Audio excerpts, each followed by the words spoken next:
Welcome to the Nomad Network, your first stop for complete and comprehensive Chicago Bears football coverage. Dive deep into analyses, updates, and all things Bears. Subscribe to our YouTube channel today and never miss a beat.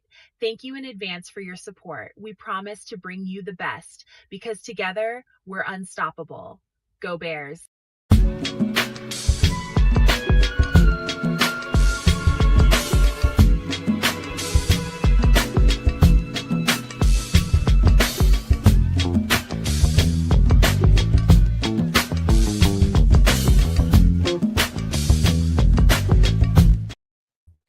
Yo, no maniacs. Welcome to another edition of Some Extra Sauce.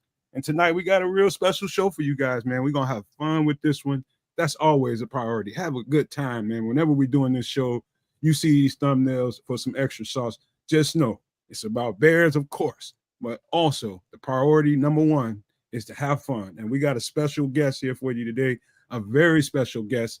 I don't even want to call him a guest, man, because he's been influential in the 5 minutes that we've gotten to know each other. You know what I mean? We've known each other for a couple of years, but we really got to know each other last night, me and Keds. And my guy down at the bottom that's Crimson, you dig, man. And he's a very special guest, man. We had a conversation last night. We're going to do some different things courtesy of him. And I just want to say thank you in advance, man, because having that kind of influence right away is important for what we do over here for sure, because we always need help, man. No question about that. I appreciate you, and we're gonna get you a little intro going on here in a minute. I just didn't have time to do it today, but I had plans on getting you one. We'll get it for you, my guy. I'm telling you. But hey, welcome in here, you guys, man. About to have a good show. Yeah, man. We got we several days away from that Monday night debacle, and my feelings are repaired. My sinus infection is getting better, and I feel good. You know, I'm glad to see my guys here today, man. We're going to have a good time on this show. We're going to talk about some football pretty quickly here. But first, let me pass it over to Canada, man, with a alley-oop. Let's see if he can get up and dunk that thing. Well, it's Wednesday. Time for some extra sauce. Sprinkle, sprinkle, sprinkle. Yo, man, we got this Crimson, you dig, in the building. And I'm and Andy's in the chat. He's doing double duty already. You gotta love that. Look, yeah, man, it's been a wild week as far as football is concerned. The sky is falling, and we're gonna try to catch it here tonight, and really get into what's going on right here in Bears land, Bears fandom land, if you will. Lots of things to talk about. Ben, Caleb, Dio, Da, man, it should be a slice. But without further ado, I'll just give some quick shout outs and then throw it down to our special guest here for a little bit of pleasantries himself. So shout out to Crimson, A, for being in the building, and B, for being in the chat. Shout out to Derek Guy. He's a super no maniac. You should be too. Big ups to Ron Winarski for exactly the same reasons. Always good to have you, Ron. Joseph Archer's holding it down out there in the chat, man. MC Fact or Mick Fact, depending on how you like it. He's out there rolling with us. Jacob on the Don just jumped in. So did Cloud Chasers Radio. Good to see you guys, man. Man, right on time, man. Really good to see folks filtering in and getting used to things and making their impression felt. That being said, shout out to Slick Sophistication for coming through. Big ups to you. Big up to Bears Capo 23. See, I just need to shoot my mouth off a little bit and people start coming out the woodwork. But look, Crimson, what's up, man? So hype and so happy to have you, man. We chopped it up a lot yesterday. Good to get to know you a little bit better outside of just the chat. And thanks for helping us out in a couple of capacities, man. It was really cool chopping it up with you yesterday. Yeah, it was great getting to know you guys. Obviously, I've hung around for a few years here. Yeah. Starting ish in the chat, but nice to actually get actually have a voice and chat with you guys about some Bears football. Love it. See, this should be fun. Trips, man, what say you, my brother? How's Sports Chicago style? How those crazy tripping folk over at the channel? Well, I was actually with Coach Tripping, Chef Trips, and Trip earlier. We were working on some stuff. And also, FYI for the channel there, Sports Chicago Style. If you have not seen the pregame, well, obviously you can still watch it now, but it won't be pregame. It will be after the game. But the actual post game is in post editing, so it's ready to come out. It's just not out yet, and so we wanted to do the extra sauce, and then we'll have that premiering later, like tonight, early in the morning, kind of after midnight kind of thing. So watch that tomorrow when you arise from your beauty slumber, if you will. Or if you're a night owl, watch that shit then. But Sports Chicago Style, you can find those thoughts there from the whole crew, the whole panel, as well as the fine content that can link you to, but you can find on his own channel, Chef Trips, as well as Trip Kundo. So the whole posse's doing stuff. Personally, I'm feeling fine. It's one of those feelings that a week of a loss, you're just kind of like, you got the blahs, or just kind of like, yeah, the what the fuck evers, as opposed to a week of a win. It's kind of like, all right. Okay, we can do some things this week. You know, the food, the beverages taste a little bit warmer, a little bit colder, a little bit sweeter, a little bit tartar, whatever the fuck it is you're drinking.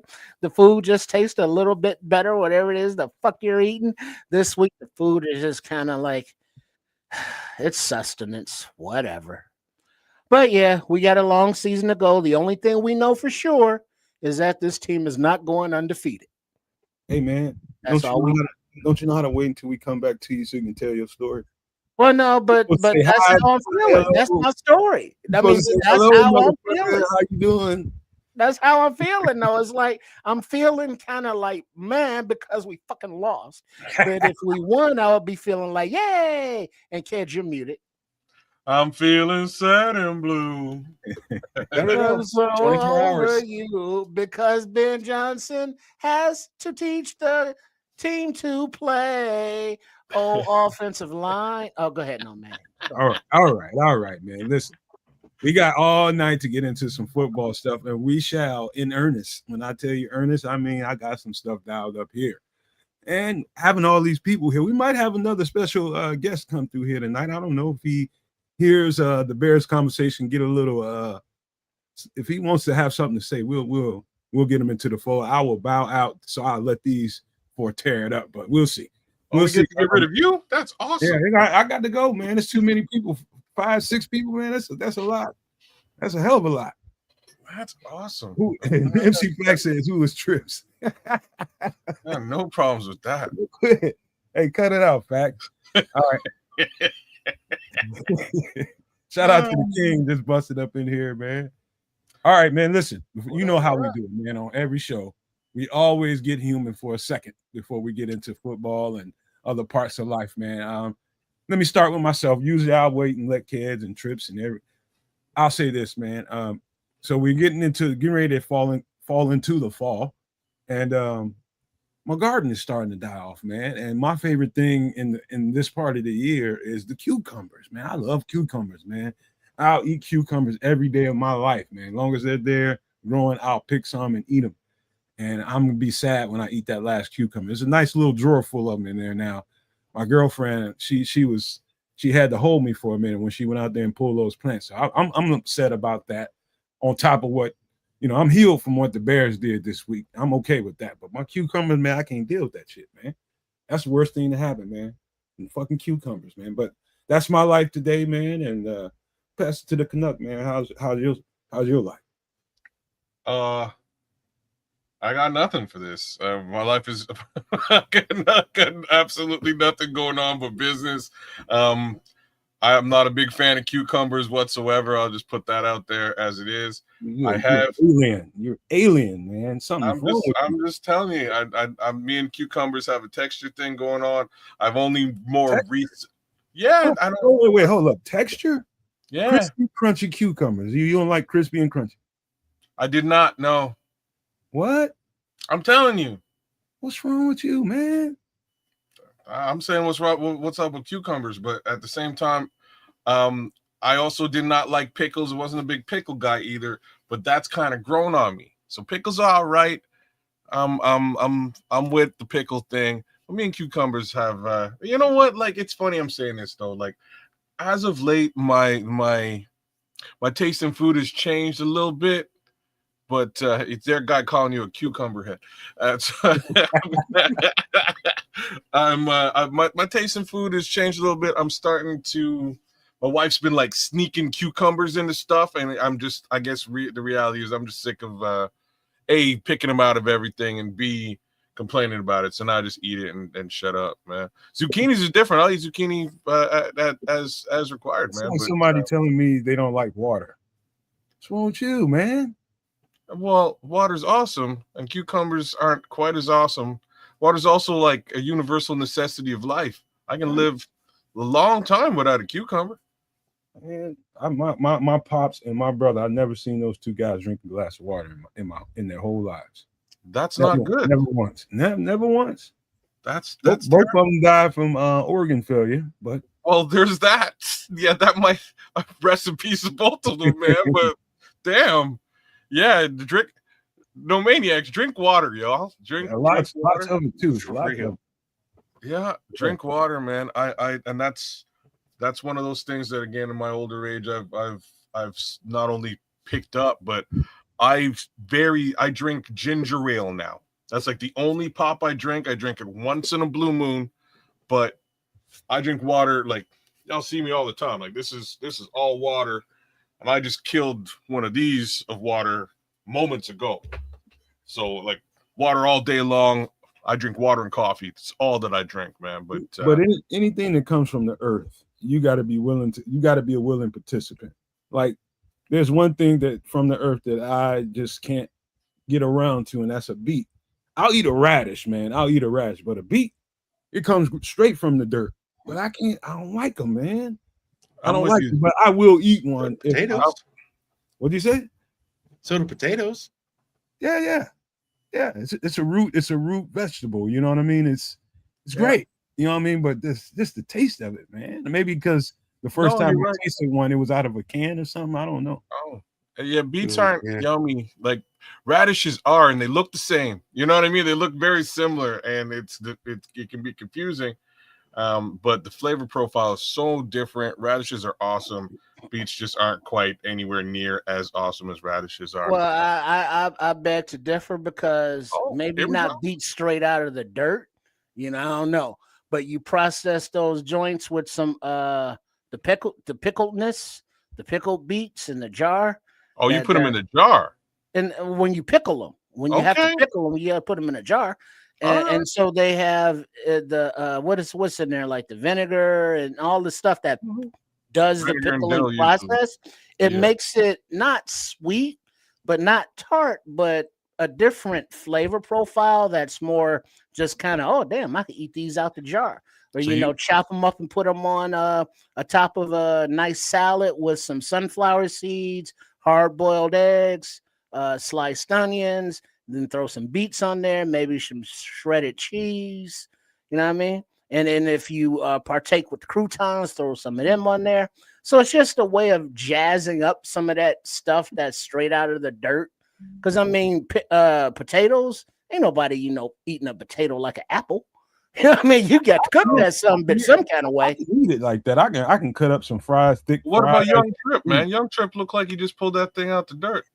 Well, Young Trip, he's on a whole different level. You know what I'm saying? We could never aspire to be on that youngster's level. And so, you know what I mean?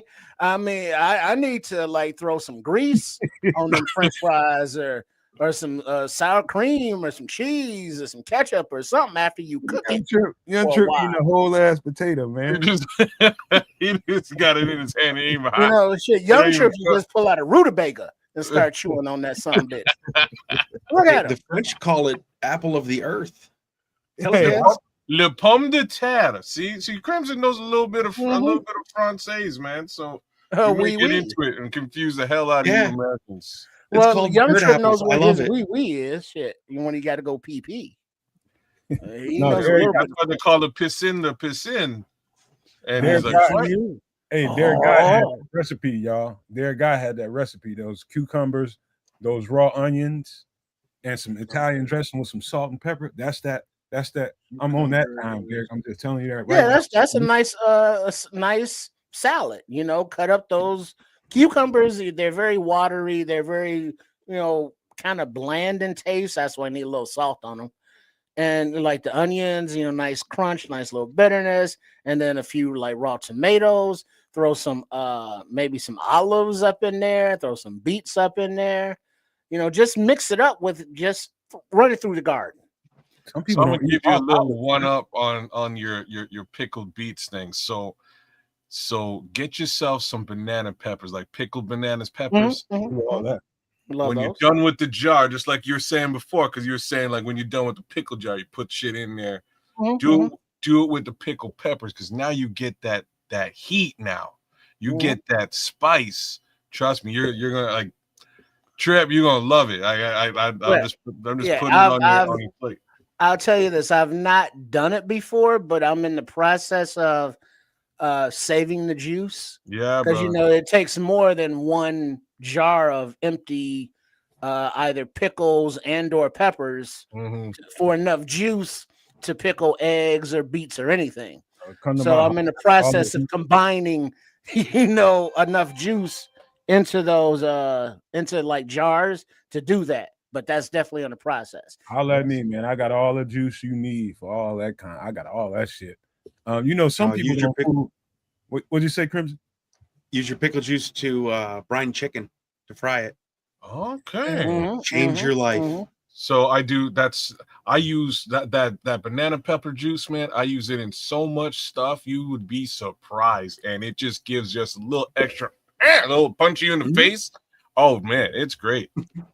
Man, you know what, man? Some people don't like olives. And I'll eat any olive you can grow. Any freaking olive. Even though I've never had one in a martini, I've never had a martini. What is it? Just you've never had a martini? Never. Not even a dirty, just a regular martini. Not even a dirty martini. We had a martini. What is stuffed it? Olives, but stuffed with not cream cheese, but the other stuff. Was this gin with an olive in it with some? My dude, you ever watch? And vermouth or vodka? It's vermouth, and or vermouth and or vodka, but usually vermouth. You say that 3 times fast. Vermouth. It just sounds funny coming off my tongue. It's so like clearly you've watched some James Bond back in the day, Nomad. Never had a martini, man. Dated a girl named Martini, but that's it. That was her name? Martini. Shout out to the black people. That's great. She was not black. She was. Oh, really? Even better. She was Asian. Okay. Well, what do they know about martinis? Are you sure her name wasn't Saki for real? Did she change it? Martini. Martini. I used to mess with her all the time about it. She's fine as hell. I bet you she's potent too, man. Oh, she's a straight up punch in the face, because that's kind of what a martini. You drop line, I'll tell you some shit now. I'm telling you right now. We'll talk about that later on. I was all the way live, homeboy. I'm just telling you. Damn. Well, shout out to you, Martini, both of y'all. All the way live. All the way live. Both of that. Both teams. Yeah, man. So martinis, never had one. Never had one. Never had the urge to order a martini when I was. Well, this is what I'm asking you. Have you never? Did you watch any James Bond back in the day? Blue cheese. Oh, man, if I played the game like it's religion to me. Come on, man. I like James Bond.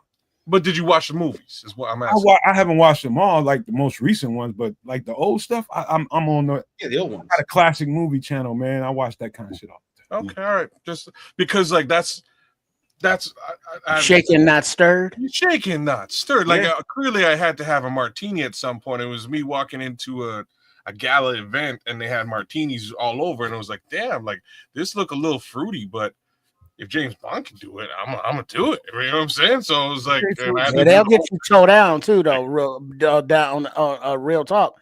Martinis. It don't take many. Hey, pull that thought, man, because I got another drink. I got another drink, man. But I was just about to ask you something, kids, but I got thrown off. Sorry, man. You drinking? So I'll tell you a drink that'll knock you on your ass real quick if it's done right. It's a goddamn what is that? That tea. It's some kind of tea drink. Long Island iced tea. Long Island iced tea. You get somebody anything with 7 liquors in it. Man, I never seen my aunt more drunk, man. I see it, man. I never seen her more drunk. I was coming, so she just moved to Florida, and I came up to visit her, and she had an apartment. It's her and my her living with my cousin, and she's dating who is now my uncle. You know what I mean? And they're just dating at the time. And I'm up late watching TV, man, watching HBO. You know what I'm saying? Because we don't get HBO. Like, we got HBO now in Canada. We didn't have no HBO back there. So watching good stuff. And basically, he came in and just threw her in the hallway and dipped, because he was like, I just carried her all the way up the stairs. I'm done with this shit, and dumped her in the house and took off. And I got up, I was like, Auntie, like, you're finished. And she looked up at me. She was, man, never drink Long Island iced tea. And I was like, oh, okay. And I dragged her to bed, put her to bed. And from there on, I was like, damn, I gotta get me an Long Island iced tea. Kids, them hoes taste so good, and they will sneak right up on your ass. They are great. The first one don't taste good. It's a little bit of a, what did I just do? The next 5, holy, tastes fantastic. You drink and then 5? you wake up somewhere, brother. Because they go down very smooth, very fast. I've never because of the cola pop soda factor, so it's not like you're really tasting alcohol, and it's one of those things that you drink that it's not disgusting to drink, so you kind of okay, yeah, give me another one of those. What are you talking about? Five's Cola? rough. What are you talking about? Cola? I ain't never had one with no damn cola. Well, I mean, it kind of gives you that like a cola taste. It doesn't taste like tea. It don't taste like alcohol. Doesn't taste like booze, that's for sure. Kids, I gotta say, kids, you threw me off because you said after 5 of them. Like, I've never had a Long Island iced tea that it didn't come in a big ass container. Yeah, they do. They all glass or something. Oh, see, 3 will put most people on their ass, but Keds is a beast. You a soldier, bro. Hey, man, But now, how was you feeling after that 5th one? Bro, the 5th one you're feeling, you may not remember what's going on next day, but like that's how we used to get tore up here in Canada. Like we drink here, man. We drink. I don't. So they drink some blackout drunkenness. I don't and that's the thing. It's like I don't black out ever. Well, yeah, but if you don't remember what happened, you black out. I'm going to. I'm just saying it's like it's right there. You know what I mean? It's at that level where you know what's going on. You wish you didn't do the things that you did, and you will remember the following day. That's Keds. You get into number 6, and all bets are off. That's Keds right there on the right. Right there on the right with the yellow shirt. Damn, and over there in the back, that was his girl back there. And, with the hair rolls, that's perfect. With the hair rollers, yeah. She getting it, man. At night. Well, you ain't got to worry about keeping it out of her face because you know it's all rolled up. She's getting it, bro. Especially after that 5th Long Island iced tea, it's on. Oh Lord! Well, after the 5th Long Island iced tea, you just got to hope nobody gives it up to Earl. hey! One time, my uncle had this water bed down in his basement. Man, he used to keep the basement together for any one of his nephews that be out somewhere, and he got to go get one of us and shit. You know, get your ass out of here, man. You go into the house, go to sleep. That kind of uncle. And he came and got me one time. I was about to get in a fight or something. Somebody called him, and he came and got me, man. And I was twisted. I ain't gonna even lie to you, man. I mean, I was dusted. And I went and I had Long Island iced tea that night. And I effed around and had some beer after that. Oh, beer before. How's it saying, bro? Beer before liquor, never been sicker. That's it. That's it. Liquor than beer, you're in the clear. You're in the clear. Yeah. No, I wasn't in the clear. I was spinning. He had the liquor there. He had the Long Island's in the beer, so he should have been clear. But he should have been clear, but that's just way too much liquor to imbibe at one time because of the amount of alcohol in one Long Island iced tea. And it's not that right up on you alcohol, it's that sneak up on you kind of shit. And so you have 2 or 3 before you even realize you have a buzz. And so that's how you're able to get so many down in such a short period of time, because before the actual effects take effect, you're 3-4 deep in already, and then when they take effect, they all take effect at the same damn time. I was like, how come? It's the blackouts. Look who had the nerve to show up. Who that? Well, of course he did. Look hey there, kitty cat.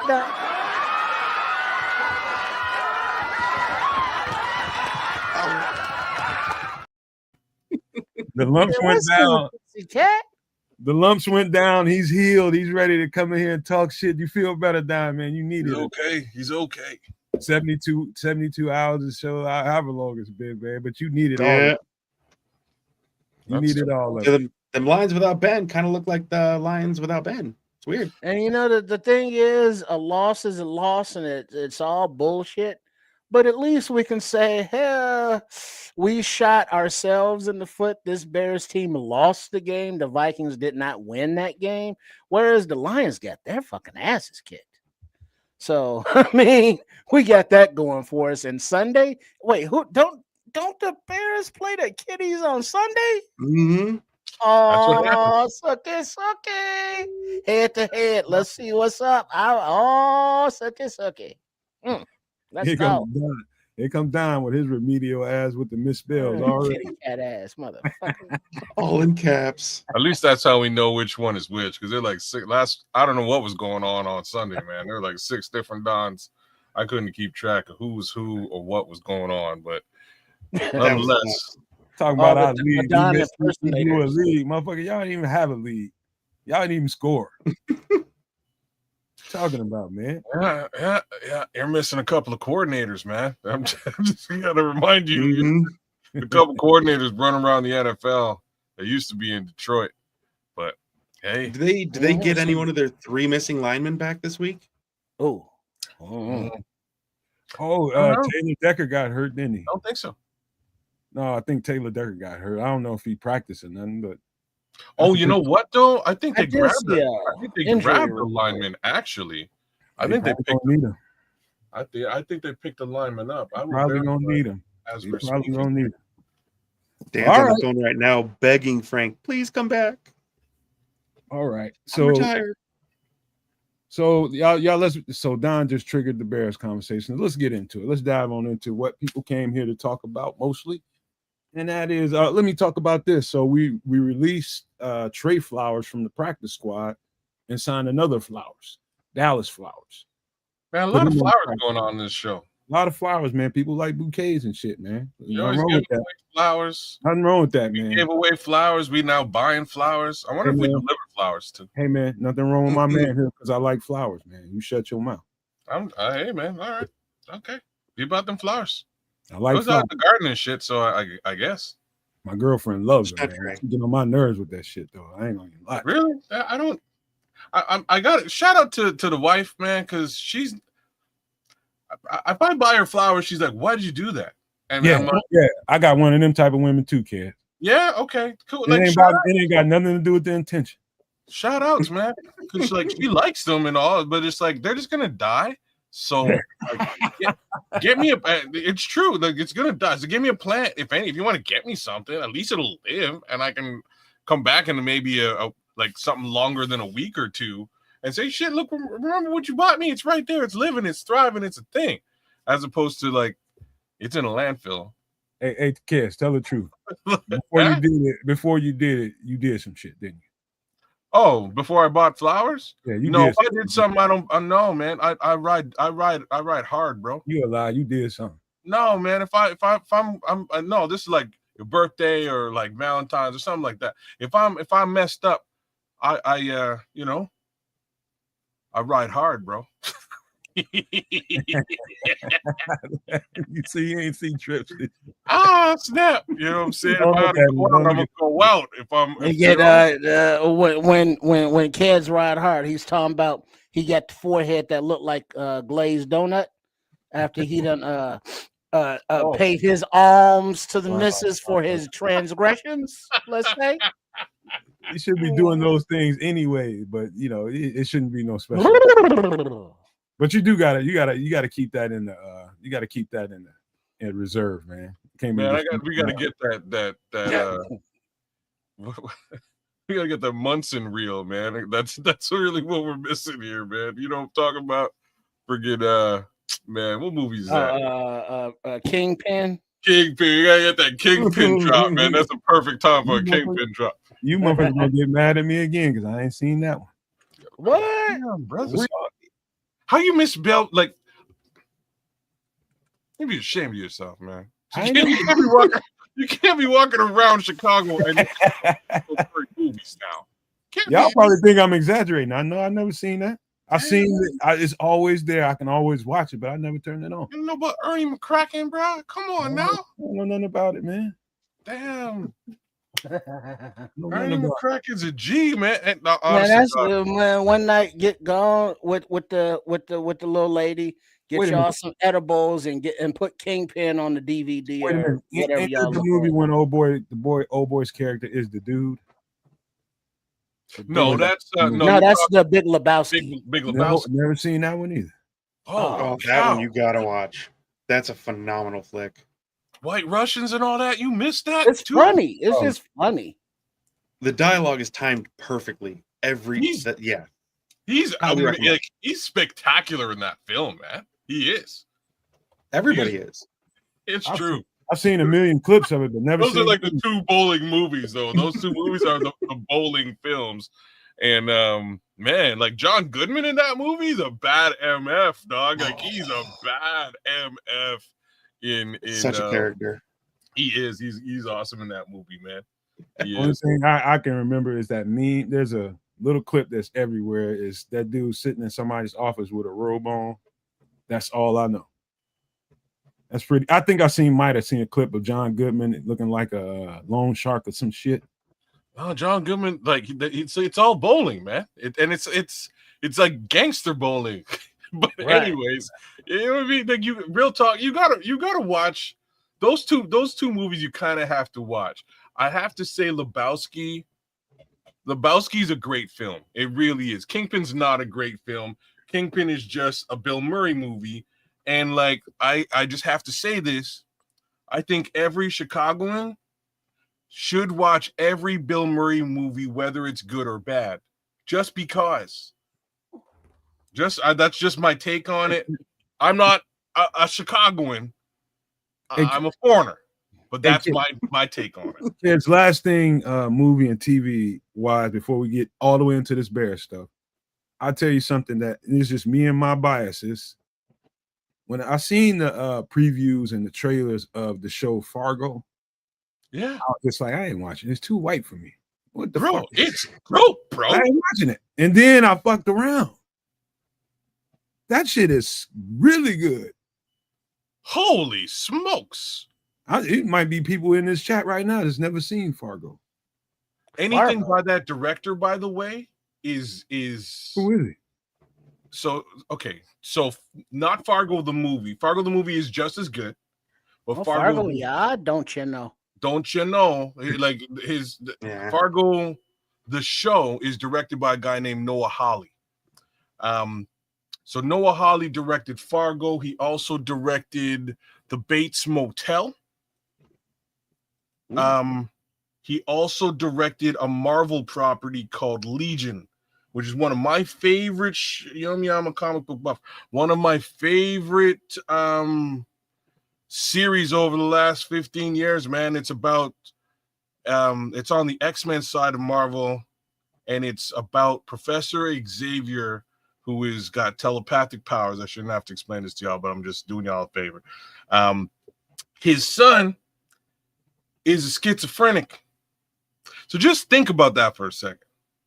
So if you've got if you're a triple R and you got multiple personality disorder and you have telepathic powers, that could spin into some crazy wild stuff. Just that as a premise is the premise of this show. And this is these are all Noah Hawley. So telepathic schizophrenics, crazy Norman Bates, and Fargo murder mystery stuff in North Dakota, in Minnesota, North Dakota, something like that. It's Minnesota. But bro, Noah Hawley's he's just bad MF, man. He's solid. No, it is North Dakota. Is it North Dakota? Fargo? Yeah, Fargo, North Dakota. North Yeah, Dakota. North It's Dakota. North Dakota. Yeah. They speak the same exact way as Minnesota, though. Sounds the Sure, same. in South Dakota. No, it's North. Maybe It's south. definitely lots of snow in that show, North man. Dakota. I Yeah, love it's it. right next to Canada. They filmed that. They filmed, I think, a couple of seasons ago. I think Chris Rock was in this season. Matter of fact, they should be coming out with another season soon. Chris Rock was filming one way out there in the country, not too far from where I live at. Man, he was out there filming. Fargo. He was filming Fargo out there. Chris Rock? Chris Rock? Chris Rock was in an episode, like, I think 2 seasons ago. Oh, the TV show. I've never seen that. No, Trips. Yeah, you got to see that. I saw the movie, but I just don't do TV shows. Really. The show is really. I gotta admit, man, the show is really well put together. How many seasons they got under their belt? A bunch. I stopped watching after season 3, which I think is like Billy Bob Thornton. I think is in that one, but I stopped watching after season 3. Like it's really good, and I expect those last 2 seasons to be very good as well. But I'm well aware Noah Hawley's stuff is good stuff. So at some point I'll go back and I'll watch these last 2. Hey Trips, let me ask you, did you like Breaking Bad? Breaking Bad. Yeah, it was good. You'll sense Breaking Bad in some of this screenplay. A little bit. You'll get a little. It gives you that kind of feel to it. Well, here's the thing. I watched Breaking Bad. I don't watch TV or TV shows, but TV shows that are series, I'll watch them like when they're off the air, like when they're done. So like I watched Breaking Bad after like the last episode when it was all done. I just binge watched it all. And so like I'll wait for whatever's on now to be like, oh, well, we're done with the series, and then I'll watch it. Until then, it's all just like, yeah, whatever. I'll get it all at one time so I don't have to wait for cliffhangers over the course of a week or a month or over a year, however long in between shows, hiatus-wise. So, yeah, as soon as Fargo or other series that I've seen, the one with Sylvester Stallone where he's like the bad guy out in the middle of the no fucking where, and Yellowstone and all that shit. Once those are done, I'll watch them. See, you're a glutton. You're a glutton. You're a TV glutton like my girlfriend is, and she's trying to turn me into one of those. She likes to get, just like Tripp said, she get one and just eat. And I'm just like, I like to watch. Yeah. I like 3, 4. Give me 3, 4 episodes at a time, and I like to reflect on what I saw, and then let's go back. That's just how I think. I honestly hate that now that binge watching has become like a thing. I'm like, so I did exactly like Tripp did with Breaking Bad, and I burned through the entire show, like maybe the week after it was over. It was something like that. Like I crushed the whole show, really enjoyed it. But meanwhile, I'm watching Game of Thrones, and I'm stuck in the seasonal progression. I'm like, man, can we just, can we just get this thing through? I need to know what's going on, what happens. Same thing with Lost. Lost was the worst. Actually doing it in session, like in season, what a mistake that was. Like, well, but like when you say like the things that take you a while, like the review of the one with the dragons, the Game of Thrones, yeah. Game of Thrones and Lost, just hearing the way that series ended and how it sucked and people were mad is like, well, I'm not gonna waste my time to fucking watch it. Well, I mean, what's the point? So here's the point. I just don't invest the time into it, and I don't miss anything because I never saw it, and it sucked anyway. So it's like, why do I want to watch it? So here's the thing with Lost, like Lost. And I know no man's watched it. Man, you crazy. It didn't suck. Like the ride getting to that ending was a thing of beauty. The problem for me, like why it really sucked for me, and it might have sucked for other people. For me, like my cousin, who I usually like, we grow up like brothers, me and my cousin, right? So we always talk about this type. He's trying to get me to watch this show, and he's like, man, you gotta watch Lost. It's so good. You gotta watch the show. You gotta watch. You know what, man? Like season 4, I'm coming through. I got this on Blu-ray. We're gonna watch this on Blu-ray, man. So he comes over. We watch the first episode on Blu-ray, and within 4 minutes of the first episode of the show, I guessed the entire ending of this show. In 4 minutes. Ain't no fucking way you I'm didn't. telling you, Doc. I'm lying. I'm so serious. I look at him. I go, "Oh, so is this?" Kids, I don't know when the last time you saw Lost, and you're gonna want to beat me to sleep for telling you this. But we just saw Lost for the first time this winter. Ain't no way you guessed that in no 4 fucking Brother, minutes. I guess it in 4 minutes. Like I wish I would, like, to the point that, like, when I said it to him, he got like he's as black and Jamaican as I am. He got white in the face and was like, no. No. That's all he could say. He was like, I was like, so let me just guess. These guys are all on an island which is blank, and they're gonna figure out that this is blank, and that's how this is all gonna end, right? And he was like, I don't believe, like, in retrospect, talking to him now, he's like, I don't believe you called it in within minutes of us turning the show on. I didn't even know what to say to you. But here we go. You know what I mean? So I wind up watching the remaining X amount of seasons, and yeah, I was right. I knew exactly how this thing was gonna fall out and end at the end of it immediately, and I was very let down by this ending. You know what I mean? Like, this ending was such a letdown for me, but the ride was cool. So, like, I got to give Lost that. Mr. Echo, the characters, the characterization, it was well played, but you get to a point where there's plot holes and they end the show, and they end it exactly the way I thought they would. And I was like, wow, what a lackluster payoff. I was so looking forward to Nosferatu. I don't know. I'm a horror guy. Crimson is on in my league with that. I watched that, and it was decent. Let me just say that. Which one? Nosferatu. Oh, I haven't done that yet. Okay, yeah, you're. I think that's on Prime. It might be on Prime, Netflix, one of them. But I was expecting a little more bite, and it lacked a little bit, man. I wanted me some. I needed to get out my seat. That vampire was a little. The vampire was a little lackluster when I set eyes on it, man. Did you see that? Did you see that, Crimson? No, I don't really. To be honest, I don't watch a whole lot of new, recent stuff. Mm. Big into a lot of shows and movies when I was a younger lad, and I don't know. It's something that I watched a million times just to kill 20 minutes. Yeah, man, it's worth watching. It's worth watching. Is it worth it? All right, yeah, I give it a go. Man, you would like I think you would like, if you like Fargo, I think you and the missus would like Bates Motel. And it's funny because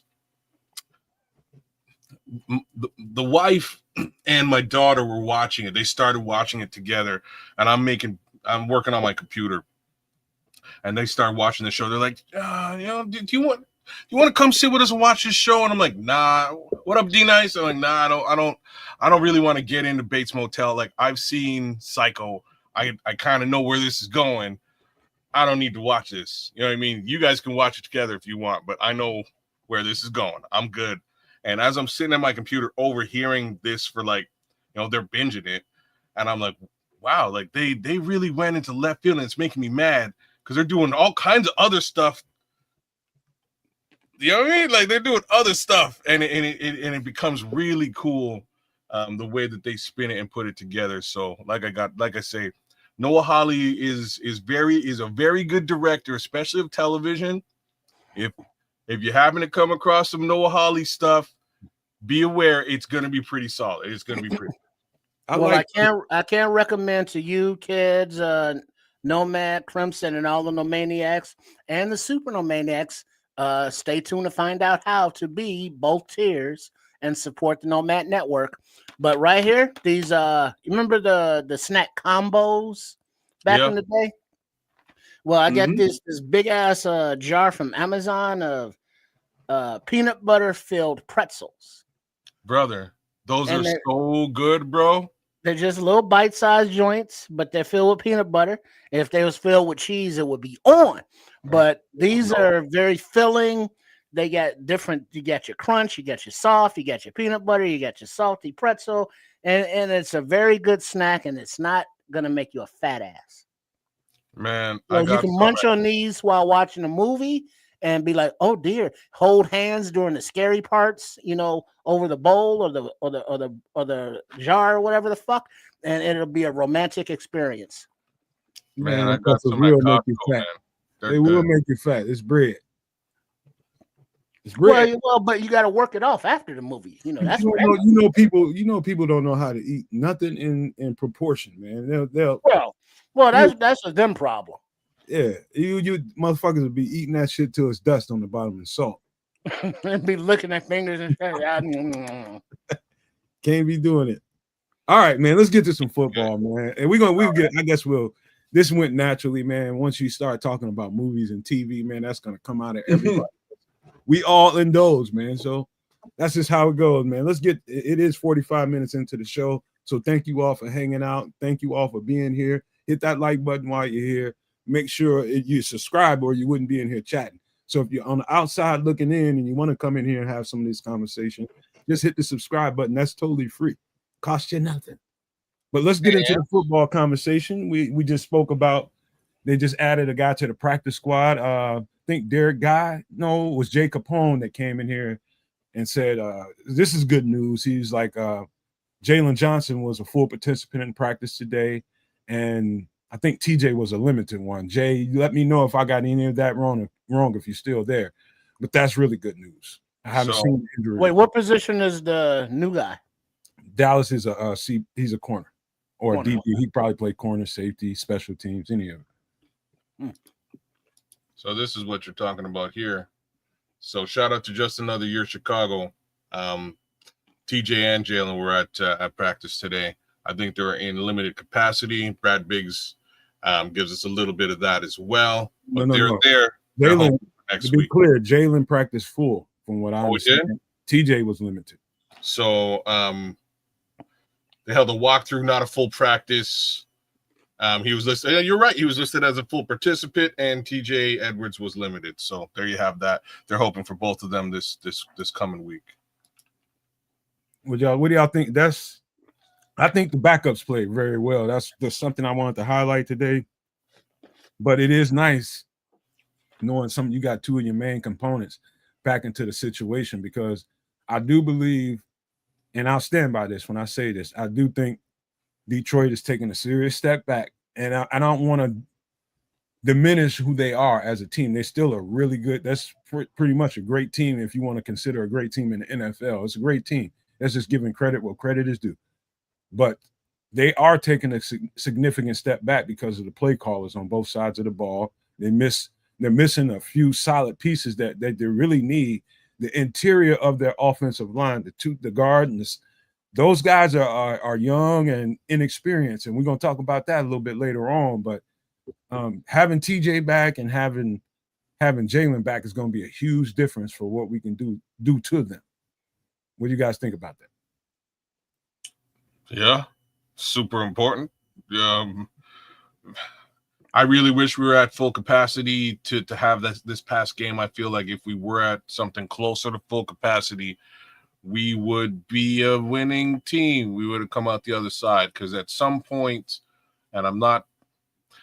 So let me phrase it like this. So Noah Sewell had a great game on Monday. It was a super good game for him, starting out at that Mike position.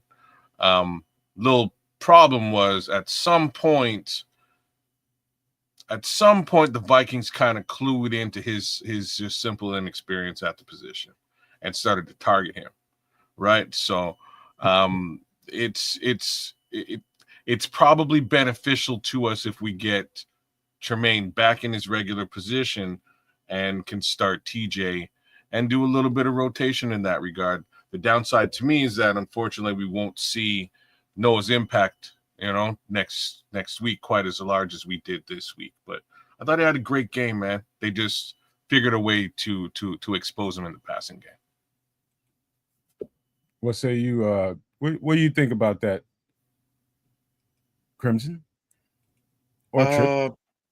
Honestly, all in all, fairly impressed. Down 3 starters, and we managed to keep Aaron Jones to under 25 rushing yards. First, Bottled up Jettis, who arguably the best wide receiver in the league, to under 50 receiving yards. I kind of expected it to be a little worse. I think when we actually get those starters back, this is going to be a formidable defense. I agree. What do you say, Trips? It's not going to help getting Kyler Gordon, Jalen Johnson back with the defensive line getting gashed. They didn't give up a lot of yards, but they gave up inopportune timed yards, giving up first downs, letting the clock tick away.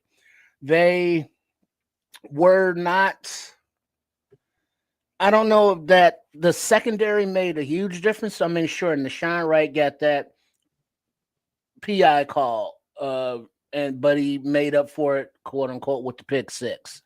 But Brisker was out there in coverage, like, man, and everybody else I was out there in coverage. So with these guys back, you would think that should tighten up the secondary, but it's not going to make that huge of a difference if the front four doesn't get home with more consistency. I will say this, man, and actually, I was talking to Bishop. I talked to him earlier today. And he's in the chat. Shout out Bishop, man. He's in there. What up, Bishop? And every time I talk to Bishop, man, it turns into a podcast. That's what it turns into. And he's just amped about the Bears. He's got all that energy. I do too. And one of the things that came out of the conversation was, one of the things that sticks out when you watch all 22 is the missed opportunities on offense. You know, just the ability to move the chain and the opportunities to move the chain. What it did to the defense over time, middle to late third quarter and on, that hurts, man. You know, I was just talking to him about it. I was just like, man, you be over there trying to get watered up. You waiting for your chance to get in there and get you some water. The water girl ain't got there. Water boy ain't got there. And next thing you know, somebody, hey, we on. You on the field. I feel that in a deep ass way. I've been through that for a season. I know what that feels like when the offense ain't moving the chain and you got to play more than you expected to play. And so those guys got to be a little bit more conditioned, a little bit more sturdy under the circumstances until Caleb Williams and the offensive line get in sync. Because, you know, you can blame a lot on Caleb if you want to. You can blame a lot on the offensive line if you want to. You can blame stuff on the running back if you want to. But them as a unit wasn't in sync, especially after that 10, 15 plays that was called. It just, shit came loose, man. It was loose parts out there. The thing wasn't orderly, and the defense felt that. And so I don't blame any of that stuff on the defense. I think they just ran out of juice a little bit. Well, I mean, just real quick, kids, I understand what you're saying about that, but you cannot give up 21 goddamn points in the fourth quarter. Go ahead, kids. That's not a good idea for anybody in Incorporated, right? So, get your shit together, guys. That's like, man, I don't know what else to say. We'll leave it there for me for now. Crimson, what do you think? Honestly, a lot of it was not what I was expecting. Braxton was not as bad as I thought. Went back and actually watched the tape. He held up surprisingly well. I'm not going to say good, but you know, he was okay. He was okay. That's a bridge too far. Did you notice all the chips and even the jumbo sets? Yes, ended it backing him up. Like Ben Johnson knew they were going to target him and did a great job to make sure that he wasn't alive. It's true. That being said, I was fairly disappointed in Jackson. Yeah. Jonah had a rough night, just all over. Yeah. A couple of other things in the tape that little soft on blocking afterwards. A lot of the times I saw a couple of wide receivers a little loafing. That could be cleaned up. I expect it to be cleaned up. Yeah, I think Caleb, if you guys got to see Caleb's presser today, he did a presser, and I didn't catch it until like 10 minutes before the show. I was in the green room looking at Crimson while I was trying to watch it, waiting for you guys to come in here, but I still didn't finish it. But I did get to a point where I think I don't want to say Courtney Cronin might have asked him a question about the offsides. One thing I would point out to you, man, and you guys, we can argue about it if you want to, but the cadence definitely was in effect. And I heard that in his answer to Courtney Cronin, who asked him about those offsides and those procedural penalties, those, and he was honest about it. I had to respect him for that, because that could have went another way. That could have went another way, but it's exactly what I thought it was. I can be a little bit better with my cadence. I don't have to have as much thrust when I get to the line of scrimmage. Or if you're going to have that thrust when you get to the line of scrimmage in your cadence, say, all that kind of stuff. Keep it like that. Don't have it vary from play to play. And so I think in his answer, I think some of that came out. We talked about that live during the show. Then we live watch, then we Keds and Trips. We was talking about that. And I don't know if I came off to everybody like, oh, you blame it on Kate. I don't know how I sounded, but I knew when I saw two offensive linemen moving at the same time in symmetry, I knew it was cadence stuff. But he spoke to that today in the presser. It was exactly what I thought it was. So everybody did. I didn't hear this Caleb presser that you're talking about. I definitely heard the two Ben Johnson pressers, and he alluded to it being a cadence situation. Like, let me rephrase. The media alluded to it being a cadence case scenario, and Ben didn't say it's not cadence. Is probably the better way for me to put it. Right down to potentially saying something along the lines of maybe we go like zero cadence in Detroit because Detroit's going to be super loud. That's part of the worry about this coming game, right? It's going to be very loud coming into this rival situation, and maybe you just do something like tap the center on the ass or on the leg or something. It's definitely going silent count from all the. That's what which might help. Like. It might.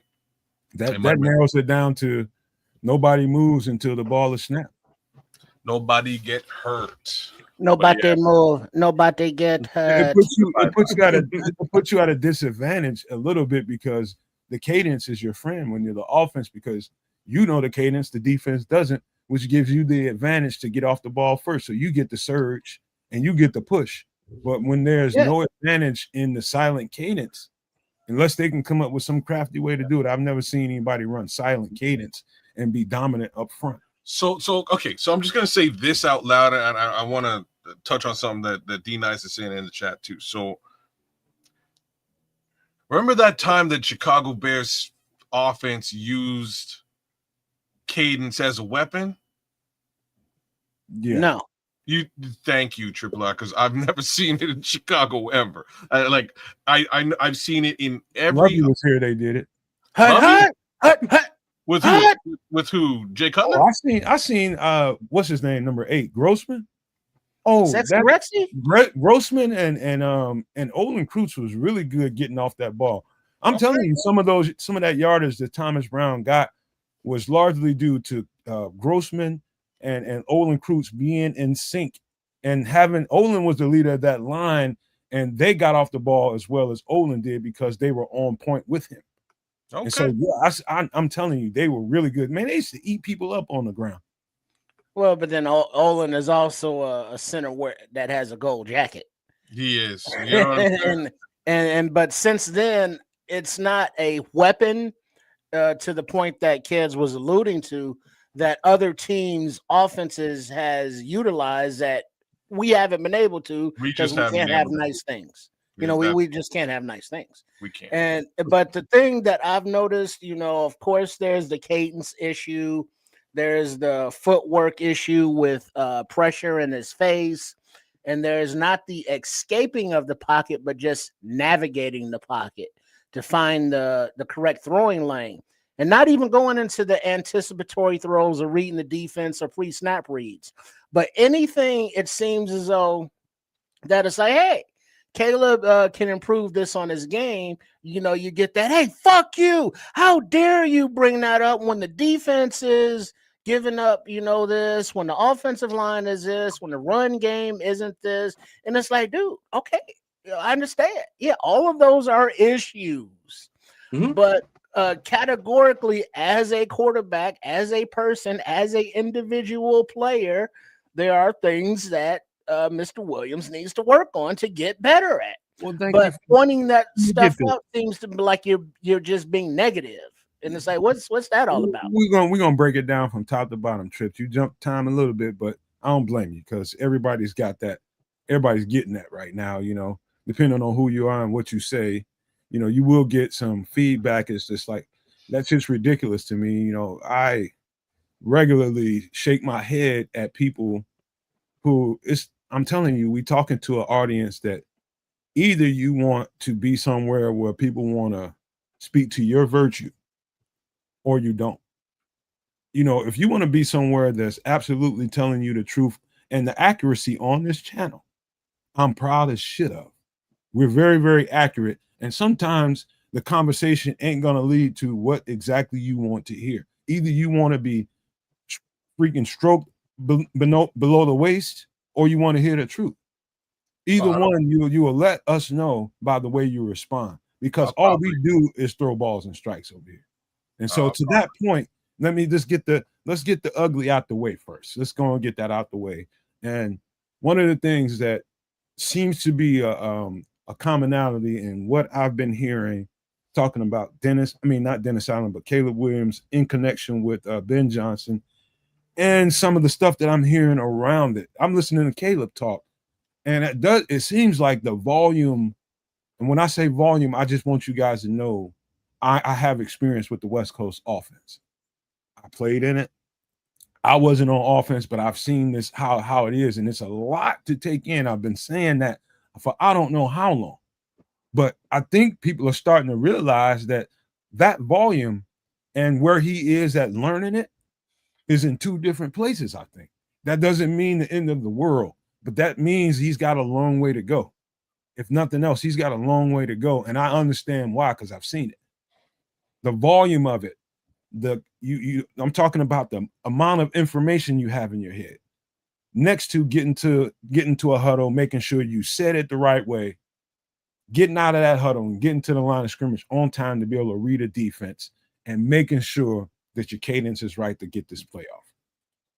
All those three things that I just said in conjunction ain't the easiest thing for everybody because everybody learns in a different way. And so when I'm saying that Caleb Williams ain't there yet, and he's struggling to get there, you got to take that for what it is because it's the fucking truth. He's struggling, and you can see it. You can freaking see it. Okay, so with respect to the cadence, how do I put this nicely? See, is it somewhat elementary, for lack of a better thing to call it? Right, like what we're talking about here is it like I was listening to somebody else and another homie from the quarterback school. I'm blanking out on the name, but I was watching some of his commentary on it. Yes, JT O'Sullivan. So he was talking about Caleb Williams and what he saw, and he gave him some ups and he gave him some downs. And he also postulated that very simply, a lot of these offensive line issues were definitely cadence issues, just like you did, Nomad. You're not alone. But what he did say, which I found a little bit surprising to me, because they also went into, what did Ben Johnson say at his press conference with respect to the cadence issues? And the answer was like he's clearly taken aback by it because it's stuff he should get. And where JT O'Sullivan was sort of saying that like this is like a situation where you would be frustrated because because the kid should get this at this point. Like at this point, he should get the cadence that he should probably not be having extreme trouble with. And we're talking about many other aspects of the offense. He should be struggling. Like clearly he's having a little bit of struggles with accuracy. Like that's a whole other story to talk about. But he should be pretty familiar with the cadence at this point. Other things to note, and this is what D's saying in the chat. Preseason reps are important, and getting time with your actual starting line in that respect would be important. And that's not really something we got to see much of, if at all, in preseason, right? Caleb getting to the line of scrimmage with all 5 of those guys, right? All 5 of those guys on the line, old man Tooney, whatever you want to call it, and working with them and getting them acclimated to that cadence, that's key. That's important. And these are things that we didn't see, that Ben Johnson decided not to do in week 1, right? Preseason week 1, we didn't see Caleb at all, right? These are things that might be coming back to bite you in the ass a little bit as we move forward into this actual season. So a lot of this stuff hopefully will be cleaned up by the bye week. Having an early, I was like, it sucks to have a bye week this early. That sucks because like now you got to deal with attrition and injury later in the season. It's going to be perfect for us. You're nailing it. It might be a godsend that it's when it is, because at that point you can really take a hard reset and go, all right, we've done what we needed to do. Do you get what you need to get at this point? How are where are the holes in our offense and or defense? How do we plug them and rectify them so that we can really actually attack the rest of this season? And I think that's when we're really going to know what kind of Chicago Bears we have, man. I did an all 22. So anybody that's willing to listen to some objective criticism and don't take any of what I'm saying as it was a shit show, me piling on to Caleb. No. It was me pointing out the obvious truth about what went wrong. And I said many times during that podcast, that Caleb Williams went to default Caleb Williams. And what did I mean by that? Caleb Williams' natural instinct is to run and throw on the run. That's his natural instinct. That's why all those great plays that you've seen Caleb Williams make was from those kinds of scenarios. That's just the way he plays football. He's struggling with the structure and what the structure brings. What the structure brings is him being married to the timing of his feet and having his feet tell him as an indicator when you need to release the ball. You get in a second, third, fourth, fifth drop and your foot plants, you got to let that ball go. So he's struggling with that.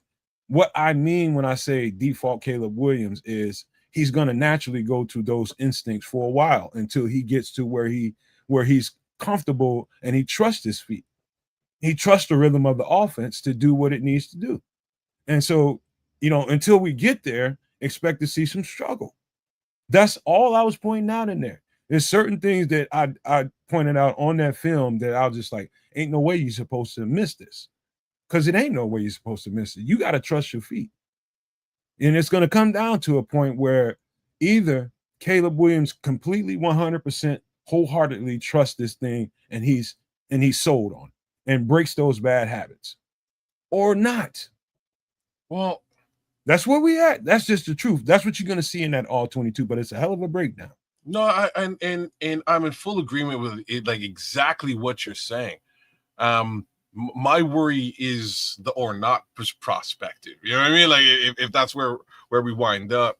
And I'm going to make a terrible comparison now, but it's just the obvious comparison that needs to be made. Like Caleb Williams and Jared Goff are completely different people and or quarterbacks style across the board. And they couldn't be more different. But the fact of the matter is these are the two quarterbacks that this particular offensive coach knows, right? And is working with. Jared Goff, for all his faults and all his the pros, the benefits and features that he brings to the table. One thing that he will do is he will stand in the pocket, man, and take the hit. He will.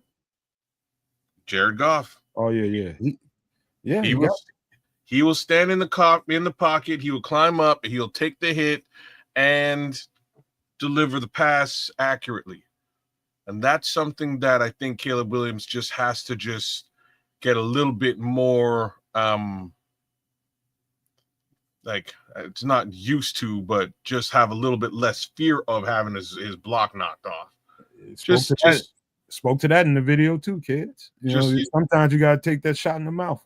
You got to take the shot in the mouth, barrel down, make sure that you still can deliver that pass with the pass rush screaming directly into your person. You know what I'm saying? Like that's going to happen. It's football, and you just kind of have to stand there and take it. But trust in the fact that you can deliver the ball, trust in your own talent, and trust in the talent of your receiving core and skill position players. And I see a lot more of the, damn it, I got to get the hell out of here.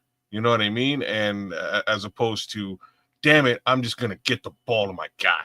Yeah. Right? So, kids, you got to, you on point here. When I say you're on point, you're dead ass on point.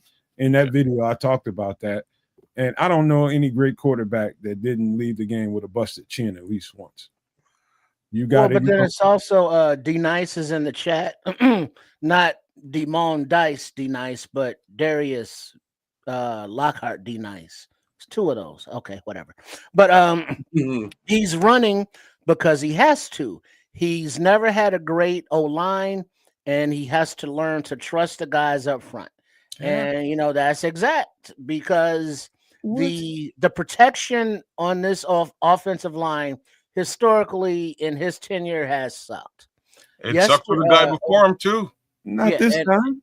And Monday night it was okay in the first 3 quarters because it was just basically a 4-man rush, and they were using the tight ends and running backs to do a lot of chipping.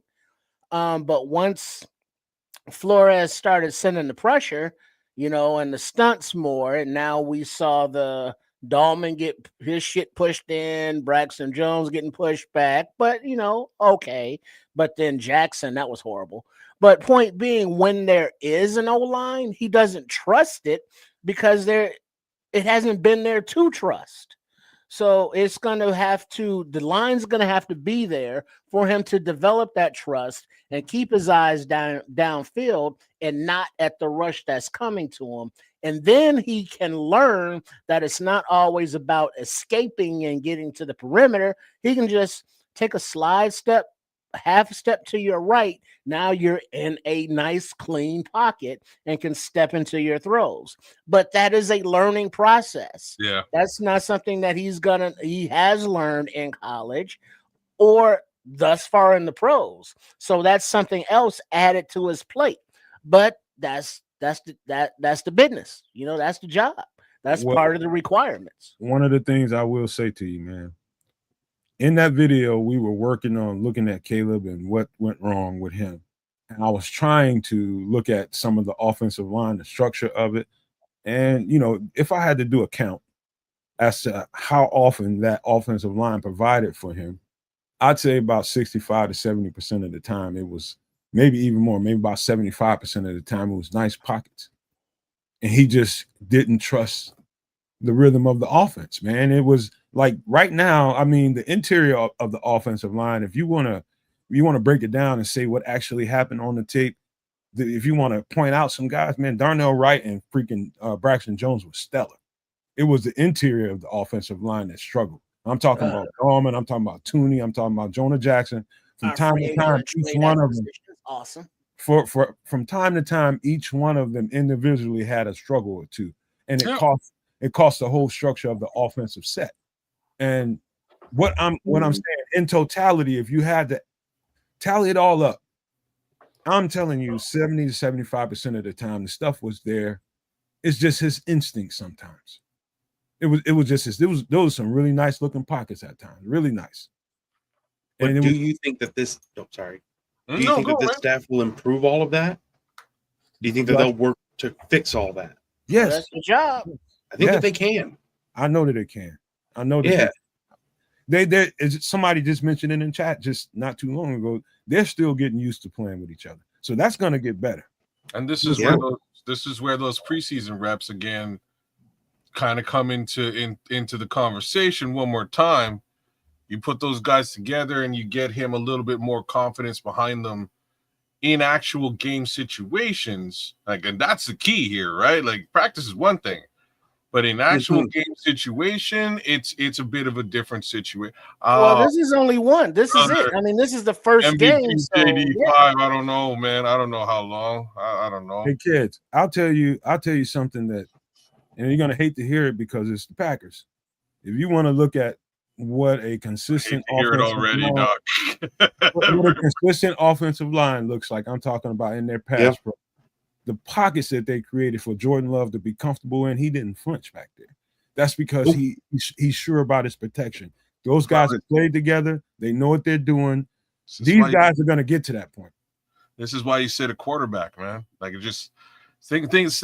Sometimes I sound like a broken record around here, but like this is why from the beginning, before we drafted the kid, regardless as to who the kid was we were going to draft, I said, you sit that guy down. Not because I don't like him. Sit him down so that he can get acclimated to the scheme, to what you're trying to do, to the verbiage, to the cadence that you require, to the guys he's going to be playing with on that line. That's why you sit him. Behind who? Well, that's not. I'm not the GM. You know what I mean? Like, I'm not the GM. Yeah, that's fair. So if in my opinion at the time, I would have paid Justin Fields peanuts. Stick around. I'd still draft a damn quarterback. Or what you do in that situation if the egos or personalities couldn't survive it, it's like if you are committed to the future and development of this kid and you're just using Justin Fields as a placeholder as opposed to somebody who is you're giving a open shot to compete for the position going forward, then you trade him and you bring in a veteran to play for a year, while the rookie is taking notes and learning the speed of the game and all this stuff from that aspect. But there are ways to sit, a star guy so he can learn and it doesn't disrupt the whole cohesiveness of the team. The thing is, this is the first game that, this regime and these players have together. So it was all the mistakes. It was 12 penalties for 127 yards.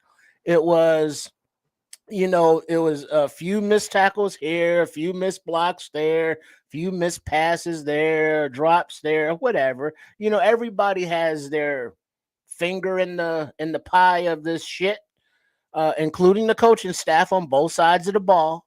They were basically outcoached, when crunch time came to crunch time.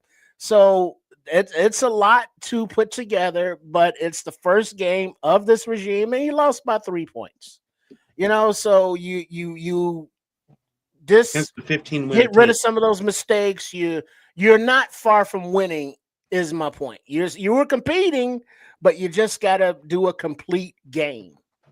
Hey kids, do me a favor, cycle us around so Crimson can get some shine. Don't put me at the bottom somewhere. Yeah, Crimson, what are your thoughts on all of that and all of this? There you go. I said, like you were saying, against a 15-win team, and yeah, the death by 1,000 tiny cuts is, boy, that's a pisser. That one, that's hard because it's not just, we fixed this one thing and we're good. No, you have to sort of systematically just tweak every little thing, changing a lot of variables. Again, I will put my faith in this staff. I do think that they have the experience and the ability to fix all of those things. This is a good starting point for this year, I think. It is. All right, well, let me ask you this. Let me phrase it this way, Crimson. Since you're the guest, I got to put you on the spot. It's the extra sauce. It's a Nomad Network. It's Crimson, you motherfucking dig. You dig. Up in the place to be. The running game. Is it lack of run calls? Is it lack of offensive line blocking? Or is it lack of talent at the running back? Go. Keep jumping the shark. Don't answer that. He keeps jumping the shark. Don't answer that right now. Marinate on it. Marinate on it, Crimson. Marinate on it. But it's coming back. Fair enough. We're talking about Caleb now. So okay. Let's get to the next point. We're talking about that silent cadence, which I think Keds quasi brought that up. And I think it's going to definitely be needed in this game against Detroit for sure. Silent count is exactly what it sounds like. You and the quarterback and the offensive linemen are gonna wait until the ball is snapped. Nobody moves based on what they hear. And so a silent count is a silent count. It's going to be definitely necessary in Detroit. Detroit is going to have a situation. They're gonna be out for blood because Ben Johnson ain't there, right? They're gonna be out for blood because of that, and they want to prove him wrong. You shouldn't have left here, and we got something for you. That whole atmosphere is going to be electric, and I think we got to beat the atmosphere first before we can start even doing anything. Got to whip the atmosphere. Make it quiet at Ford Field at halftime. That's the trick. I know you just shot down the conversation piece that we were headed towards. Don't do it. Don't do it yet, man. No, I'm just saying it's super important to this conversation. If just don't do it, man. Just talk about the silent count, man. I know you're tempted. I don't have anything more to say about it. They got to keep pass it back to me. Let me keep move it quiet in Detroit, but there's something else they got to do in Detroit, man. Go for it. All right, so let's talk about the goddamn run game, then. You know what I'm saying? Like we need to talk about the goddamn run game. Lower the conversation. How about that? I just shut up. Go ahead, man. Well, I'm just saying, like it's the elephant in the room. It's also the elephant in the chat. This is the one place where I personally feel a little bit shaky about this game, right? We got your offensive coordinator and head coach. This bodes very well for us. They're kind of hurting and reeling on both offense and defense because they're getting acclimated to new styles of play. These are things we can take advantage of. We need to be able to, and broken record, we need to be able to provide some semblance of a complementary run game that can take some of the heat off of Caleb Williams' shoulders. And that's like, we've talked about a lot of things. We talked about Caleb kind of losing his way. We've talked about, folks out there have talked about special teams and kicking and whether you take the kick here or whether you kick it out of bounds. There's all kinds of sideways conversations about this football game. But the most important conversation is the run game. It is, because Kamanungai didn't get on the field as a running back. Like that's number one. You ever wondered why? I do. You can ask that as a question, but I'm not sure if it's even a valid question. And why say it's sort of, I'll say why I don't believe it's a little bit valid is because Ben Johnson a week ago said he trusts this guy. I trust you. He's running his I like our running back room is what he said. I like our running back room. We've got Kyle. We've got Swifty. We've got Britton Brown. I know Roshan's hurt, but we got Britton. We'll bring Britton Brown up in here. I saw no Britton Brown. Wasn't elevated. Kamanungai didn't see the field except for a couple of plays. And we got the same Swifty we get. Now, I'm going to do what I generally don't do. I'm gonna kind of leave DeAndre Swift alone because we know what he is and we knew what he was. I'm going to say that, unfortunately, our offensive line really didn't get the push we were hoping they would get in the run game. That's what we didn't get. So at some point, you turn into a two-headed monster, and you got to just run the ball when you're in the lead. It doesn't even matter. You just run the ball, you're in the lead. Just run it. Even if it's 3 and outs. Run the ball. Tire out their defense. This defense looked fresh and clean, like outcasts in the fourth. You know what I'm saying? Like in the fourth quarter, they were just teeing off, whereas they couldn't get much done before. Right? Well, you can't. One thing you can't do is just negate the fact that he didn't really see the field only on a few reps. What should be obvious to you, man, is those reps that he saw on the field. What did he do? What did they feel comfortable putting? Yeah. What did they feel comfortable putting Kamanungai on the field for? So what they're not going to tell you is, okay, he's here as far as the playbook goes. He understands this as far as the playbook goes. You're going to know what the truth is based on what they put him on the field and what sets they put him into, how they. You're going to know that by the way they play him. So they're not going to tell you, no, we don't actually trust him. They're going to tell you exactly the opposite. We trust the shit out of him. So just know that they didn't feel comfortable putting him on the field all the time.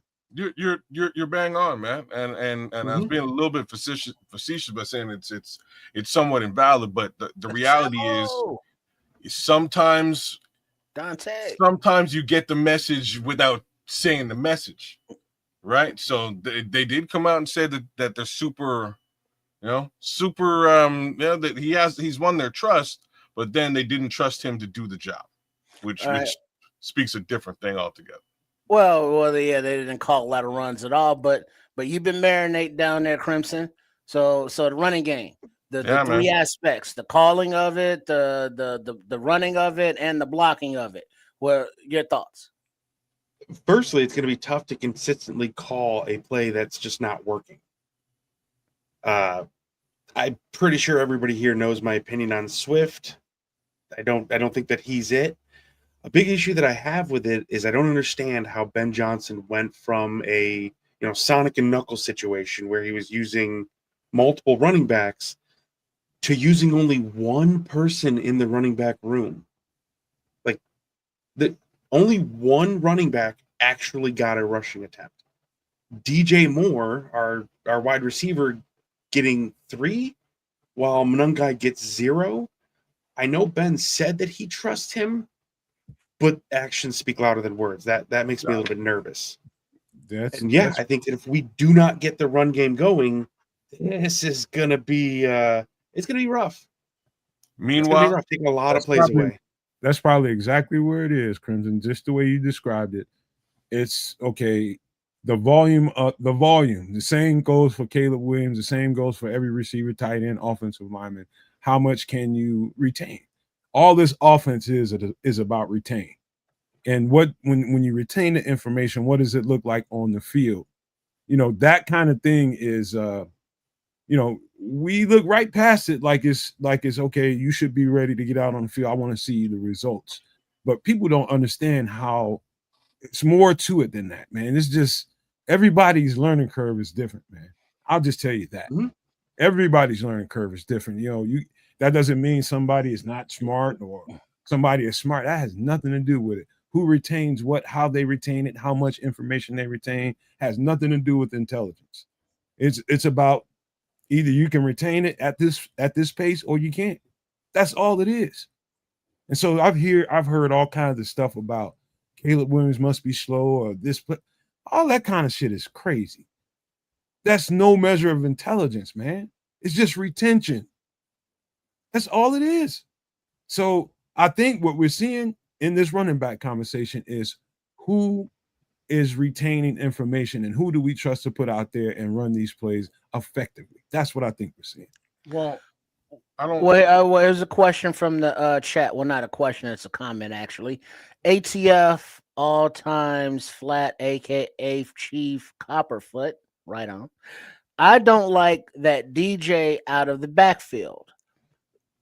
I agree. So now we got a running back in Swift and a rookie who we quote unquote trust, and Munungai, Roshan who can't stay healthy or get on the field, and maybe Britton Brown from the practice squad. So we got no top tier running backs. So the plan is to get the ball into the playmaker's hands, of which DJ is a playmaker and built and runs like a running back once he gets the ball in his hands. Cool. But is that the appropriate deployment of the assets? So is that a good thing or bad thing? What do you think, panel? He's supplementing what he doesn't have. Everything that I just got through saying supports what he just said. He put DJ back there instead and gave him touches. He's supplementing what he doesn't have in those other players. Does it make sense? Yeah, all right, kids. What do you think about DJ in the backfield? Overall thoughts? I don't mind DJ in the backfield. There's other wide receivers who do this type of gadget stuff. Debo does it real well. I think Luther Burden might be great at it. I think DJ might be great at it. None of that really actually means anything, the problem is this room's not good enough. Like if you're looking to the, you know what I mean? If you're looking to the wide receiver core to handle your running back room issues, there's clearly an issue. Like that, it's about that simple to me. Right. That this needs to be fixed. It needed to be fixed months ago. Meanwhile, back at the ranch, Howie Roseman is stockpiling all of the solid running backs in the league. Meanwhile, Tank Bigsby's a Philadelphia Eagle. Audric Estime is a Philadelphia Eagle. I'm just waiting for Damian Martinez to sign his Philadelphia Eagles contract at this point, because this is kind of ridiculous. Something that needs to be done in that room. Like, Nomad, me personally, I've been talking about this for months, and you're in full agreement with me here. I don't know what they're doing. Something needs to be done. All right, Crimson, DJ, your thoughts? Running back? I don't mind seeing him out of the backfield on a rare occasion. Like I said, I'm more annoyed at the fact that he had more touches than Monungai. Like, and there's something to be said too about experience, real actual game rep experience. There is no substitute. I don't know why he didn't even get a single touch. They had him in pass pro and then to actually catch. That doesn't make any sense to me. Hey, you know what, man? We talked about this the whole entire offseason, especially once we got done with the draft and free agency, and they didn't really make strong moves in the running back room. Kyle Monungai is a running back to me. And until he shows me that, okay, he can be a difference maker in this offense, he's going to be a running back. You know, I don't care how people think of him. I'm just telling you what I saw on tape. I'm a tape evaluator. That's what I do. You know, that guy ain't, let's just say, I hope he can perform well in this offense, man. I do think he has some traits to him that will help. I do think if he's ready, give him the ball and let him, you know, make some hay with it. You know, DeAndre Swift is DeAndre Swift. The offensive line, the interior of the offensive line has to make this work, man. And we're talking about running backs. You give me, let's just say, a B plus, B minus running back with a decent offensive line that can provide running tracks for the for the running back, I can make hay with that guy. I don't give a shit how good he is. Make some tracks, make some space for that guy to run in. That was spoken to today by Ben Johnson, and that's the truth. They didn't create space for the running backs to run in. And so that's got to change first. I don't give a shit who you got back there. Yeah. And I would say just that for Mike to clean up before we get this big nostril having son of a bitch. No, up don't in put him there, on here. Hey, give me a thumbs up. Is that DJ? I don't mind that they're trying to find creative ways to get the playmaker the ball. Your guess. Even though it may not be like in the pass game, which I would prefer. But yeah, if we have to use a wide receiver at running back, we got problems in a running back room. Ain't that right, you big pretty baby face motherfucker? You known as Samo. What's up, fellas? What's up? Big What's up? Sam O in the building. What's up, Crimson? You dig?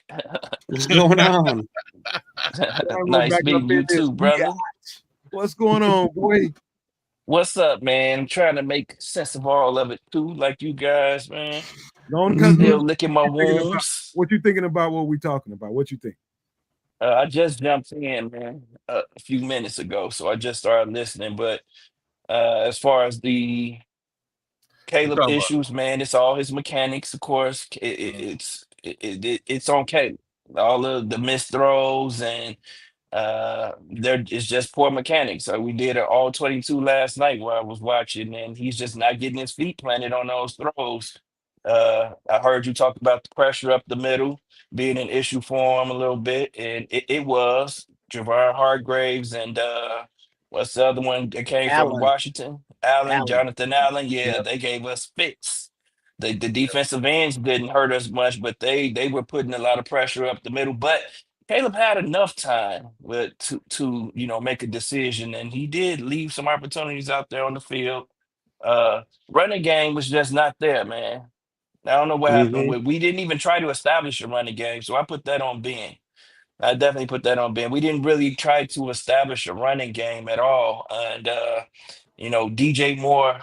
I had predicted Yo, DJ Moore. My bold prediction was for DJ Moore to get 50 yards because I knew that he was going to have to run the ball too because we don't have a real running back, man.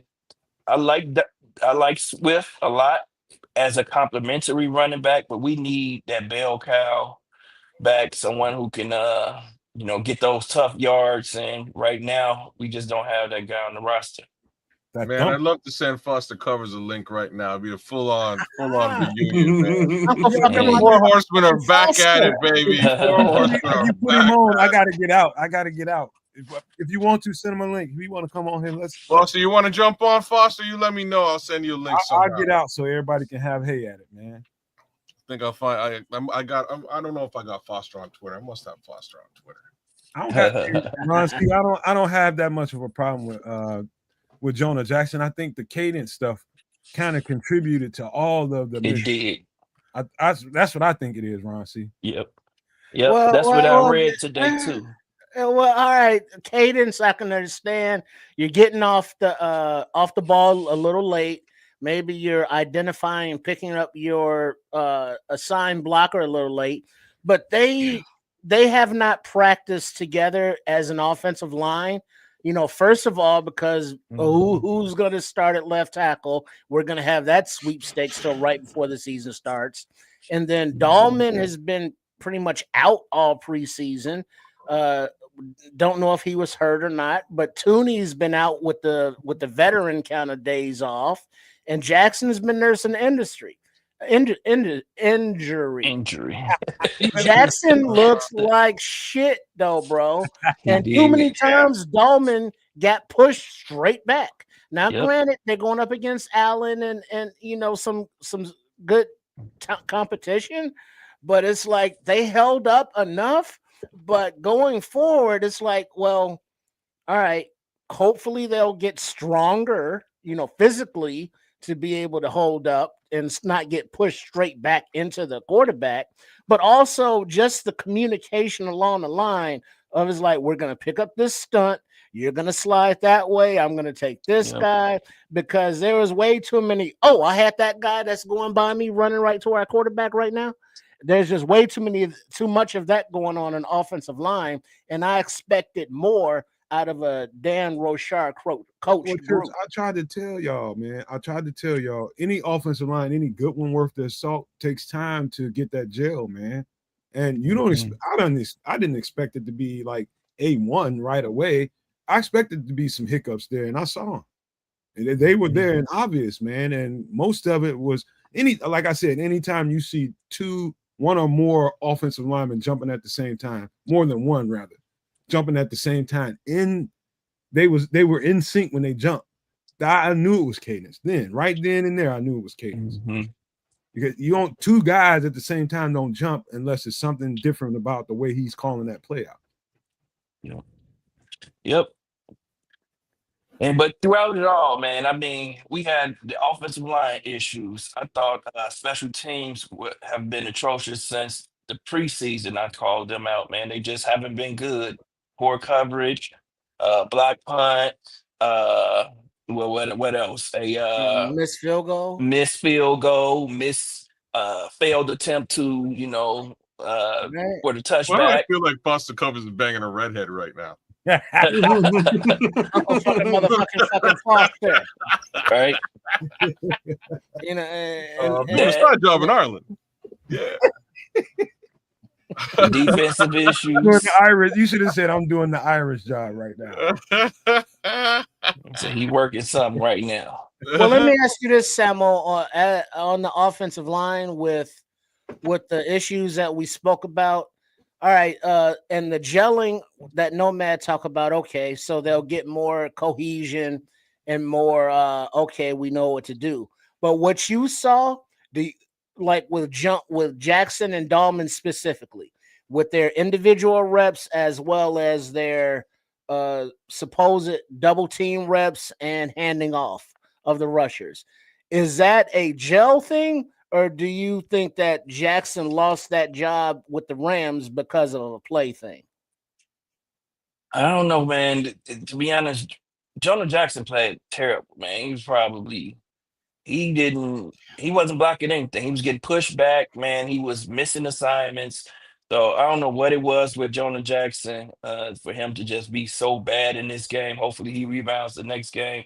He does need some more time on task to play with Drew Dahlman because they were a little off, man, as far as those duo blocks and him picking up, recognizing and picking up the stunts and all of that, man. It was just bad all around. And but Drew Dahlman, on the other hand, he's just not really strong. It doesn't look like, man. He's gonna struggle with power a little bit. Uh, they were bullying him a lot, and he's a guy who wins with athleticism. He's not that big, powerful guy. So thankfully, we don't have to face Javon Hargraves and Jonathan Allen every week. But I don't think his issues will, be a weekly issue. But he is going to have some struggles with guys that are much more powerful than him. But overall, man, I think, like Nomad said, man, these guys need time to gel. I thought the tackles played well. Darnell Wright was killing it, Yeah. man. Darnell Wright was a dog out there. Braxton Jones got a lot of help. Braxton looked bad in the run game, though, man. I don't know what he was doing. I think Braxton's still a little hurt, to be honest with And you. that ain't even He his MO, Samo. Exactly. That's I where think he he's still a signed. little hurt, man. He's not moving the way that he typically moves, especially in the run game. He's usually finding, and he's like a heat-seeking missile usually in the run game. And he was a little step slow to get into his blocks and recognizing things. But we also have to be conscious of the fact that that defense presents a challenge for the Bears, man.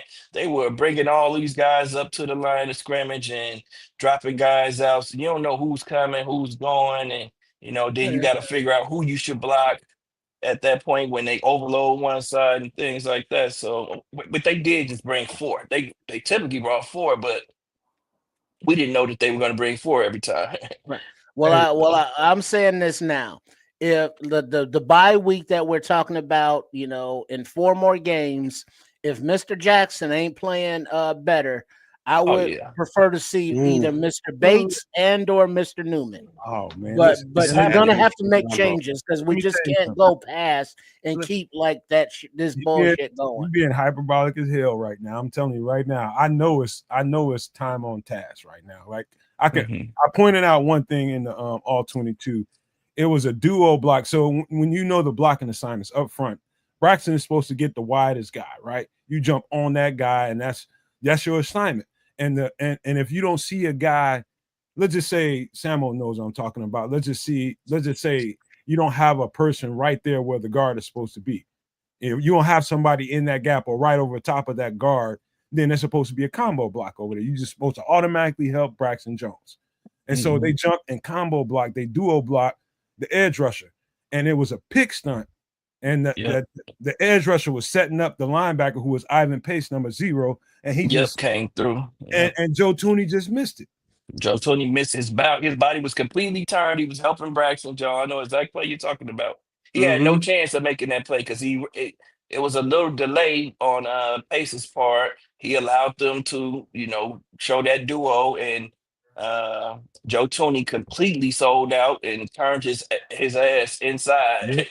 So he had no chance of turning around and getting that block, man. And Ivan Pace just shot the gap easily. And that's one of the best blitzing linebackers in the league, as who said that the other night. Someone said on the broadcast, I remember. Tell them how it is, Samuel. It's about gel, man. At some point in a couple, 2, 3, 4 games or so, they're gonna get used to playing with each other. And some of that kind of stuff is just like you see. I watch the Eagles play, and that offensive line, they're seamless with it. It's because they know what to do. You know what I mean? It's not that these players, these are really good football players, man. These offensive linemen are good. They just are getting used to playing with each other. And some of that, what you waiting for, the seamless that you're waiting for, Trips, it takes some reps to get there, man. Yeah. But there's a difference between the reps and the line cohesiveness versus one, the weak link, and not being Braxton Jones. And if that weak link is like, hey, bruh, what you doing out there, homeboy? No, because you are being detrimental, to this offensive line and to this plan. And it's like he was didn't we trade for him? Wasn't he a free agent? How did Jackson get here? We traded. We traded. We traded for Jackson. Oh Lord. We traded 4. It ain't as bad as you think, Trip. I'm just gonna tell you that right now. Well, we need to see some improvement because that was because in a week or two you're gonna be talking some other shit. Trust me. No, I'll be saying if it's good, cool. I will be more than happy to say, hey, that first week on Monday Night Football when he fucking sucked, he's much better now. He'll say it exactly like that, by the way, too, just to put that up. Well, you not drifting. He was ass that day. He was though. Like I wish I could say he wasn't. He was not. All right, let's move the margin, man. Let's move the margin a little bit. Let's talk about a little bit of defense. And how Detroit, I think, is going to try to attack us. The thing is about this matchup is, and it's all about matchups, is Detroit knows Ben Johnson. They know what he likes to do. Ben Johnson knows that they know him. So he's going to try to come and do something probably unconventional. You might see some stuff that you've never seen Ben Johnson do in this game because of the simple fact that he's playing his former team and they know his tendencies. And so this is going to be a good matchup. He's going to be able to give the defensive coordinator, who is Dennis Allen, some keys to what they like to do. So I'm going to love this chess match. I think the first half is going to be, all right, throw some shit out. And second half, we're going to make some adjustments. That's what I think it's going to be. But I do think they're gonna come after Caleb Williams. Not when I say come after him, I mean they know Ben Johnson wants to run the ball. So they're gonna put extra guys in the box and they're gonna try to make Caleb throw the ball downfield. And I think he's gonna have to throw the ball downfield or they're gonna get on his ass all day long. They're gonna overwhelm the fronts and stop the running game because they know that's what Ben Johnson wants to do. Yep. Yeah. I don't know what order we're going, so I'm just gonna go since I'm already talking. Man. It's okay. But yeah, I mean, so far this season, Caleb Williams' kryptonite has been identified: pressure in his face, because he's shorter stature wise, so it's hard for him to see the field, and he's not a pocket navigator; he's a pocket escaper. And so there's a difference. Yeah. So you collapse that pocket around him in his face, and he's going to panic in there because he's not comfortable in there. So that's what Detroit's going to do to him on defense. And they're going to say, hey, you want to hit those deep passes? We fucking dare you. And so he's going to have to do it to make them back off, because otherwise it's going to be just pressure until you figure out how to beat it. But that includes some Samo, Crimson, Nomad, Keds, no Maniacs. Please tell me, why won't any offensive play caller on this team call a fucking slant? Yeah, whatever happened to that play? All we get is bubble play, bubble screen. All kinds of slants. So when there's splits coming, throw a slant. Throw some slants. Hey, Trips, man, what y'all don't listen.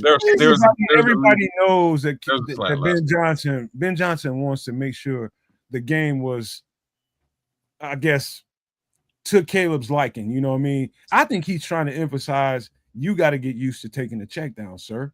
And we're going to script this game plan. Yeah, but I'm talking about when you know that pressure's being dialed up, or he makes that pre-snap read that it's like, hey, these some bitches are coming. It's like check.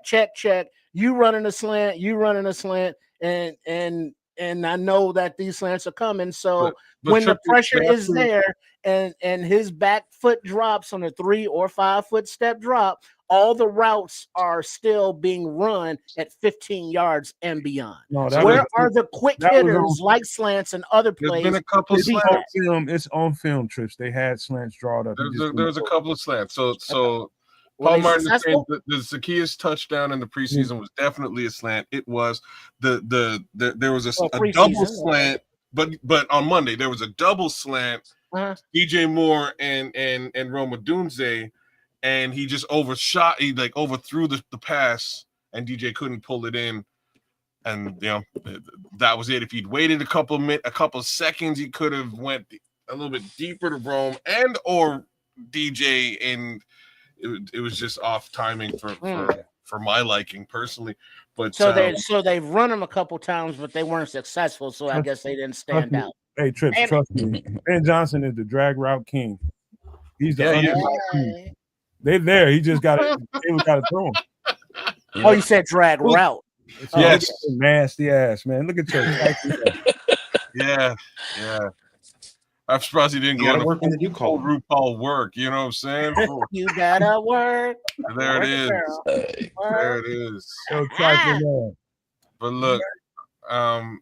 All you gotta do is say drag around here. Trip start twisting his nipples and shit. All right, stop it now. All right, next up, go ahead. Let company talk. Go ahead, Crimson. No, we getting on your ass. Honestly, I'm surprised. I'm surprised that they don't do more hot routes and more layered routes. Considering the wide receiver room that we have, why wouldn't you do a slant and a post?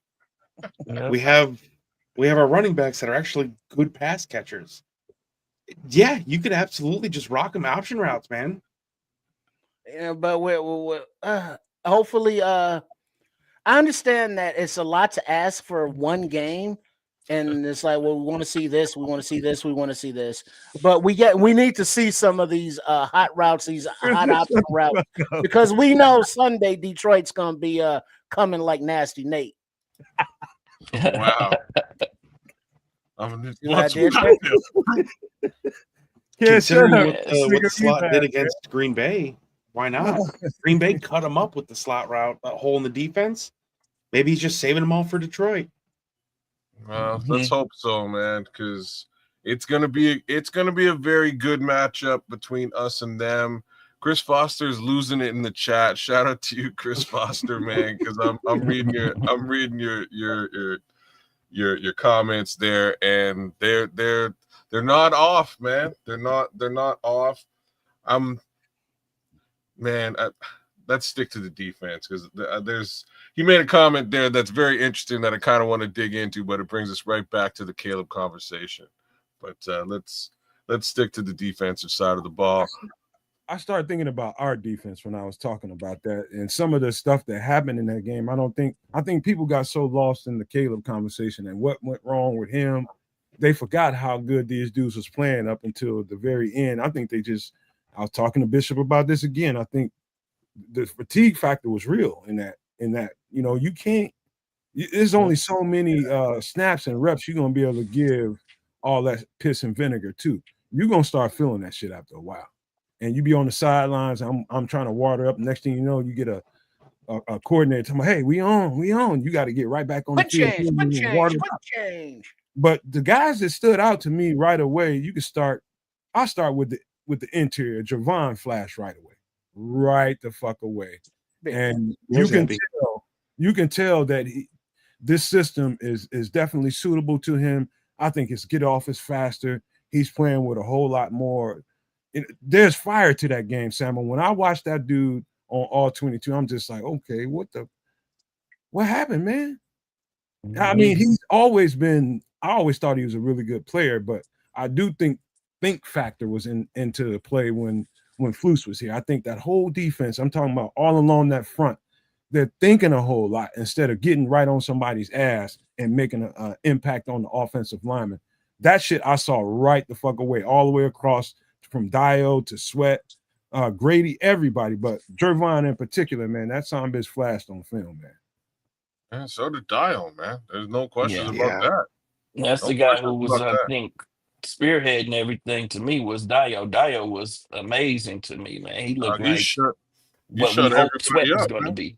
Right? Oh, yeah. The effort was Sweat. I didn't see enough for Sweat, man. I'm not gonna lie. I don't know if he was getting double teamed. I didn't even pay much attention to him when I watched all 22. But Dio, man, he showed some nice pass rush moves, some good power. I know that they had their backup left tackle in the game, and he abused his ass like he was supposed to the Mhm. entire game. So that's what you want to see. If you got a backup in there and I'm a starter, I'm supposed to abuse you the entire game, and that's what he did, man. He was creating plays for Javon Dexter, who was getting pressure up the middle. He was forcing the quarterback to step up, and Dexter was cleaning up. So that was good to see. One thing I just didn't like about the only thing I questioned about what Dennis Allen was doing, man, he was subbing the entire defensive line out at one time. I And like so that. I actually like that, Sam. he liked it, and he commented, and I was like, "Why? Oh, What are you doing?" I don't Yeah, know, man. You They just gotta get him going early, man. You know what? they Hey, it's, Samo, somewhere during the game, man, you know what the Canadian had the nerve to say to me? what's that? He's like, hey, yo, man. He said, hey, yo, man, who is number 50? I was like, what the Oh, how you don't know who the you fuck think it's 50 is? Grady? He That's recognized Grady. Grady. He's like, what's this little guy? Who's well, that little dude out there? boys, I He didn't looks see him so. all preseason. I didn't see He him play. didn't do. So Who's you know what I'm Yeah, saying? I don't know what his number is at all until right. now. I'm finally seeing him on the field. That's exactly why I said it. When you said it was great, I was like, oh, snap! I Mhm. But didn't now even realize. who was the second line? There was Dom Rob out there for some ungodly nose reason. And Tano, Chris Williams, Tano, and who was the fourth guy? Big Bill. Big I don't That know. Bill. was Yep. Noah Bill. Was it That Billings? line I didn't got. see Billings. I don't know about that line. Like the depth and the subs is one thing, but to have them all out there at the same time is something That's what different. was killing me. Yeah. And there was a few plays where the run plays, that's when we started getting gashed in the run game. And they came out early in the second half too. And there were a few plays where uh who was it? Who was that? Who's 90? Who's 90 again? That's Don Rob. Nick Robinson. Don Rob. Don Yeah. Rob the was standing over the tight end. The tight end went down. Don Rob rushed up the field on the run play. I don't know what he was looking at. And then it just, those were those I just big took it run as gas run plays to the right side. It happened like they ran that play 3 times when Don Rob was in the game, and he did the Was it a same thing wide every zone? time. Was it a wide zone at Wide him? zone play. Yep, a wide zone play. Did he Yep. at least force the motherfucker back inside? He didn't. He well, did. I mean, it was he didn't set I the mean, edge, is what he's it saying. stayed. He went inside, but he wasn't forced. It wasn't forced. Yeah, it was just it left a big gap. It left a huge gap. We were just getting blocked. And the other thing was Tremaine, man. I'm out. I'm done with Tremaine. I'm gonna be honest with you. Samo, you tripping? I'm done with Tremaine in the run game, man. Tremaine is slow reacting. Tremaine was so slow to react, man. You will see Noah Sewell moving, and Tremaine will still be standing still. Noah Sewell's already taking 2 steps. Noah Sewell is still sitting there. I mean, not Noah Sewell. Tremaine is just still sitting in his stance, man, and waiting.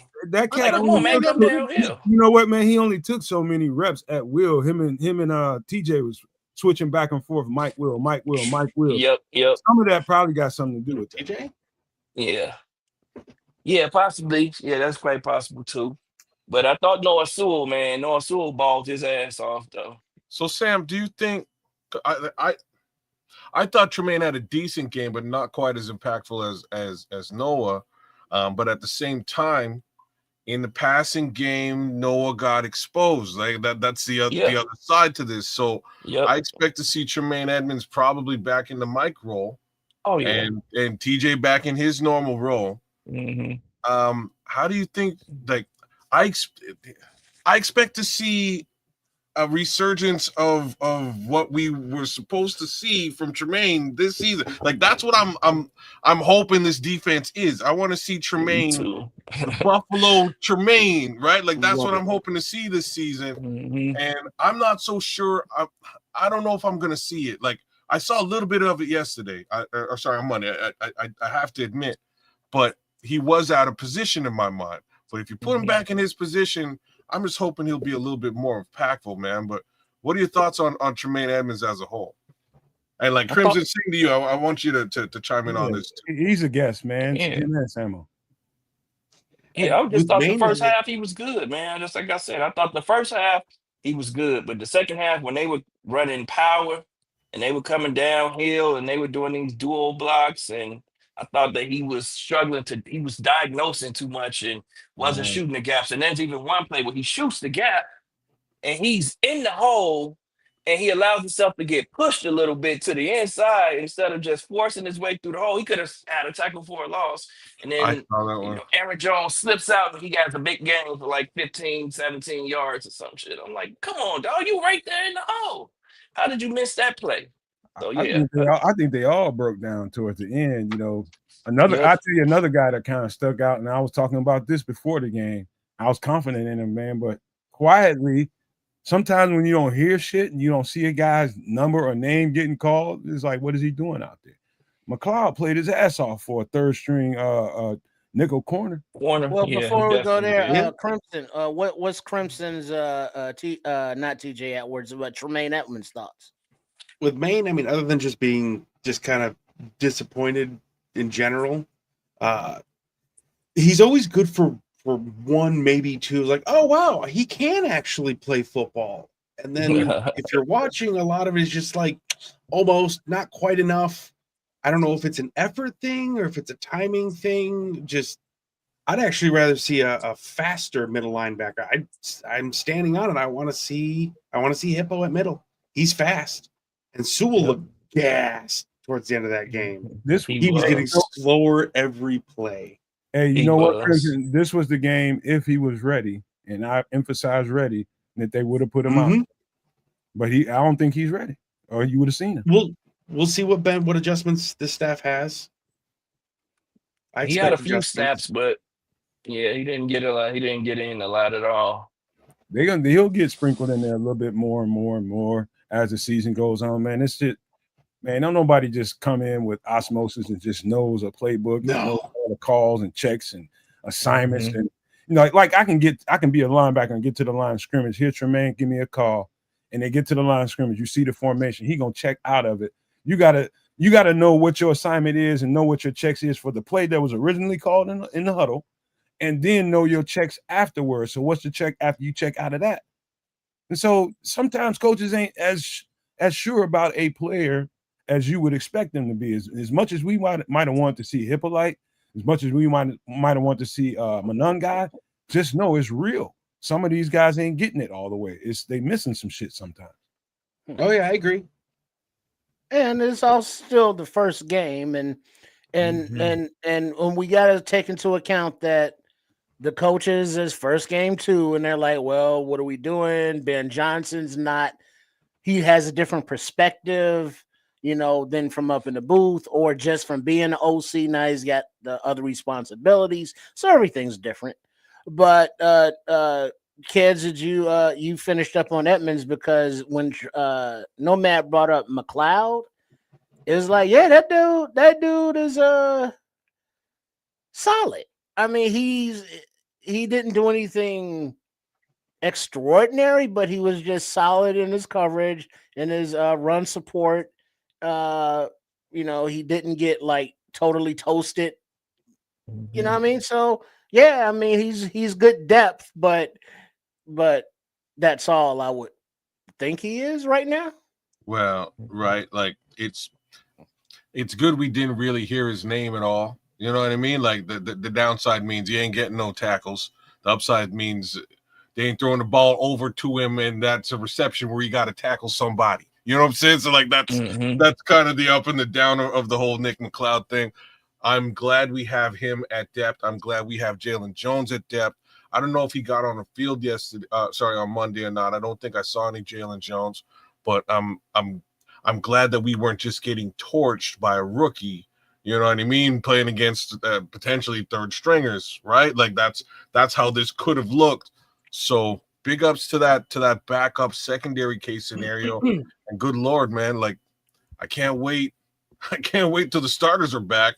Like, man, Tariq, I love you, bro. You're a jerk, but you gotta rein it in, Tariq, man. Tariq got down for his grits and gravy too. That quietly, he got down for his grits and gravy. Ain't nobody talking about that, And another two guys that didn't get the credit they deserve is the safeties. How many times did you hear Brisker and Beyer get talked about? Like, hey, he should have got this. What you don't hear happen is probably the best thing in the world. That means somebody playing their ass off out there. What JJ McCarthy didn't throw most of the game was the fact that those two cats was lingering over the top of that. Yep. Yeah, they were both back in deep coverage. They cleaned up when they needed to. They had a couple bad plays at the end. I don't even want to call them bad plays. It was just some great play calls by Kevin O'Connell. Man, he schemed them up, put them in conflict, and JJ McCarthy just made the right read, excuse me, and made a great throw in a couple of situations towards the end of the game in that fourth quarter. But other than that, man, they were solid. I thought they were solid. Great play by Jonathan Owens, to stop the touchdown on the tackle. That was a good tackle. Yeah, open field tackle. There was they were in 3 safety at that point in time. They had Brisker on one edge and Byard on the other edge with Owens in the middle, and he just read it and it was 3 got to the safety. man. Okay, Yep. I didn't even really recognize that. Okay, you're right. Hey, Sam, you know who else was getting it cracking? You know who else was getting it cracking on the offensive side of the ball quietly? Ain't nobody giving them no respect. The receivers and the tight ends, man, on the offense. Oh, yeah. They was getting it cracking, bro. They was getting on that no block, no rock. You saw that sign on tape, bro. They was getting on motherfuckers, boy. Yeah. You're right. Cole Kmet sticks out to me right now as I speak. Yeah. That's what I was about to say. Cole Kmet, man. Amount of whiff blocks I seen from his ass last season. Yep. He made up for a lot of that in game Give 1. him his ups today. Yeah, give him his credit, and credit is due, because he's not looked solid in blocking, but he's bought in completely. He made and that was a great catch too, man, on that. Yeah. When Caleb put a lot of mustard on that throw up the middle, man, and he kind of one-handed and snatched it out of the air. I was like, okay, that's impressive. That was extremely impressive, man. So Cole had a decent game, man. I'm looking forward to seeing more of him and Colston Loveland in the game at the same time. And I'm surprised we didn't get more Colston Loveland on Monday night, but I'm sure we'll see a hell of a lot more this weekend. Hey, kids, you know what's going to be interesting to see what Detroit tries to do? They're going to try to take somebody away. Any good defense is going to try to. You know who it is, but that's to me right now. We don't know who it is. I do. If I'm them, I'm gonna take DJ away. That's who it is, right? You have to take DJ. You take DJ Moore out the mix, but here's the thing: DJ Moore secretly ain't in the mix. Like it's thank you. That's like not his Caleb's mix. Like you know not his favorite target at all. That's not his favorite target. So that leaves the rest of the offense potentially wide open. And you like, if it's me, I keep DJ Moore on the field virtually all the time, command a double team, and then I layer in some Luther Burden in the slot here and there. You know what I mean? Switch it up with Luther and Colston in a 2 tight end set, man. That's what I would do. Bunch them together, take 2 of them receivers with DJ, and now you got somebody wide. But like I'm telling y'all stuff that I'm pretty sure the Detroit Lions already know. You know what I'm saying? Like I wish I could say they don't know it, because that's what they've been doing. They've been forcing folks to double team JMO. Meanwhile, they're dragging out. So I paused there just for Triple R. They're dragging out Amon-Ra St. Brown. But that's what they've been doing. By the way, Smitty Q is in the chat trying to get his Fred Sanford on, man. He's trying to get his Fred Sanford on. He's trying to get his drink on, man. He said, I ain't gonna beat too many more motherfuckers, Get your Fred Sanford on. Get your Fred Sanford on. All right, another thing I'll tell you. Thanks for having me, guys. I really appreciate it. Hey, you about the Bills? Yeah, I gotta get up at 3:30. Oh shit. Okay. Understood. That's how it is. It's every Sunday. All right, one last thing, Crimson. Tell me what you think about Rome, because that's what I wanted to ask you all, man. What do you guys think about Rome, man, and his development? I know we talk about Caleb a lot. Oh, he got the Rome jersey on. He got the Rome jersey. That's what he think about Rome. I think at the end of the season, Rome's going to be our number 1. I think that they need to utilize that F it, Rome down there somewhere throw. I think they'll get there. I do. And I know he'll come down with it. Hey, Crimson, I think we got to realize what Rome is. Rome is he's not a separator. He's Allen Robinson, bro. Yep, He, not a he separator. he's you gotta trust him on third and distance and get him the ball. You got possession throws, you got 50-50 balls in the Yep. red zone. That's the kind of guy you want to throw the ball to. You know, Yeah. that guy that's gonna be, he ain't finna be what y'all think he's gonna be. I think you gotta understand what he is, man. And Yep. there's a lot of usage from that guy, man. You just gotta trust him. Yep. Yeah. That's where I I'm agree. at with it. Smitty. No, not when you're drinking that Crown, man. Not that Blackberry. Now. Telling you, dude. Hey, Crimson, shout out to you, man. Thank you for, me and Crimson. He Cheers, he guys. told me. Go ahead. Give a shout out to everybody, man. I just want to say thanks for having me on. Like I said, really, really good to talk football with you guys, not just in the chat. A lot of good takes, and I will warn Bears fans, this is going to be a fun season. Football's here. Let's enjoy it. This doesn't last all year, so let's take what we got. Let's actually have some fun. Yep. Amen to that shit. Just stop getting after each other about this is what we wait all year long for. He's so right, man. Stop trying to tear each other up over their takes, man, what they think about this or that. Just enjoy, man. And I know that's hard to do in this day and age, man. Just enjoy, because we're gonna be miserable as F-U-C-K once it's all over with. Some people just like to argue, though. I'm convinced of it. Yep. Wrong or right doesn't matter. Like You're Chris right about that. You're right about that. I ain't with it. I ain't with it. Chris, I'm teasing you, man. Chris All right, says, Chris. don't say it's been one game. It's been 18 games. You know what I'm saying? Like, Well, it's been one under Ben Johnson and them. Hey, Crimson, do you got a podcast? Are you on a podcast? I am just launching a channel, actually. I do. Or tell us more. Still working a lot of the kinks out yet. Links and whatnot coming. Actually, lots of things coming in the future. Nomad That's knows. what she said. That's what nice. she said. Nomad's in on it. But I see that setup you got back there, and that looks like very camera friendly and delicious. Yeah, man. I appreciate it. That shit live Like as my hell. little bear's cave. It's live. We see you. We see you. I wish you could show them that view you looking at, but I know you can't. But good Lord. Yeah.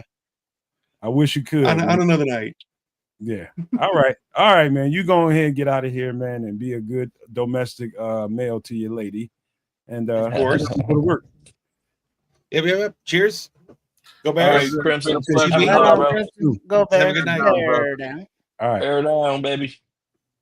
All right, man. So one other thing that I do want to discuss, and everybody, it's a lot of reasons why things went left for us, man.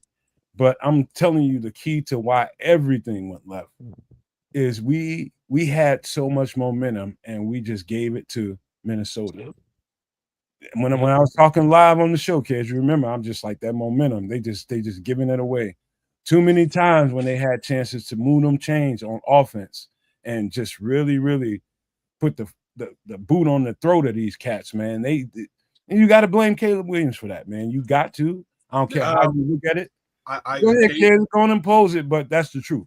I'm gonna oppose it a little bit, just a little. Not to say that by any stretch of the imagination was Caleb a generational quarterback on Monday. Like, I'm just put that out there. I did not feel, you know what I mean? I did not feel that was the case. Disclaimer. You know what I mean? There is Right. the disclaimer, but I have to give, as much as I love Ben Johnson, I got to give this one. I would put this one a little bit on Ben Johnson, and it's got to do with that run game, right? Like, when you're in the league, what do? Eat the clock. That's what you do. You eat the clock, you run the football, and they moved to a situation where they not only stopped running the football, they would not even allow the only other running back who suited up in the game to touch the ball. So I have a little bit of trepidation putting the whole thing on Caleb Williams' shoulders. He's there being told what to do. Let's be frank now. It's game one. Rookie head coach. There's some learning curve to go around for everybody. So hopefully things start to shake out a little bit better as we move forward.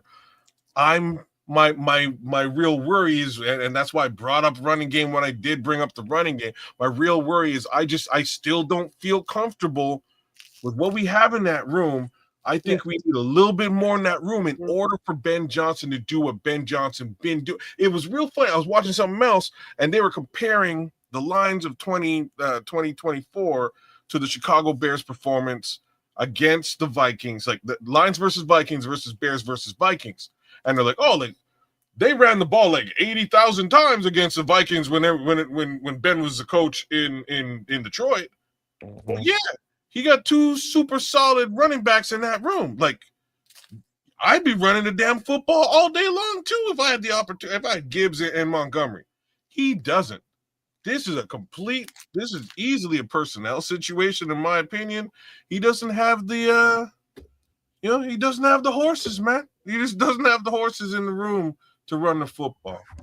Dog. But it could have gone a whole lot better than it did, with some better functionality on the interior of that offensive line, which makes all running game work well.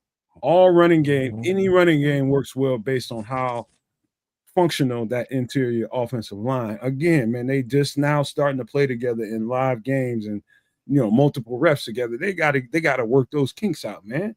They gotta rub them shits out, man, and they will. That's one thing I'm confident about. They will rub that out. No, Diddy. But it's not just on Caleb for the loss of momentum. I mean, let's look at giving up 3 points before halftime. That wasn't Caleb's fault. It wasn't Caleb that missed a 50-yard field goal in calm conditions, where the other team made a goddamn 58-yard field goal. Right. You know what I mean? That wasn't Caleb's fault. So, I mean, he did what he did or didn't do what he didn't do, but it was a team effort for this colossal loss. It wasn't, well, it could have been Caleb's fault. We don't know with the cadence, but the other penalties. I mean, the challenge on the Sewell knockout kind of slowed things, but that was a fair challenge. It was close enough. It was a clean peanut punch. Okay, we didn't get it, but that kind of derailed the momentum as well as some of those phantom ass penalties, hands to the face when the hands never even got to the face. The holding on Darnell Wright when he didn't hold him, all he did was snatch him, and the dude fell down and he fell on him.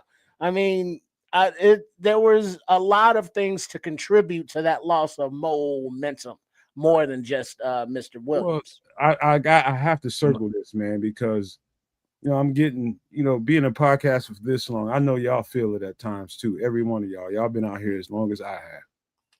Sometimes in whatever space you go to have conversations about the Bears, sometimes, people keep coming back to the Nomad Network because these four motherfuckers right here know some football here.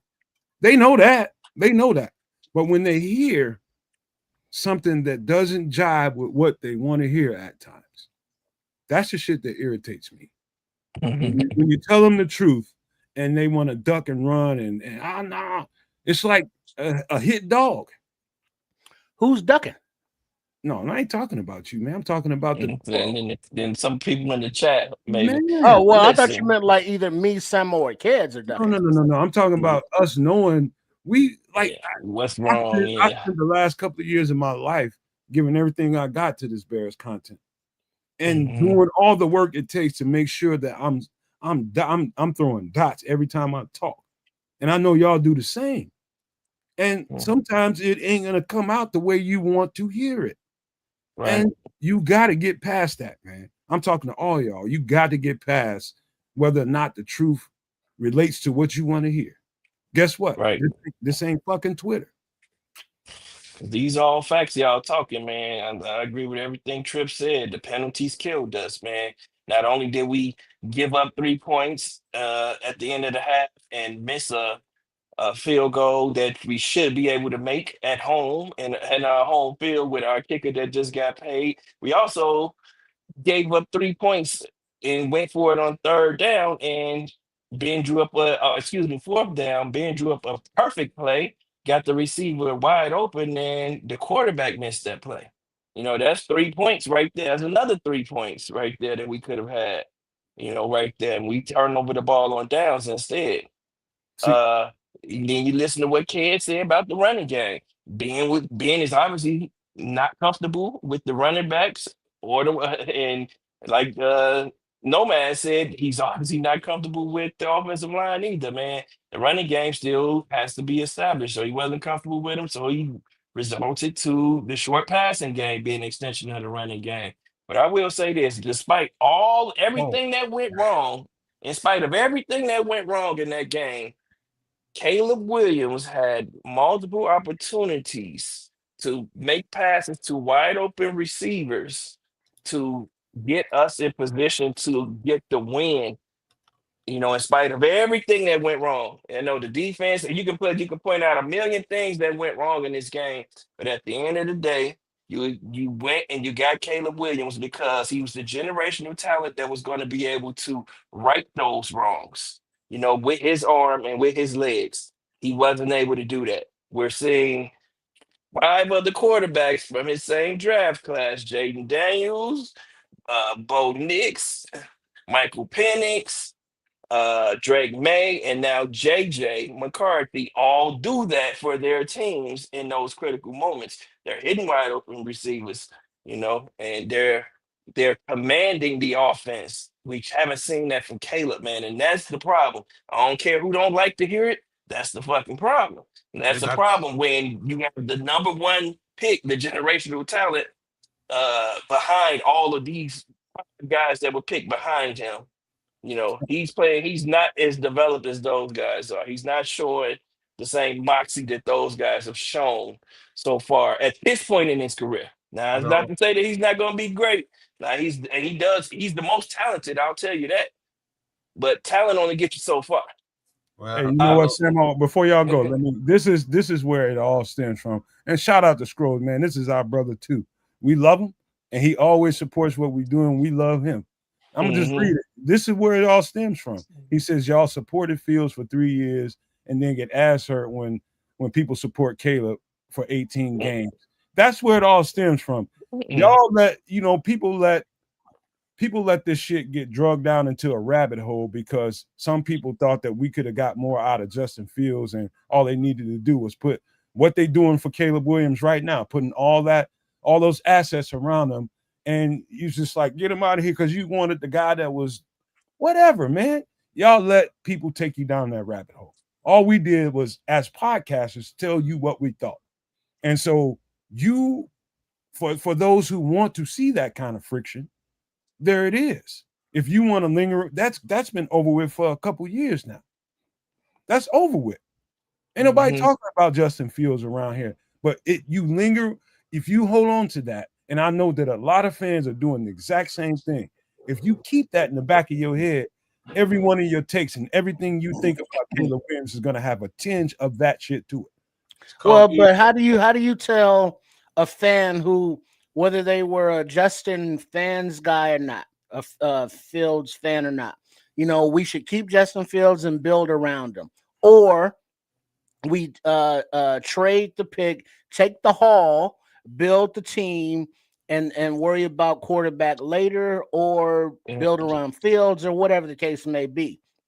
So the people that were both the Justin Fields fans and the people who wanted to take the haul, you know, which are two different groups, you know, there may be some overlap, but those are two different groups, are going to hold Caleb to a higher standard, because it's like, okay, generational son bitch, what you got? You can't hit an open receiver. Well, maybe we don't know. Maybe DJ ran the wrong route, and Caleb thought he was going to the pylon, and DJ thought he was going to hit him. And it's like, okay, well, maybe there's miscommunication.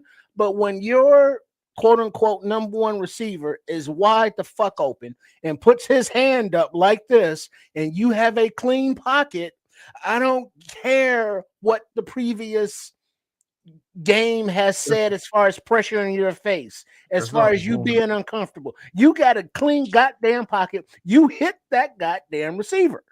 You know, there is no ifs, ands, or buts about that. That is just pitch and catch. Pitch and catch. There's no excuse for that. right? Well, Like let's, them AK. airmail balls, bro. There's no excuse for those. I don't. I Yeah, understand them. since we got Sam on here, let's go and do therapy for the base, man. Let's go and do therapy for the fan base. We need to we already exercise. We didn't exercise that demon. Yeah, we exercise something else at another time, but this is a demon I'm getting tired of. I ain't getting tired. I'm sick of this shit. All this every time somebody criticizes and has anything that's not positive criticism towards Caleb Williams. And you like Justin Fields? You know, I'm tired of that, man. I don't know about y'all. I'm sick of that shit, man. I am sick and tired of that. Let me. So okay, fine. So realistically, that is just speaking from your ego, and I'm not talking about you, Nomad. I'm talking about those who are looking at it as somehow a year or 2 years removed. Just been on 2-7. He's on the secondary team. This is his third team now. If we're really talking about Justin Fields versus Caleb at this point, it's kind of silly.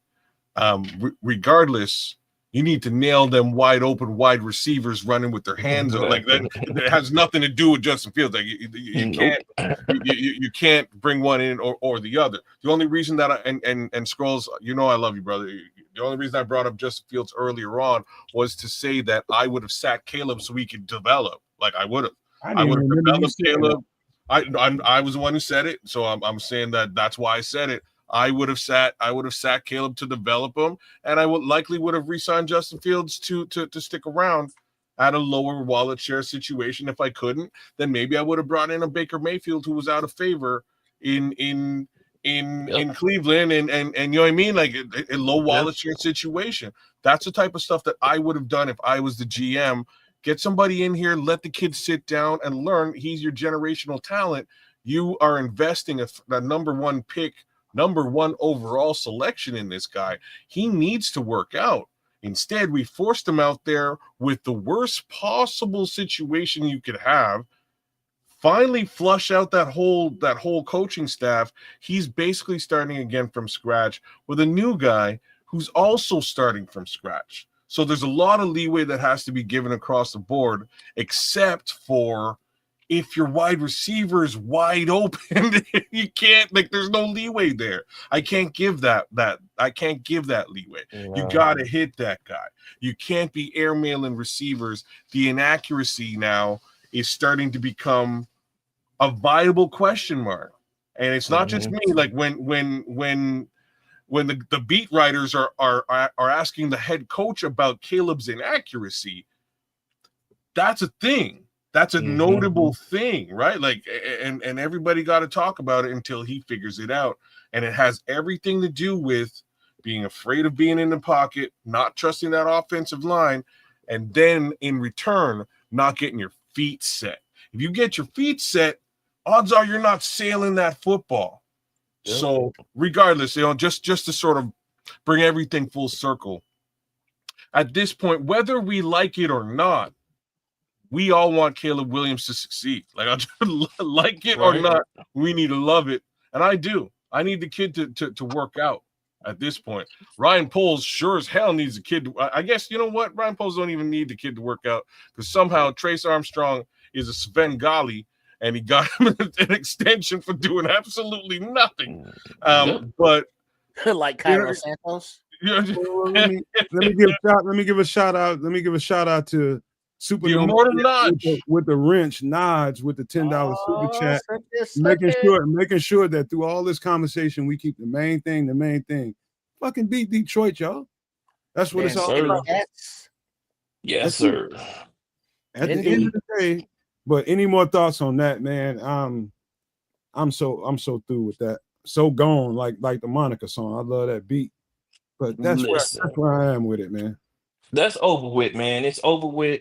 I think it's still a conversation because one thing we did know about Justin is that he's gonna hit an open wide receiver. And that's the problem. Like Ked said, that's inexcusable, man. We can't excuse that.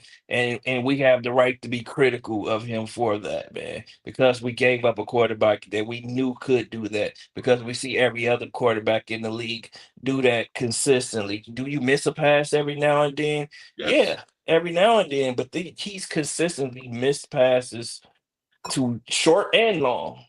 for the past couple years, so we have a right to be critical of him, and in that sense. So, and especially given the fact that we did give up the Hall. You know what I mean? And if we want to look back at anything, we could just say, did we make the right decision?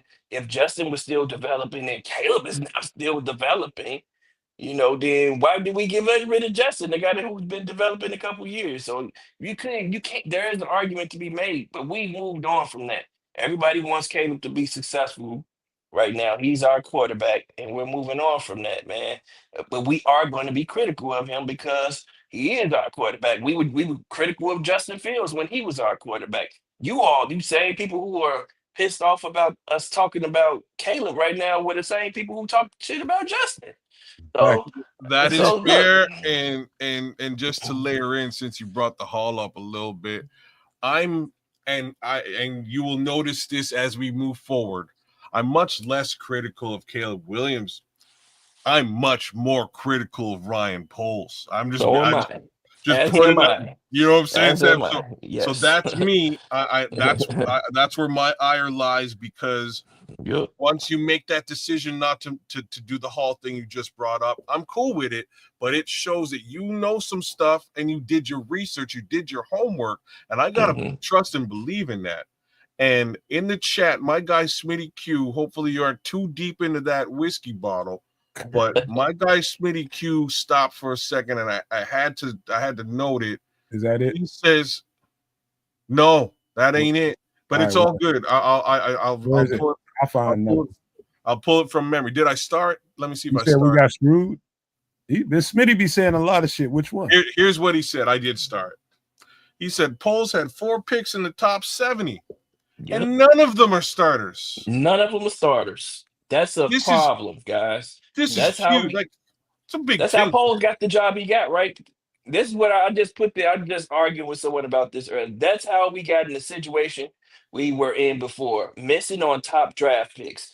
Poles consistently missing on top draft picks. He's consistently signing players to contracts or trading for players who can't play and wasting cap space, cap dollars. So that's how we got into the hole we were in before. Yeah, he dug us out of the hole, but now he's putting us back into digging us back into this hole with the decisions that he's making and the due diligence that he's not doing. We know he didn't do due diligence on this quarterback search. He focused solely on Caleb Williams. We know that because he didn't even bring other quarterbacks into the building. So you were focused on Caleb Williams and got tunnel vision. Then that tells me that you thought Caleb was ready to ball out right away, and he wasn't. So that also tells me that you didn't study his film as much as you thought you should have, as much as you should have. I'll say that as much as you should have. I'm gonna say he studied the film, but not as much as he should have, because he should have seen these deficiencies. He should have seen that Caleb's gonna take some time to develop, and maybe I do need to look at these other guys, because what I can do is build the house. We could have had Jared Verse, Joe Alt, and a haul of draft picks built the house around.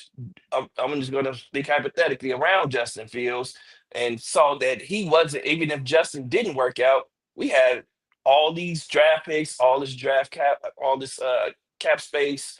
We would have had a nice situation for any quarterback, whether it be a veteran or another rookie, to step into and take off. Well, let me ask y'all this not a starter. Did he on start the same topic? If, let's just say, if thinking this through, by the bye week this year, on the bye week, if Ben Johnson says, "Hey, Caleb is talented, but we need to sit him down because we want to win some games and we want to either run with T-Bag or Keenum, either or," does Ryan Poles say, "Okay, coach, you make the call," or does he like try to veto that and say, "No, we're gonna roll with Caleb"? What do y'all think? I think I'm gonna be honest with you, man.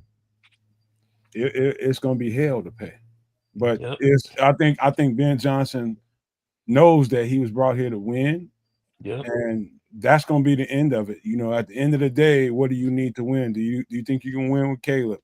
If it ain't happening in the way that he wants to by that point, I just want to see winning, man. And everybody is getting all tribal and choosing sides about, oh, you don't like Caleb, you don't like.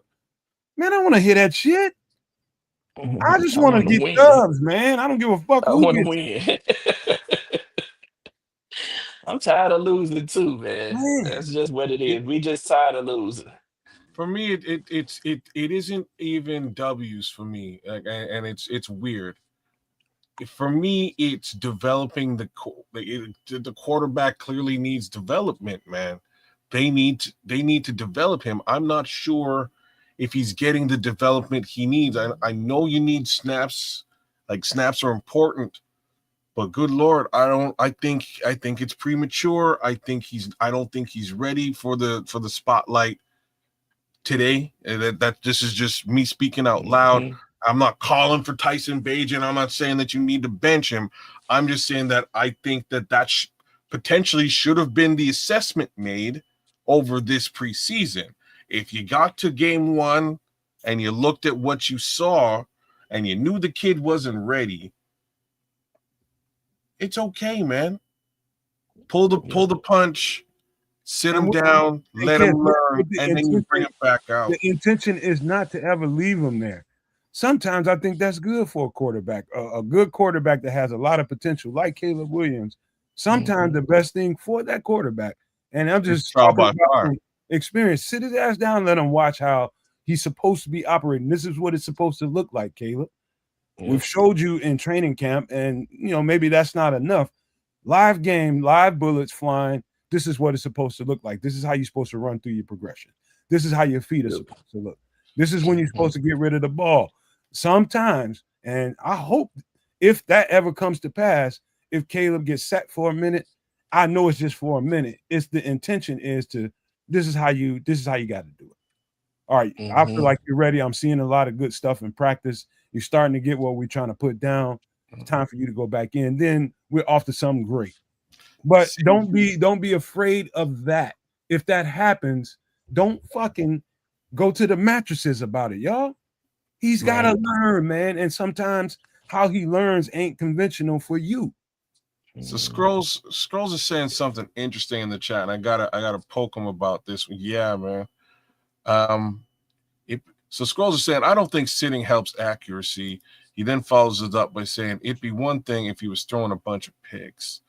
So the picks thing is interesting, y'all, because there's He's reaching out. clearly times where he will airball or not throw the ball in like situations to avoid potentially having an interception happen.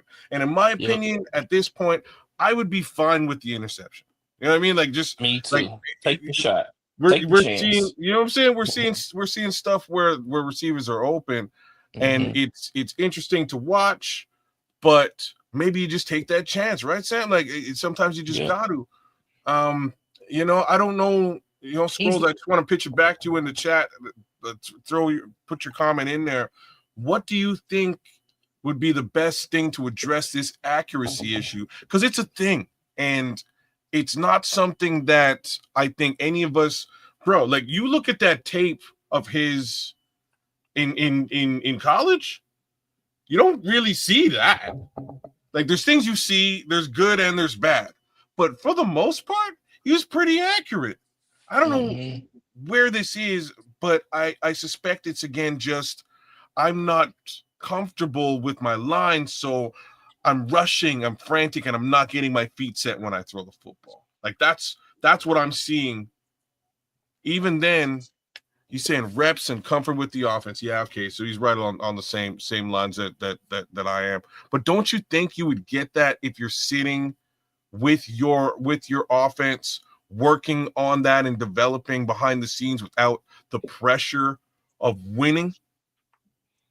Man, hey Samuel, I remember like it was yesterday when we was all looking at that film about these quarterbacks that was coming out, and Caleb was one of them. And one of the stark differences I knew that was right away. I'm like, man, he just back there he's just going for it, man. It didn't look like it was any structure to it whatsoever. Yep. Versus some of these other quarterbacks that was getting in some pro sets and they was operating. And when I said it, I remember saying it, man, and I remember the vitriol and the reaction in the chat. It's just, oh, you don't like him because you love Justin. I'm just telling you the truth. And what he's going through right now and what he's suffering through is that structure that he wasn't in college versus the structure that he's in right now, and he's acclimating himself as best he can to that, and it's not going as well as we thought. That's the bottom line. That's not critical. That's just the truth. I believe you, but the thing is, as Bears fans, you know what we're suffering through? Mediocrity at the quarterback position. Yep. Justin Fields had a picture on the sideline during a game where he was sitting on the bench, his head back, he's looking off 1,000 yards, staring to the sky, glazed over. On the Sports Chicago style post game wrap up for the Week 1 Monday night matchup, on our thumbnail we have that picture of Caleb Williams now in year 2, sitting on the damn bench with his head leaned back, 1,000 yards staring to the sky, glassed over. When he gets shook or taken out of his rhythm, the kid just kind of melts down mentally and checks out for some reason. And it's a very odd thing to see, that just like you go the first half 11 for 11 or whatever the fuck, and then second half, as soon as they bring pressure, you're a different guy and can't hit the side of a barn. And so it's a mental thing. Obviously, it's not physical. Well, the physical aspects of getting your feet straight, keeping your hips straight, and that part, but the mental aspect of it all is something that we all, questioned, when he ran up there and put his face in his mama. It's like, all right, he's emotional, okay, whatever. But as a leader of men, as a team captain, I would want my quarterback to, all right, shake that shit off, fellas. Let's go get him. All right, we're going to work on that. Instead of sitting on the bench like, is that dude all right over there? Mm-hmm. That does not inspire confidence. Long story short. I would want, and I challenge everybody that supports this channel and supports every one of us individually on whatever we do. I would like this, and I'm offering this challenge to all you all. I want you to get on me when I'm not accurate. I want you to get on Keds. I want you to get on Trips. I want you to get on Samuel when we're not accurate. The accuracy is what we hang our hats on around here. The accuracy.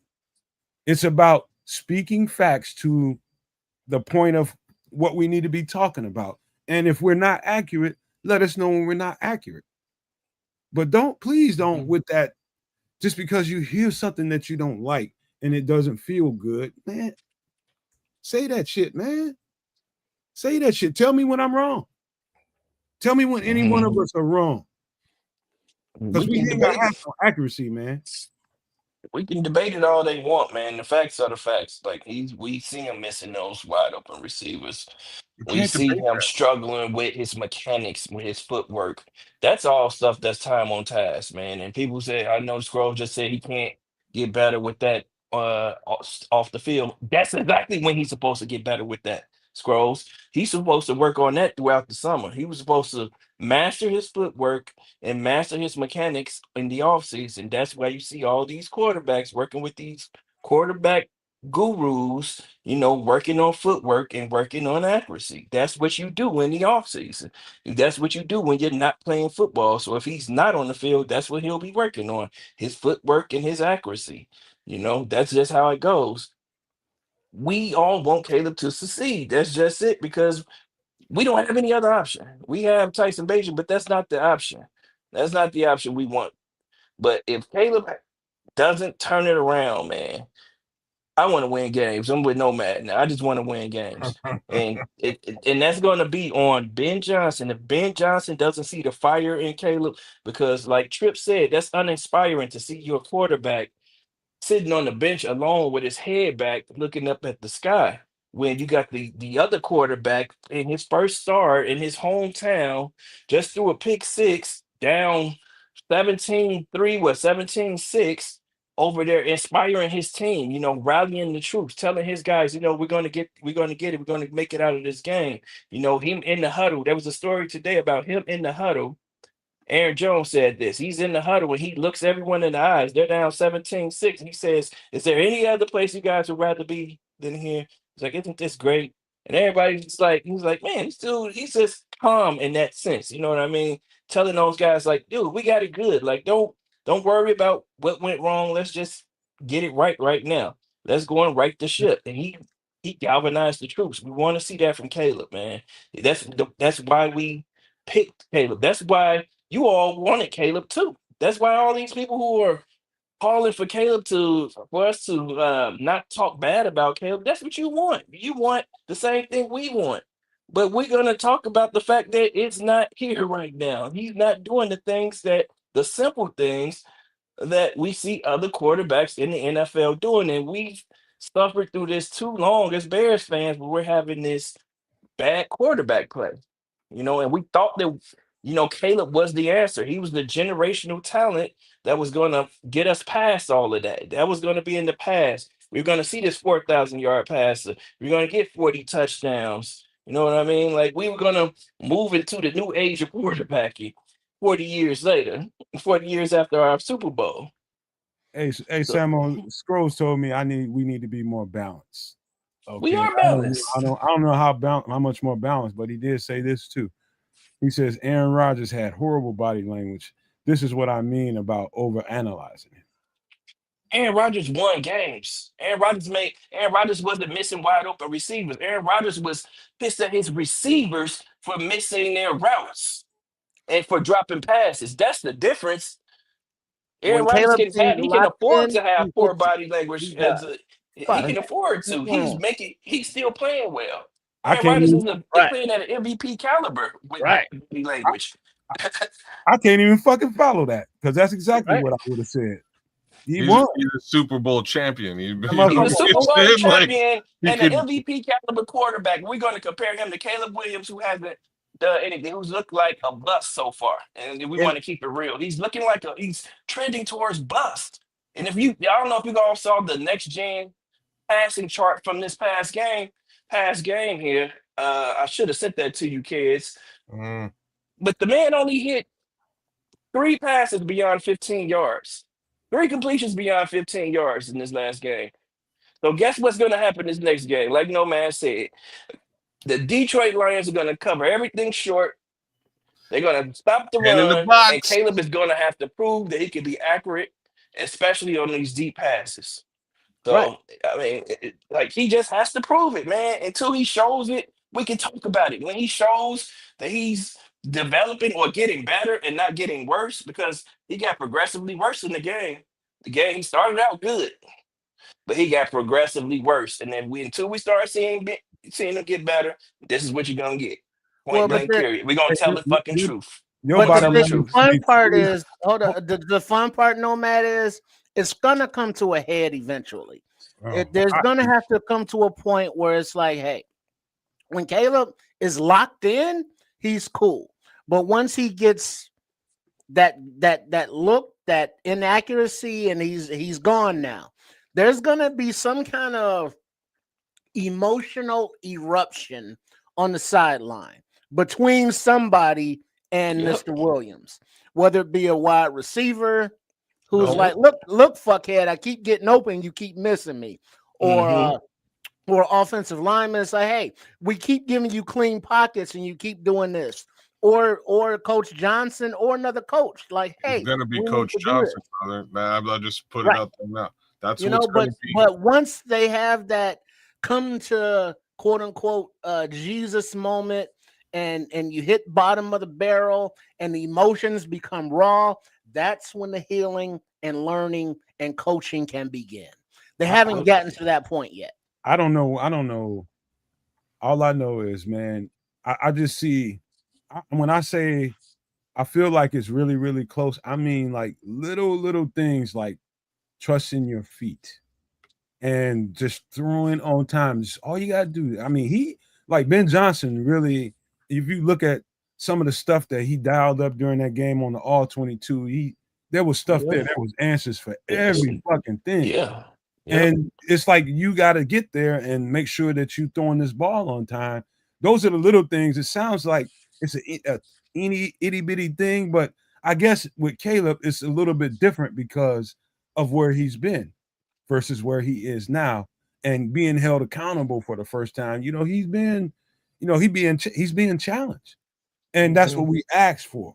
That's what everybody wants. We wanted somebody to come in here and get on him and make sure we got the best out of Caleb Williams. And I think they can. But if I'm just telling you guys, if it doesn't happen pretty quickly, I'm guaranteeing you this. Ben Johnson was hired post Caleb Williams. He's got a different mindset than you all have. And so what you think of Caleb Williams, he might say that he thinks of Caleb Williams. He privately be like, he's not the guy for me. He might. But let's play these games out and find out. If he gets to that point, what y'all gonna do? Turn on Ben Johnson as much as y'all cap and make sure y'all want Ben Johnson? What you gonna do? Right. You gonna cursing Ben Johnson next. That's not. Ben tells him that Caleb's not doing what he's supposed to do. Then maybe they'll accept it from Ben, but they're not going to accept it from us right now. But hopefully we don't get to that point because the kid develops. But now also and before we get hated on because we've dominated the conversation, you know, I just want to put it out there real quick. I know Nomad has his topics and all, but we are not dismissing Dennis Allen and his defense giving up 21 goddamn points in the fourth quarter. Or that's inexcusable. Or the lack of run game support for Caleb Williams either. Right, we definitely had to bring that up today. Yeah. I feel that in my personal opinion, Caleb didn't have the worst game. Like he's had worse games than he played on Monday. Like those inaccuracies need to be discussed. Like you can't let that stuff go. But when you start to see things going a little bit sideways, that's when you need to put the ball in somebody else's hands and let the kid calm down. Take the weight of the world off his shoulders for a minute. And there just wasn't any ability to do any of that, man. So it's too much who is too much who is given, much will be expected, right? Like that's the problem here.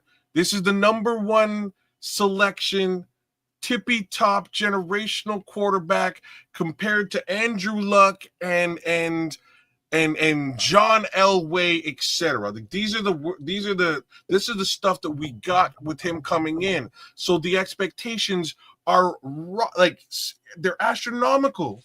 Kids, Kid calls himself Superman. Let me help you layer onto that. I'm gonna help you. This is what makes it worse psychologically for all the fans that are Bears fans. They're watching other quarterbacks excel in year one and in year two. And there's just, hold on, man. These motherfuckers leaving us behind. All these Commanders fans, all these Patriots fans are talking shit to us on social media, and we want to talk shit to them because our quarterback ain't doing what the fuck he's supposed to do. And that's added to everything that you just said, kids. They're watching Jaden Daniels and all the questions about whether or not Poles should have. Oh, that's a valid conversation. When I tell you that, it's a valid conversation. It's legit. It is. But add that to that conversation, kids. That's what's going on. Well, not only the generational number one pick, but just the simple fact of being the quarterback. The quarterback is going to get the most scrutiny on any team, win and or lose. You know, the quarterback's going to get most of the blame, you know, when they lose, and most of the credit when they win, even if it's not due. So, I mean, there's that aspect of it as well. Go ahead, Samo. I mean, he's supposed to be the trump card, man. The quarterback is supposed to be that trump card, man. When everything goes wrong, he's supposed to be able to throw that trump card out and, bow. Pick up your card and pick up your books. If we play in spades, he's supposed to be the joker, the big joker, and he hasn't been that, man. He hasn't been that by far.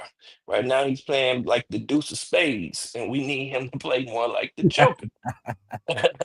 Look at Sproles. He talking about, let's see how Jaden holds up. Don't be trying to insinuate. Yeah, I mean, it's the long game. I mean, what's the rookie contract? 4 years, 5 years? Oh, he gonna get paid. We might get paid. He So gonna I get mean paid. that the clock Oh, is ticking. Jaden is gonna be good. He gonna He get tripping paid like talking a about motherfucker. Jaden. He probably gonna He get the tripping. richest contract, man. Yeah, Go ahead. Jaden Daniels is solidified. He's proven himself. Everyone who's still wishing bad on Jaden Daniels, stop it. This dude is proven that he is a special quarterback. Not only just a good quarterback, he's a special quarterback in this league, a dual threat. He sees the field extremely well, gets rid of the ball on time to his receivers, man. He's playing well. And like I said, the other quarterbacks in this class have played well too. From Bo Nix, I think Bo Nix is the one who surprised me the most. And Michael Penix, we didn't think Michael Penix was going to be able to hold up. Michael Penix is playing well down in Atlanta. He's And, definitely a surprise to me. I can yeah, remember. Hey, Samuel, I got some pretty good recalls sometimes on these podcasts we used to do, and I remember me and you talking about the whole thing with Caleb and Jaden Daniels. I remember you, and I remember you said something to me, and I was just like, man, the only drawback I got with him is his goddamn bony ass legs, man. He bony yep. as he light in All the right, Mike. ass. I remember that, man. I remember those Yep, words. I remember too. And I said he been playing that same size all his life, man. He could take the hits. That's all you need to know. He can take the hits when he had to take them. He's avoiding them well. He gets rid of the ball extremely quick. If you get him a good deep offensive line and some good wide receivers, and he gonna make it do what it do. And he showed us that last year. Man. But that's not to say that Caleb won't get there. Bo Nix Exactly. had Sean Payton from rookie day one. Now you're seeing the fruits of that.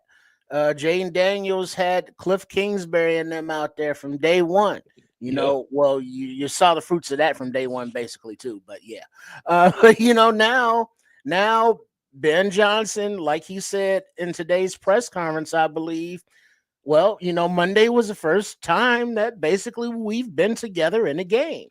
Let me learn how to push his buttons in a motivational right way, and then we'll progress from there. Because we see the talent.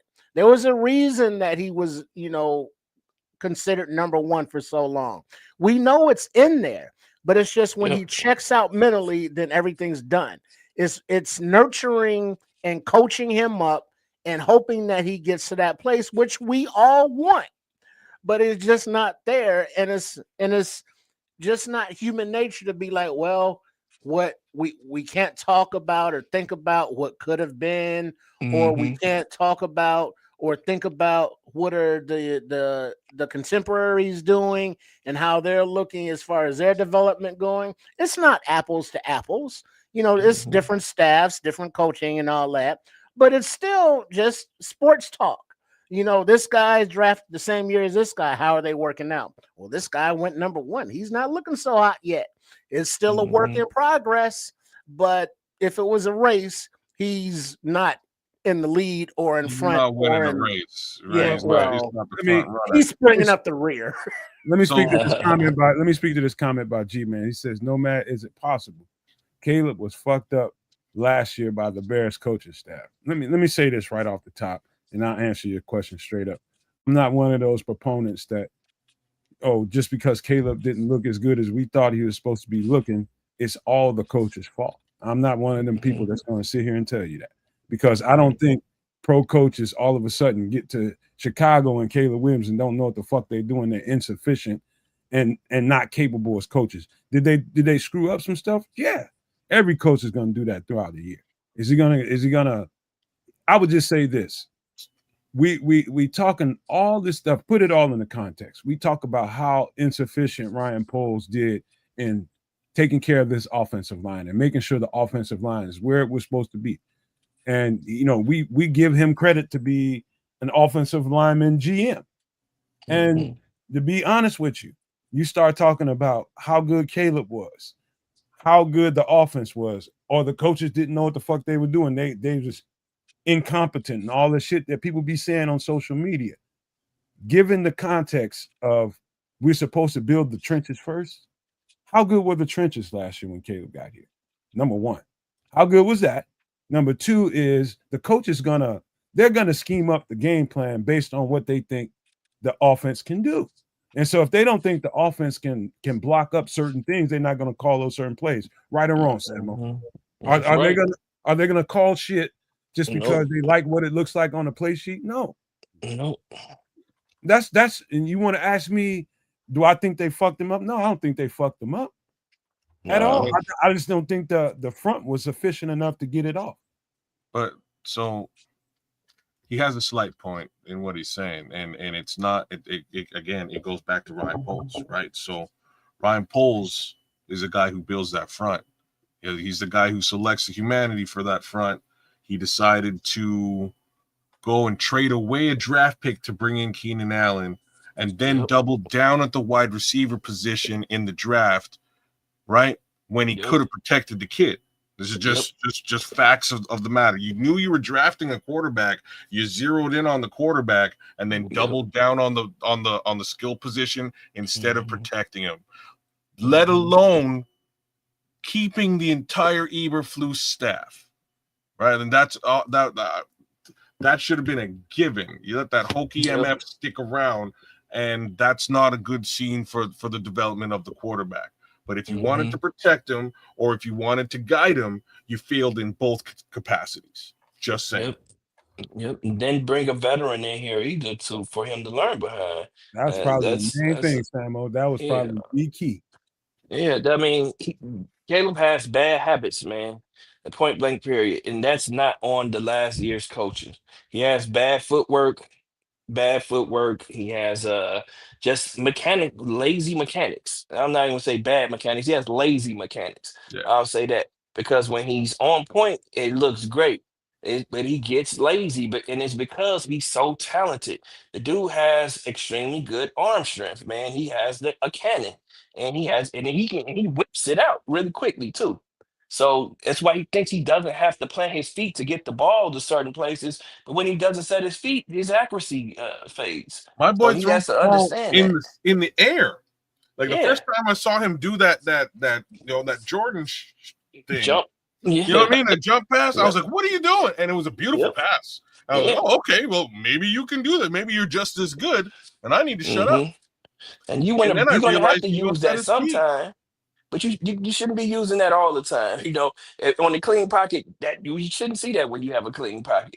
We shouldn't be jumping in the air to make a pass when you're in the clean pocket. Your feet should be planted in the ground. You shouldn't be bouncing on your toes as you're releasing the ball, man. You just can't have that stuff. That's lazy mechanics that are causing issues. That's not on the previous coaching staff. That's on Caleb, man. That's quarterback development. That's just quarterback development that happens every summer. Like I said, with you going to your quarterback coach and spending time on task to get the muscle memory in place to not make these lazy mistakes during the game. Now, I will say this: Caleb has elite talent, man, especially when he is evading a pass rusher.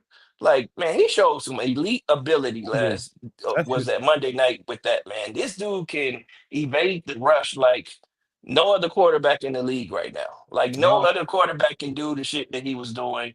And then when he's also out of the pocket, he somehow is extremely accurate when he decides to throw it. Right? He's hitting guys in stride on the sideline on pinpoint, making pinpoint throws. So we know he has the ability to be accurate, man. I don't know why we didn't move the pocket more in this past game. Again, that's a coaching thing. Well, hold on, Samo, to cut you off real quick. There's also the help factor when Caleb escapes the pocket. The receivers have to come and help him. They have to drill to that side of the field. And they were not doing that. Go ahead. I gotta say this, man. I'm glad Samo brought this up, talking about how good his arm talent is. That's one of the things that spooks me about extreme arm talented quarterbacks, who is Caleb Williams. Sometimes they depend on it too much. Oh, that's him. That's his problem. That's his problem. Yep. And like, look, I'm just gonna share this and we'll get it off out of here. When I see him do this in a warm up, exactly, I know we have a quarterback. I'm not sitting here saying that Dak Prescott is a good quarterback at all. I'm saying when we see that motion, Yep. just a motion, I know he knows what he's getting. He's getting his Yep. feet set on every movement. That's what's important to him. He's ingraining it into his head. Like I watched CJ Stroud doing the same thing out there, and I was like, damn, that's the dance, man. You need to ingrain that, get your back foot set and ready to ready to Let it throw. go. Rip it. Now That's rip it. the That's where move, you man. get your power from. You get your accuracy from your legs, from your bottom half, not your top arm, man. Your arm is just gonna, But especially when that's you what he in. thinks. That's Yeah, what he that's what he thinks. thinks. That's what he thinks. He's He's gotten away with it too long, right? yeah. And if we're being Exactly. honest, like he's been able to get away with that in college, man. You can't get away with poor mechanics in the NFL, man. That's a fact. You can be as talented as you want to be if you're not Um, pinpoint. If you're not, a master of mechanics and in the process, and you're not making sure that you're following the process and being routine in your process on every play, then you're not going to have a lot of success. You're not going to be able to play on time within rhythm in the offense if you're not able to do that, man. You just have to become robotic in a sense, in a sense, and then turn that Superman stuff on when you need to, when the pass rush is coming. But you shouldn't be doing that on every play. You're not going to be able to do that on every play, and it's proven. It's and this proven. is part of what happened. So because he's relying on that arm strength and passing and like arm capability, arm talent, he's rifling passes in many cases too, Yep. right? Like Yep. he needs to get a little bit more touch. There needs to be a Thank you. little bit more I touch with forgot. some of the delivery out there for him. Yep. I Yep. to give him the most respect that I can. I'm not sure if I've seen a better, like, I don't think I've ever seen anybody better passing on the run in Nope. movement, right? He's a spectacular talent in that respect, but Mm-hmm. given that, you like still kids, got to rein it all in, man. kids Yep. like sometimes you'll watch a guy like Patrick Mahomes, you'll see him do it. Actually, Matthew Stafford is kind of like the originator of it. He was doing it when he was in Detroit, going against the grain, running one way and throwing the ball another way. He used to do that in Detroit all the fucking time. But none of them, to your point, kids, neither one of them ever threw the ball with that kind of velocity on the run. No. No, Nope. much more touch. Nobody. Much more No one was throwing with that velocity on the run like Caleb is. He's zipping. He's putting balls on a rope On the 15, run. 20 yards downfield, which is crazy to me that he's able to do that. Now let's see it from the pocket, man. And And like I said, that tells me he has it in him, right? That tells me that he has it in him. But Kez is right too, man. You gotta take that. You gotta take some of that spin off the ball sometimes too, man. When the guy's a little right, bit. Look, yeah, Too much hot sauce on that bitch. a little way bit too too much much. extra sauce, man. Too much extra Come on, sauce on dog. that damn ball. Look, that's those are sort of the biggest facets of his game that he needs to work on. But even more importantly than the touch is that footwork that I just showed you. Yep. That is the reason, the primary reason why these balls are sailing. Yep. He needs to have it ingrained in his brain that I'm putting this back foot down and that's it. It's coming out, right? It's coming out, and when it comes out, it's gonna go to exactly where I need it to go. Let's direct that ball, and you're in that mode, as opposed to I got one foot like in the wrong place and the other foot in the wrong place, and I'm just gonna rifle it and trust my arm and shoulder, and that's where the pass is coming from.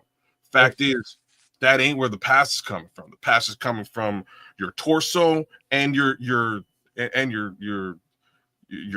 upper thigh, your legs. Like that's where the pass is coming from. Yep. You gotta get that twerk. You gotta have your body, your feet planted in order to get that twerk. Only way to get it. Hey, Scrolls, you want to hear? He's talking about Nomad. You got to be balanced, man. You want to hear some good shit? I'll be honest with you. As far as his talent goes, is mechanically, I'm talking about throwing a football. I've seen some beautiful throws of the football. Aaron Rodgers being the prettiest thrower of a football I've ever seen in my life, and accurate I've ever seen. And when you got Tom Brady saying the exact same thing, then you know it's right. Okay, so number one, Caleb Williams in the past, I don't know, 15 years or so, seeing cats coming in and out of the draft. This guy has got talent. Like, I mean, when I say talent, if he can ever settle down and learn how to operate in a pro style offense, there's not a record this motherfucker can't break. There's not a title that he can't take. There's not a nothing he can't do. I mean, he will have the NFL will be his biatch. Seriously. And they got the kind of talent around him to make that happen. The thing is, it's about getting a saddle on that horse. Yeah. Teaching him to ride around the goddamn track like he's supposed to ride and not being buck wild. So, as being an uber talented human being, I can relate. Sometimes you tend to rely on your talent as opposed to grinding out. And I'm just telling y'all, I have a feeling that's kind of where we are. If being that talented individual, I was also imbued with unlimited funds, I would be unstoppable. So this is where I'm a little bit lost in all of this. My guy has unlimited funds. So what you lack in work ethic, you can purchase. You can purchase trainers. You can purchase quarterback gurus. You can access all of these things. So when to push. You know what I'm saying? If you need a motivator, you pay Tony Robbins. Like you will pay me by money order, sir, and I will motivate you to get the best out of you, mister. All that good shit being said, you can have all the talent in the world if you can't put it together in a timely fashion. I remember there was a time when a quarterback can get freaking 4 to 5 years before he even had to really this is the 2025 NFL. You got to get it cracking in year 2, bro. And I'm telling you guys right now, if Caleb Williams don't start turning the corner in year 2, trust me, some things are gonna start happening.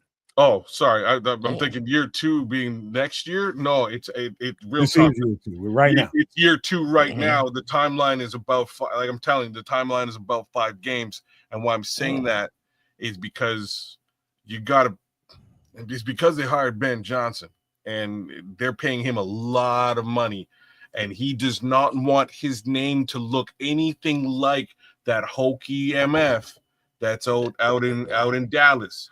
There should be no comparisons between the two. If we get to the level where we're like, oh snap, you got just as much wins as a certain Mr. Eberflus had at this point in last season. So I didn't want to hear that. did we even upgrade at the coach? Hey, Kez, I'm gonna tell you why I know I'm right. You are. If we didn't have Ben Johnson, who was just, you know what they hired? You know what the Bears bought? The Bears bought for 3 years in a row, number 1 in offense. That's what they bought. They bought that from Detroit. They bought number 1 offense from Detroit. And I'm telling you guys right now, no matter what you think, if he can't get it cracking with Caleb, he's gonna make moves. I'm just telling you. And you are so not wrong about this. This is what I'm saying. You got to give the kid his runway. He had a bunch of runway last season, and that's fine. You continue to give him his runway and you support it. And let me also frame it like this now. There is a very specific reason why our head coach is almost completely open with his commentary with the media. Okay? Note how guarded every head coach has been over the past 10 years in Chicago. Ben Johnson is forthwith in his speech because when it comes time to be truly and completely forthwith with his speech, it won't look sideways. It won't look funny. It'll look like he's telling the truth because he's been telling the truth. So when you see the change come, then you were expecting it. I didn't tell you one thing or hide it from you. I ain't been Like this. bullshitting you up all this. I ain't been bullshitting y'all. I've been telling you like it is, and here it Yep. is. I'm gonna tell you like it is. And I So think this. I think as long as Caleb is working hard at it, he'll have the opportunity to stay in. But if he shows any sign that he's not putting in the work to get better, Ben is going to move on, man, because Ben knows hard work beats talent when talent doesn't work hard. And we know that Tyson Bagent he's a is a hard worker. worker. He's a Yeah, hard worker, if nothing else. He's a hard worker. He doesn't have the talent that Caleb has, but he works hard, man. He's going to make the plays that he's supposed to make. He might not be able to make all the plays that Caleb can make, but he he's can't. going to work hard, man. He can't. He can't. Just simply put, he can't. He's not as talented as Caleb is. He's not. But which would you rather have? Would you rather have the guy who's working hard to become better, or would you rather have the guy that has the talent who's not working hard, who hasn't exceeded this other guy who's working hard, who is working Well, hard? well, You have well the talent, but you I have to would exceed. I would prefer the dog. And if you have to compare the talent level, Caleb is above T-Bag. But if you look at Absolutely. dog, Yep. T-Bag is full of dog, where Yep. Caleb is more like not. Yep. That's the fact. That's just the fact, man. Those are the facts of the matter. I don't know. And I all don't know. that being said, we're pulling for Caleb, man. We want Yeah, Caleb no doubt, no doubt. we want Caleb to be successful, but we're not gonna wait on it. I'm gonna tell you that. Like, I don't think the Bears are gonna wait. I know Ben Johnson isn't gonna wait on it. He has no reason to, man. Mm, He got $13 million coming for the next few years, and mm, they bought something from Detroit. Yeah, I think people need to wrap your arms around what I'm just saying. They bought a number one offense from Detroit, bring it to Chicago. How does that work, Ben Johnson? Okay, the quarterback has to do this, the offense has to do that. This offensive line, let me invest in this offensive line. Let me get these trenches right. We need to be able to run the ball. We need this quarterback to play this certain kind of way. I'm telling you guys right now, I don't care how much you want to see Caleb Williams, and we want to see Caleb Williams develop. I'm just telling you right now, that man ain't gonna deal with all that dirt on his name. He's gonna figure out how to fucking win because they're paying him to win. That's what they bought from Detroit.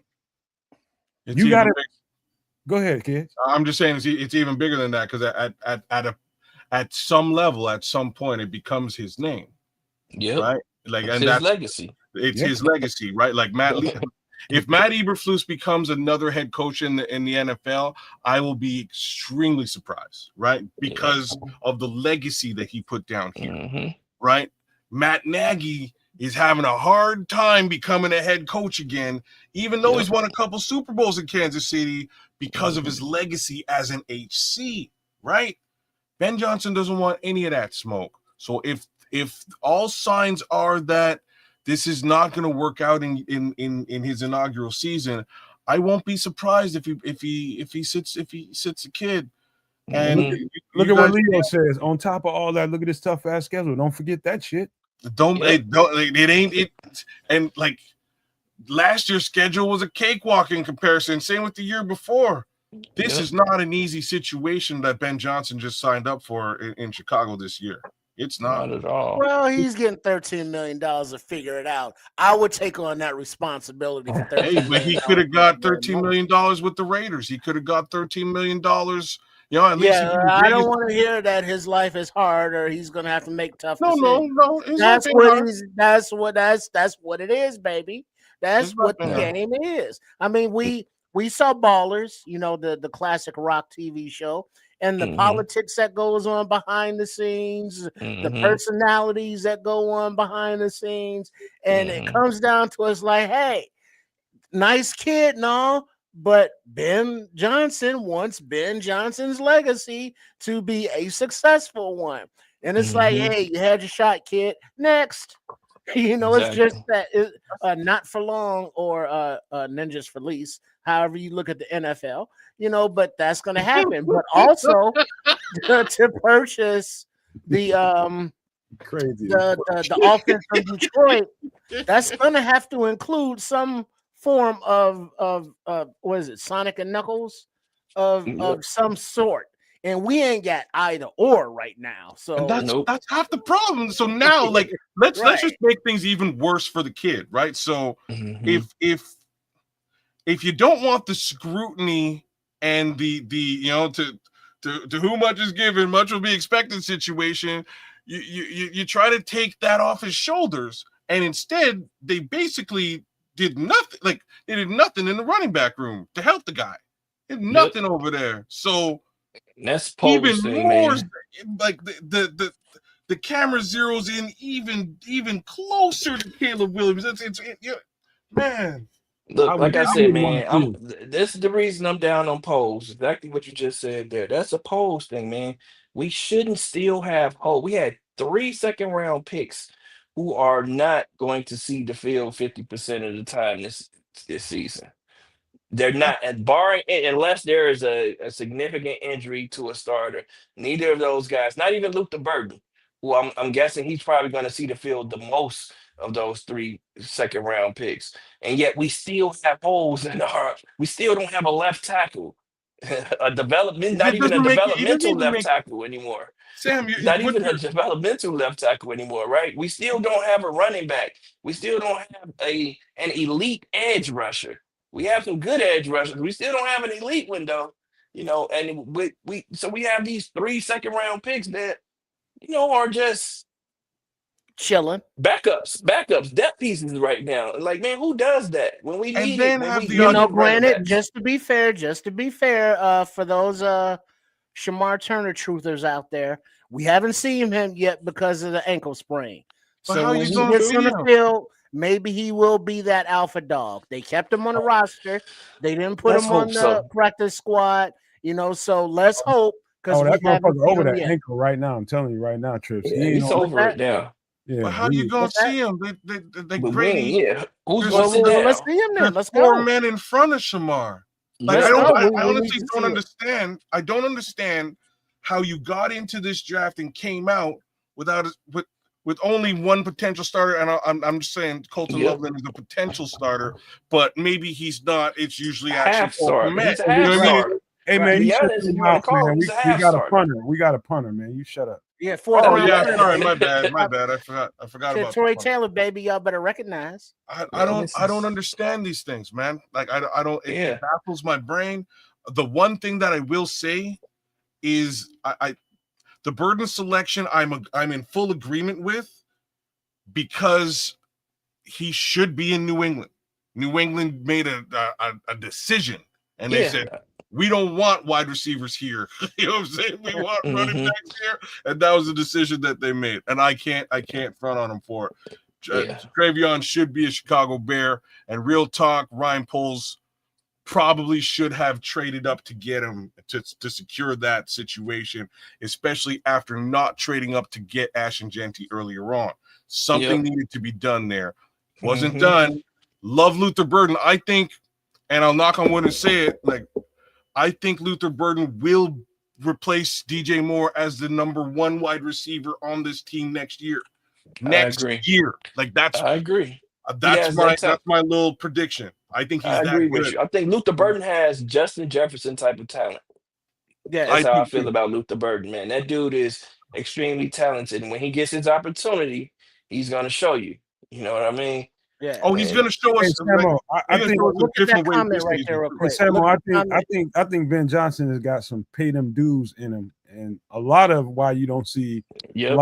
lot of young players out there is some pay them dues shit going on behind the scenes.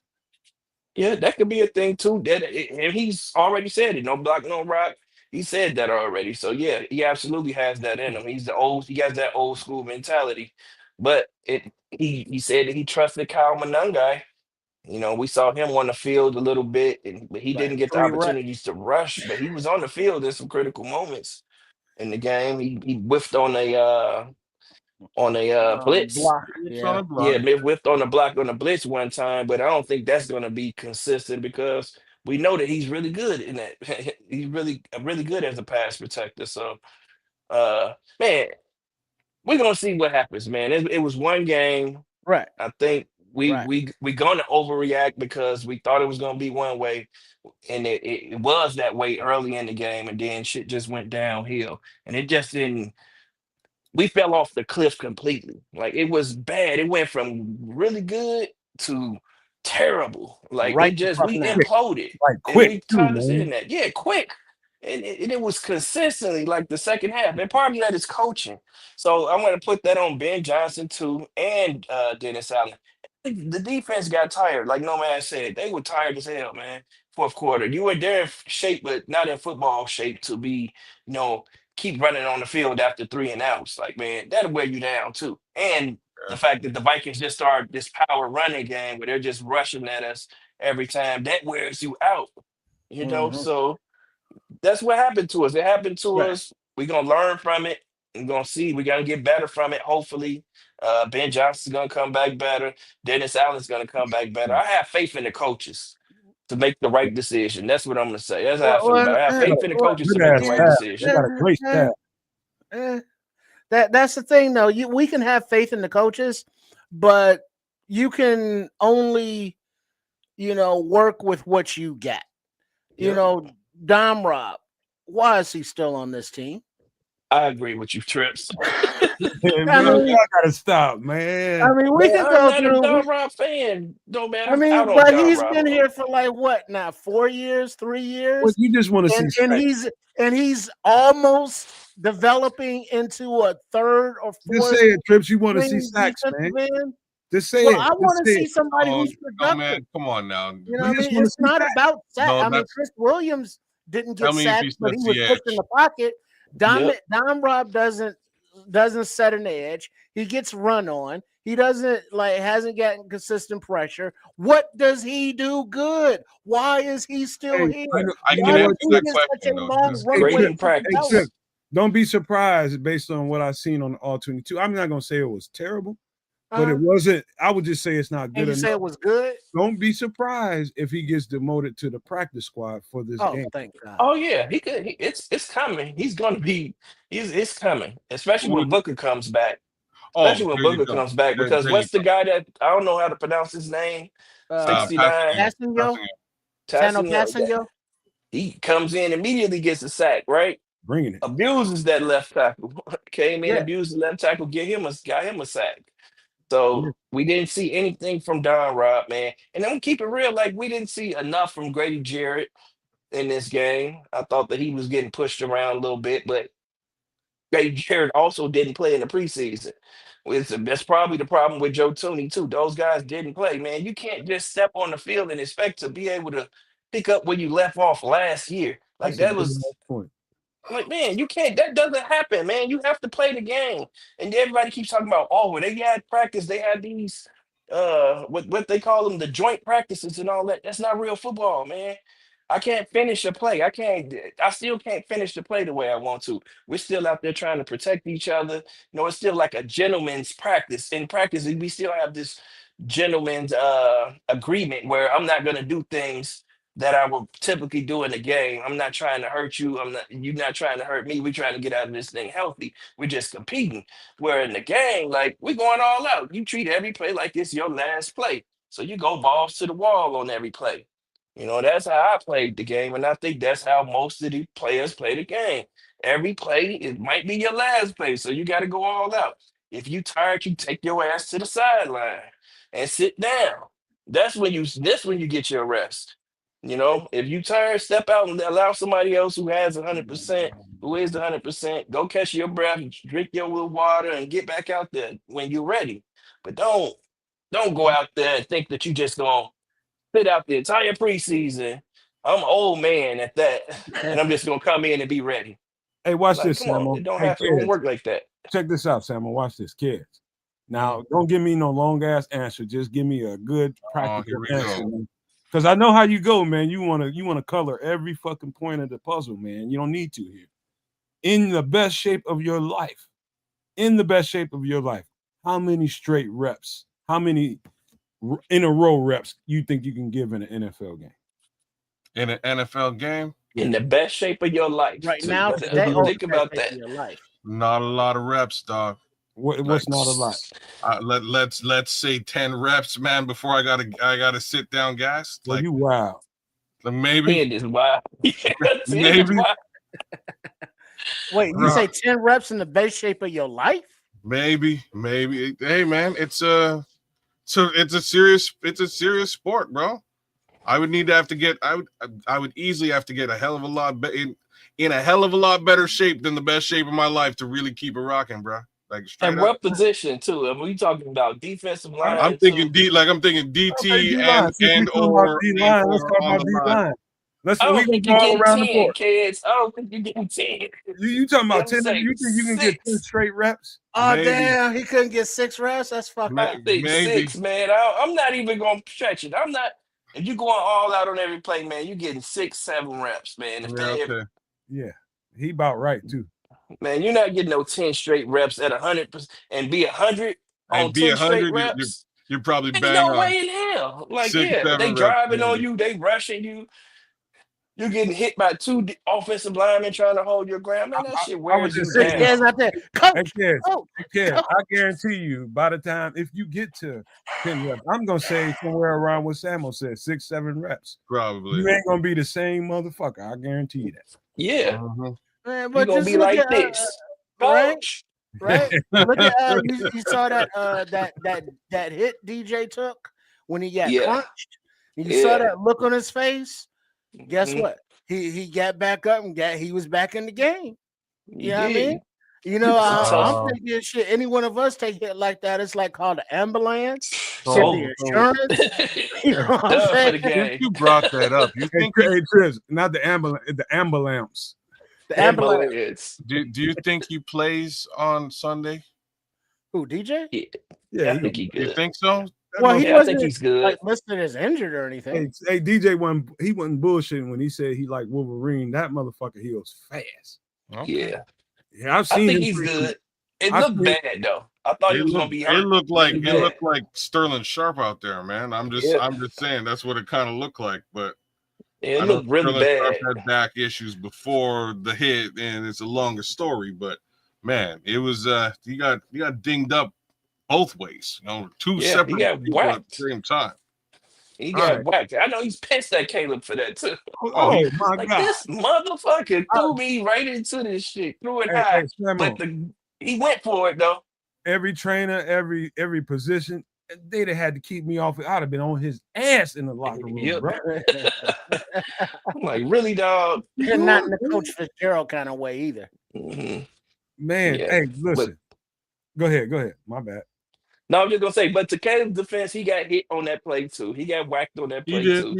He did. So And you know what? That's like one of the few times where you actually saw him standing in the pocket trying to deliver a strike. And I Yep. got to give him that too. Yep. Oops. Yep. It was a hospital ball. It was. He gave that man a hospital Right ball. on, Smitty. Oh boy, we got Judah done snuck up in this motherfucker scrolls. The What? ghost. He better not be, man. I'm gonna get on Where's his ass. Judah? Well, So, The you know, ghost is back. We got the Let me find early him. crowd Oh, for yeah. extra sauce at 8 p.m. Then we got the late arrivers who are coming in like 3.5 hours into the program. Well, I better not find out. I'm getting on his ass. But hey man, listen. Let's get to some exercise. Y'all give me a few more minutes here. We're gonna talk some extra stuff. That's what we do at the end of the show, man. We always talk some extra stuff. I'm gonna ask y'all a simple question. All right. Give me, kids. We'll come back around to you real quick. Give me one liquor that you will never ever drink again in your entire life. Are you asking me first? Or are you going? We going clockwork, man. Oh, okay, sorry. You said you come back to me. What is it called? I'm good with. I'm friends with all liquors now. There was one liquor, and it was tequila. Me and tequila were not friends, but we become friends. Apparently tequila's an upper. It keeps me up. I'll drink the tequila now, man. Fuck it. That's my answer. See how you can't give a straight answer, man. I can't. But it was a straight answer. The answer is tequila. If you want me to give one word answers, that's what I'll do on this show. That's all you had to do was say tequila, man. We coming right back to you so you can explain yourself. Be boring as shit. Tequila. Shit, man. We coming back? Come on, Tricks. Give me one. Tequila. One that I won't or can't drink. You won't. All right. That's two different things. Won't Crevassiers. Oh snap! Okay, Yeah, all okay. No, right. yeah. All right, we'll come back to you for that. What about Samo if he's still there? Oh, I'm here. I'm here. Give me one. Gin, man. Any gin. Nah, yeah, any gin. Man, what's the one in the blue bottle, man? That's what I was just looking it up. I can't remember. Sapphire. Sapphire, man. That shit. Sapphire. I got a story about that. Oh, we gonna come back to you for it too. The one I have to say I will never ever. You're gonna have to hurt me unalive me, but I ain't fucking with no more E&J. Ever. Erkenjerk? Never. No. Erkenjerk with a little sour apple. Yeah. All right. Let Kez tell his. This is why I said hold on, Kez, so we can get you to tell your story. So no story. I'm now that I've heard both of y'all, I'll actually throw two that I won't drink anymore. The first one is malt liquor. Fuck that shit. Yeah. You know what I'm saying? I've grown well out of that, and I don't need to drink it anymore. I will not be drinking any more malt liquor. The other one is cognac. Me and yak ain't friends. Yakety yak. That's why. Bruh. I was new things were coming out of my body. I even put in. You know what I'm saying? I didn't put that shit in there, but it's coming out. So those would be mine too. All right. Yeah, mine. Well, I say Crevassier because clear liquor, gins, vodkas. Physically, I can't do that shit no more. I vomit that shit up if I drink it. I mean, it just makes me physically sick, not drunk or anything like that, just ill. But Crevassiers, oh Lord, I overdid it one night, and with the black bottle that looks like kind of Genie, I Dream of Genie, but fatter. And I kept sipping and sipping, and to the point where it's like, oh damn, I didn't sip too much. And it was just a very strange sickness and hangover and headache. And anytime I smell it or taste it, it's just immediate gag reflex. It's like I've had shots of Malort. That shit's horrible, but it's like, all right, whatever. I need to find out what that shit is, man. It's a Chicago thing. Tequila, it's like, okay, whatever. Have too much of that. That's a whole different story. But yeah, Crevassiers, it's like I can't even like one shot is like, okay, oh God, no. Crevassier? Right. Hey, that's still my jam, man. Nine again. I can still do the Crevassier. Yeah. Do a little yak. Yeah. Okay, what was yours again, Samuel? That Bombay Sapphire, man. Oh yeah, no Bombay for you. Hey, all right. Hold on, Samuel. Where did it happen? Was you in college or you was in college, man? In college. Okay, now I understand. The worst, yeah. That's why I couldn't even remember the name of it. I was like, hold on, man, what's the name of it again? I have to look it up. Like, yeah, Bombay, that Bombay.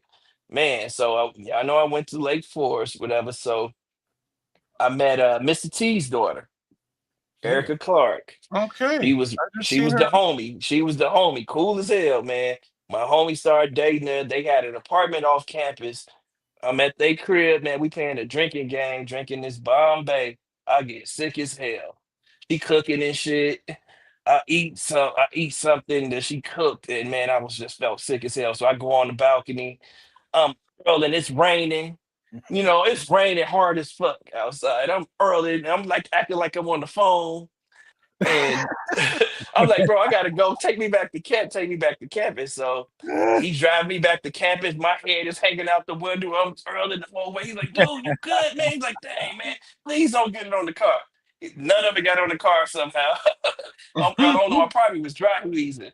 Man, the next day, this man called me. He's like, hey, bro, was you early on the balcony too? I'm like, no. Yeah, man, my bad, man. I'm like, yeah, my bad. He was like, damn, bro, man, you killed the man downstairs bird. I'm like, what? He's like, his bird was in the on the balcony below us, man, in his cage. And he threw up and some of it went in his cage and he ate it. I'm like, oh no, man. I'm like, man, stop playing. He's like, man, I swear. He was like, murderer. That man bird. Murderer. Wow. Man, I'm like, dang, my bad, man. So you drank so much that you vomited and the bird got alcohol poisoning. The bird got alcohol poisoning. Oh, It was that bad. No. Oh, damn. Hey, Wow. Bears fan, Spawn, you I only was a got one lightweight. more of those. You only got one more of those. Don't be calling names and shit like that up in here. What'd he say? Calling what? motherfuckers retarded and shit. I just Oh, saw yeah, I you just saw tripping. Erica Clark her stand up, man. It was actually really really good, man. She's Man. funny, man. She was funny as hell in college, man. Yeah. She's always been a funny chick. Yep, man. Always been cool as hell too, man. Like she was put out for us, man. Took us to concerts. She would drive, drink. We were drinking Dom Perignon, bottles of Dom Perignon and shit.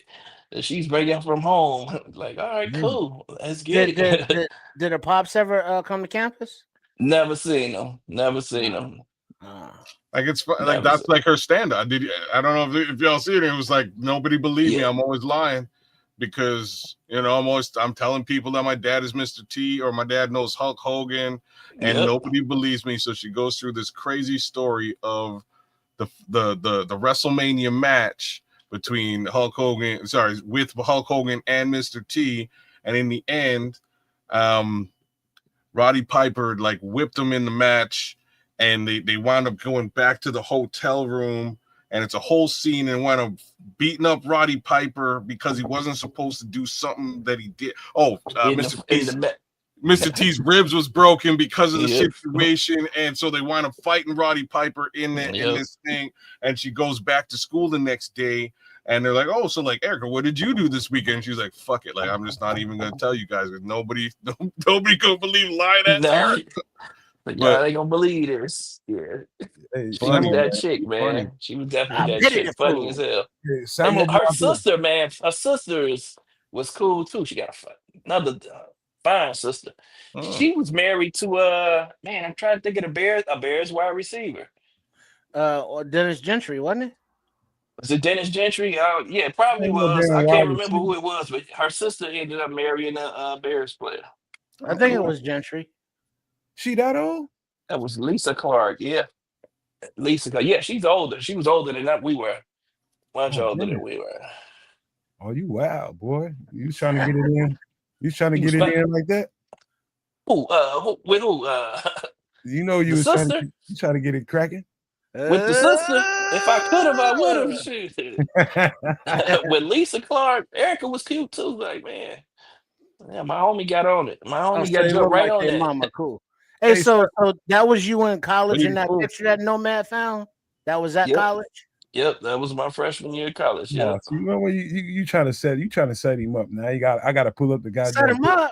You mean set him up with maybe a picture that we gotta found? Pull up the picture now because it trips. Look at him. Yep. Is that Lisa Clark there?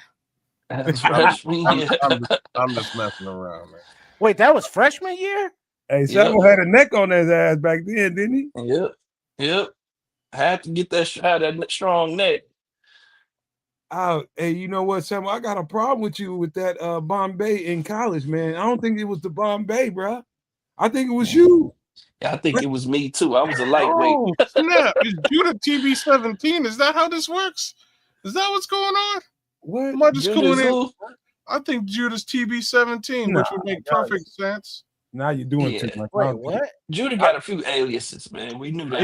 We talking about the chat people and aliases. I know he does. And TB17, he be on that rainbow talk too, man. He do. I'm just not seeing it. Oh, watch out. Oh, he says, nah, he's not Judah. Okay, well, I'll believe you. You can be either way. We're cool with it, but hey, everybody's Don Burr. That's who everybody is. Right. Burr. He got a few too. Fair enough. Let me. I think you was. You know what it is, Sam? Oops, I got the wrong window up. My bad. Sam, you know what it is? I think we didn't know how to hydrate back then, and I had good training. And I think any of our when we was in school, as far as liquor goes, it all goes back to hydration, bro. Yep. Damn, TB17, it is Judah. Well, but then it also you got to have some food on your stomach. You can't be drinking on an empty stomach. Sometimes sometimes that's just decoration, man. All the food in the world ain't gonna help you when you ain't hydrated, right? All that shit. Yeah, that too. Yeah. But that food does help absorb He's right. Some of that liquor. Yep. And then also like not the hangover food, but when you're done drinking, before you go home and go to bed, you got to get you some grease. Gotta get you some grease. That was You know my thing. That's how I survived in my 20s. Yeah, that grease and that alcohol absorbs and lets you sleep, and you poop it out in the morning. Yeah. It stinks. Now it will stink all to high heaven, be warned, but you won't feel as bad. Tell them. I'm Hey, at Jewtown, Greektown after the night of party. Mhm. Hey, I know every one of y'all got that homeboy that no matter when his birthday comes around, I ain't had that happen in the last few years, but when he was living around here, every fucking year, if his birthday falls on a weekend, bro, he gonna come get me early, and he finna ride. He trying to ride the whole weekend, and he trying to get it in the whole. Everybody got a.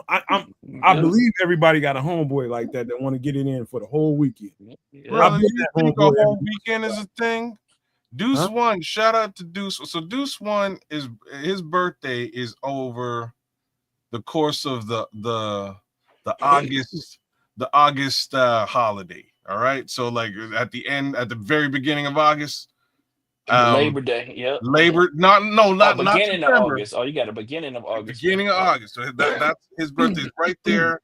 There's a holiday there, so he basically goes from the week before to the week after.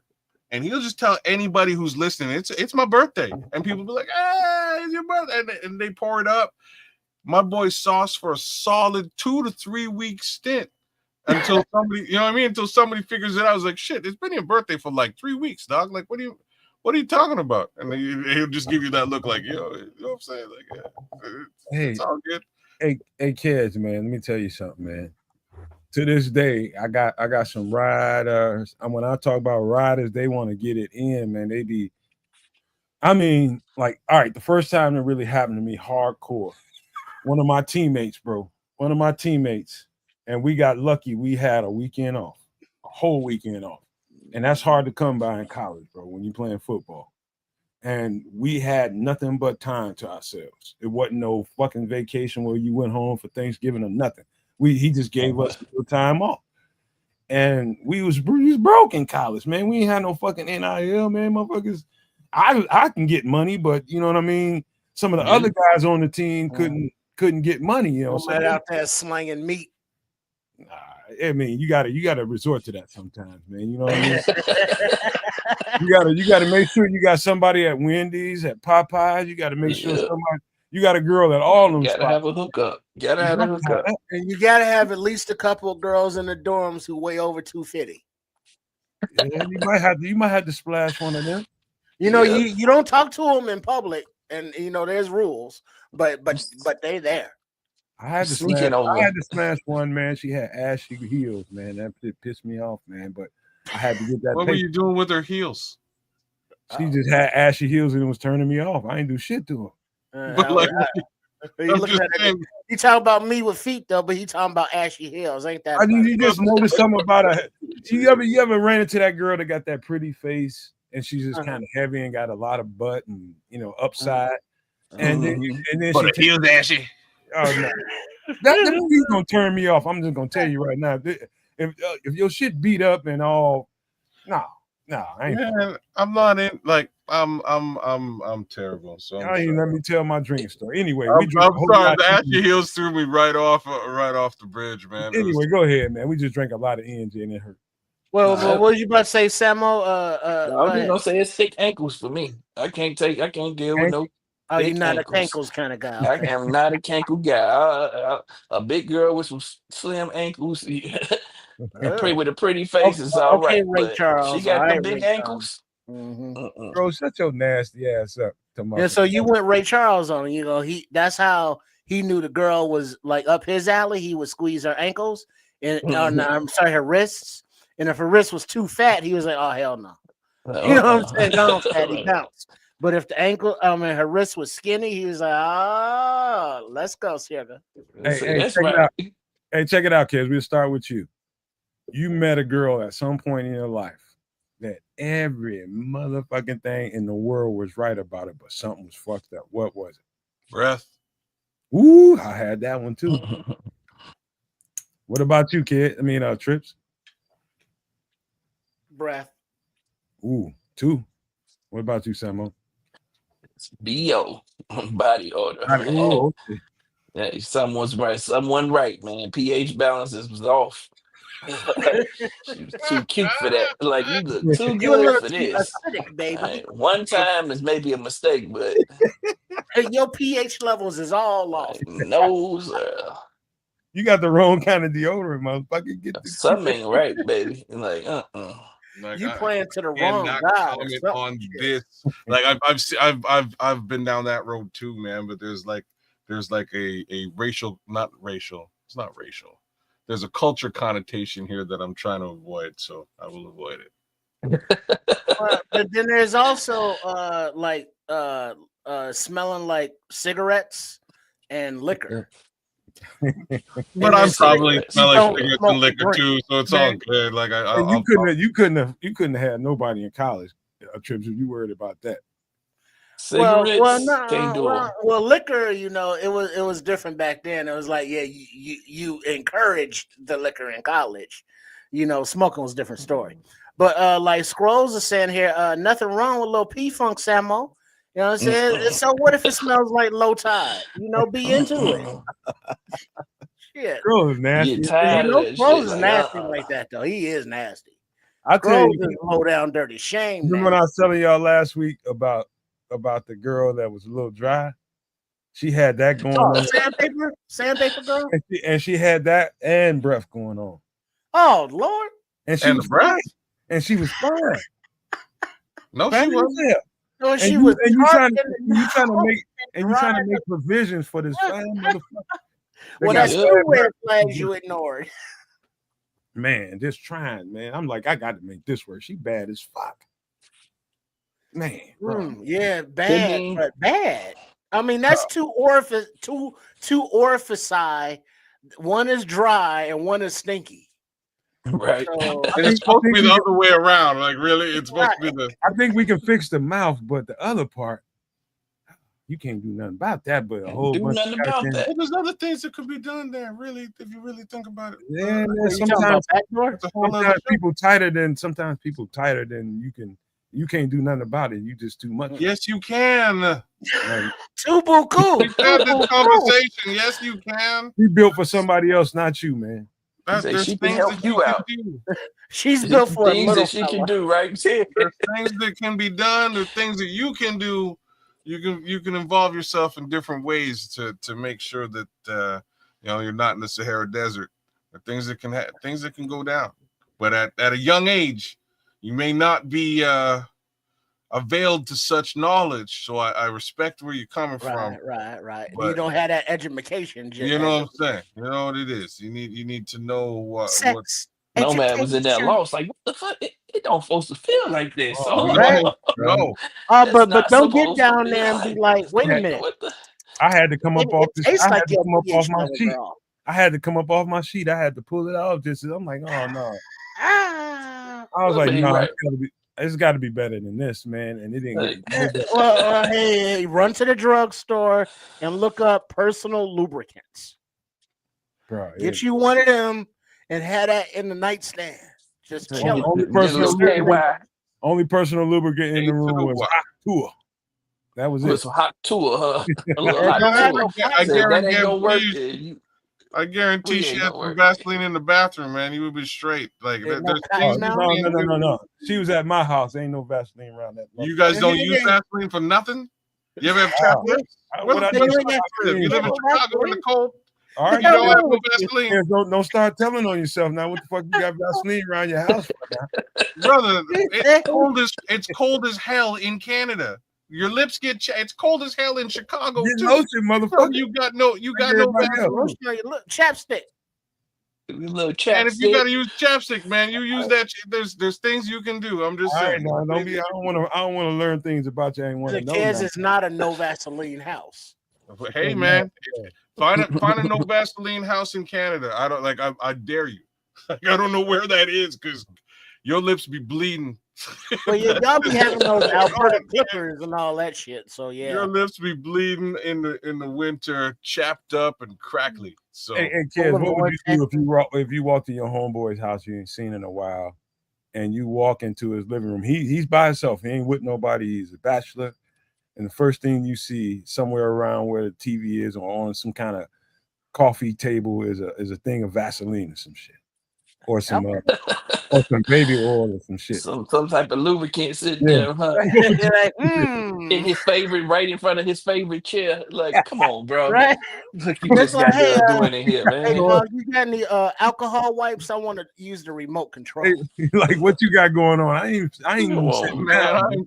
Real talk, I am not questioning the situation. I may ask you though, have you washed your hands recently? You know what I mean? I might just straight up get into the hygienic side of all this. You know what I mean? I don't be touching your hands at all. Like, don't give me no high five and shit. But like, where do you fit? You're like, I ain't even sitting down in that. I ain't sitting down. I'll just stand up. How do you know that like the chair, the couch, the sofa, the love seat, the bean bag? He's probably like staying on wall. I'm a stander, bro. I'm good. I sit all day for work. I sit down. I'm a stander. I like to stand. I get stretched out. Look at AC Adam, man. What did y'all think about that? I know this happened a long time ago when Birdman and Lil Wayne kissed in the mouth, man. I've been in all kinds of hoods. I've been in all kind of hoods all over America. I ain't been in no hood where no motherfucker kissed nobody in the mouth. That's not gangster. That's not gangster. Nothing gangster about that. I don't have any kind of validation. Why are we talking about this? I don't have any. I don't know. I don't have anything positive to say about this situation. But we can move on to like Young Thug, because Young Thug saying some real funny stuff out there too in a similar manner. I got a little cooler conversation for y'all. Everybody can relate to. Easy peasy, kids. Remember, just pass it around now. We're gonna get right back to you. Best oven meal ever. Oven meal. Best meal in an oven. Oven. Let's just say, like, we talked a little bit about shepherd's pie the other day. Shepherd's pie is good. I would probably say lasagna, though. I love lasagna. That's what I was going with. Oven. You said meal, not dish. Pizza is meal, but not really. When I think meal, I'm thinking of a cast iron skillet or a roasting pan. Yep. With some not baked, but raw potatoes in there with some carrots and some mushrooms, all raw, and then a raw whole chicken in the middle, and then put that in the oven, for like however long at whatever fucking temperature, and then you pull that out, and you got a beautiful roasted chicken. And then the juice and the grease from the chicken has dripped down into the skillet, and that's helping to hydrate the potatoes and the carrots and the mushrooms that are roasting nice and moisturized in the bottom of the skillet. And then the ones that are touching the skillet get that little crispiness to them. And then the carrots are caramelized and sweet, and the mushrooms are thick and bountiful and juicy, and the potatoes are soft and smushy, and then the chicken is crispy on the outside and juicy all the way to the bone on the inside, and it's delicious. You was only supposed to say one meal so we can get it. Damn. But that is one meal. He went full chef trip on that. I think he needs to be somewhere by himself right about now. You went that far. When you said oven meal, that's a meal because it's got your starch, your side dish, and the potatoes. It's got your veggies. I've got the garlic and the onions. You can put some in there as well, and the carrots and the mushrooms. And it's got your protein with the chicken. So that's a meal. That's all three dishes in one skillet. Facts. What's your favorite oven meal, man? Ever? I was gonna go with lasagna like his, but since he took that one, I'm gonna go with something similar to lasagna, which is a baked mastacholi. Okay. I thought you were gonna say ziti with the accent. Bring some gabagool. That's Gabagool. I'm gonna go with my favorite oven meal is damn near exactly like Trips, but instead of that chicken, I'm going with that beef roast. Beef roast. Uh-huh. Oh yeah, pot Yeah. Hot roast. roast, as other people call it. You know, Right. Pot roast is good too, But you man. got to be very careful not to dry that out. Yep. ain't no such thing as that when we cook it, man. That's impossible, bro. What you do? Wrap it in bacon? No, what you don't do is go to sleep on that shit. You're right. A lot of people on Sunday will put that shit in the oven and go take a nap after they get home from church and all that.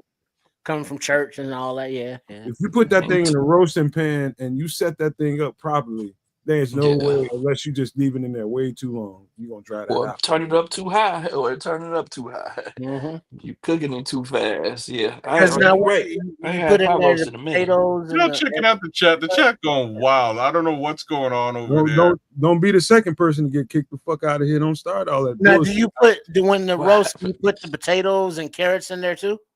Depending on how I'm doing it. If like my girlfriend, she would go for the potatoes and the carrots at times, but then other times she want that roast by itself with whatever herbs and shit I'm cooking it with. So she want a side of mashed potatoes for that. For that gravy, because she know I'm gonna make some gravy. That's a good move, Nomad. Smitty Q saying put that in a crock pot, because that's how I rock it, man. Like I rock that particular meal, I rock it in a crock pot. With mad carrots, man. Love me some carrots in that, man. That'll keep it all juicy for sure. And you just let it sit, man. Cover that up, let it sit. You're rocking and rolling in a couple hours, man. That's a only thing I don't like about that, kids, is when you do that. Like I get a roast, I get a beef roast with a lot of good marbling to it because I know the flavor gonna be off the chain. I don't get a dry, lean ass roast that has no fat marbling to it. I'm gonna get that one that has a bone in it. Fat. Yep. You know what I'm saying? So that shit gonna come off like that. You put that in a crock pot and just pull it out and start eating it. Basically, you eating all grease. Yep. No, you got it. No, you got to drain that. It's just a timing. You got to drain it. You got to drain that joint. That's the trick. You got to drain that thing, and then you put it back on again for another maybe. Like honestly, it takes a while, but it's gonna come out. You grab that bone, and it's just gonna drop out. You know what I'm saying? The meat just goes right off. You grab that bone. I don't want a boneless roast, man. I want a bone-in roast with some marbling in it. But now also on that note, the mashed potatoes that she likes with the gravy is good. But also in the roasting pan with the roast, if you let the potatoes roast under there, and they will absorb that grease. And then you take those out and mash those up. But and it's just like the same as gravy. That's exactly what I do. When I drain it is when I put in the mashed. Sorry, this is when I put in. I don't mash potatoes. I slice them. You know what I mean? A little bit of sliced potato. Same thing with the carrots. And it's just maybe even some onions in there too. But you just dice it in there. Maybe some French onion sauce in there too to give it a little bit. Now you're really talking, man. Now you're really I got talking. the little baby potatoes on or what I grow them, Sam. Oh shit. Yeah. Now those are fire. Now this is what I did during COVID, man. That's the last time I had the roast too, man. Me and my homie had apartments where we had back doors that faced each other on the back porch. So, we put a barbecue grill right there in between. So we would come out, we take turns grilling, man. I went and got a pot roast one day, put it in the pan, wrapped it up, and just sat it on there, just let it smoke and cook the entire time. After a while, I took the top off, the aluminum foil off the top of it and let it catch a little smoke. I can't remember if I ended up putting it in the oven, but when I tell you this thing was tender, it was extremely tender. Then I put the little baby potatoes and carrots in that joint. Man, that was fire. That was probably Go ahead.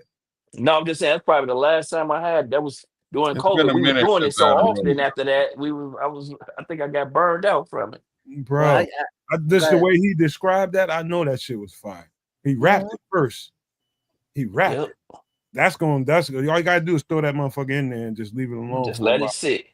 It came out, basted every now and then. Well, here's one for you for a side dish. speaking of like the baby potatoes, or you can use those small red potatoes, or you can use full size. It might be a little harder, but wash the potatoes, boil them for like 10-15 minutes to make them a little bit soft, and then like use the bottom of a pot or a pan and smash them. Or if you got like a smasher, smash them, and then put them in the oven at a high heat for a small time. And I believe you, excuse me, you rub the outside with oil and salt, and the outside of those potatoes will crisp up like oven French fries, but the inside will still be very flaky and light. So that's just a different way to prepare the potatoes to give them a little crust on the outside. That is easy to do, and it just gives a different flavor to the same item. Yep, call them smashed potatoes, man. I even sprinkled a little cheese on top, a little Parmesan cheese on top of each one of Get them. it? Yeah, y'all get me in my goddamn cycle, man. Because like those are the kind of meals like everybody likes fried shit. Who don't like fried shit? But I ain't gonna lie to you, man. More times than not in this household, most of the meals come out of either the oven or the air fryer now. Same here. Yeah. And I'm telling you, if you cook it right, that oven and that air fryer will do everything you need, and greatly, as a matter of fact, man. It's like I figured out how to do air fried fried chicken. I figured out don't do fish in that motherfucker. Don't do it. Don't work. I do fish in the air fryer almost every day. I'm telling you don't batter that shit, then, do you? I don't. Hey, you can't batter it. No. I'm trying to be semi keto here, man. So I don't batter anything. I don't batter my chicken anymore. I don't batter. I don't batter my fish anymore at all. So straight up in the air fryer for fish, I make like a garlic butter, wrap it, put that in a small container. Throw that in the air fryer. Away she goes. 15 minutes later, I'm eating some bomb ass fish. That's it. That's all I need. That's all. That's my fish. Because you just said something that's probably foreign to a lot of people that's listening right now. You just said you wrapped it and you put it in a container and you threw it in an air fryer.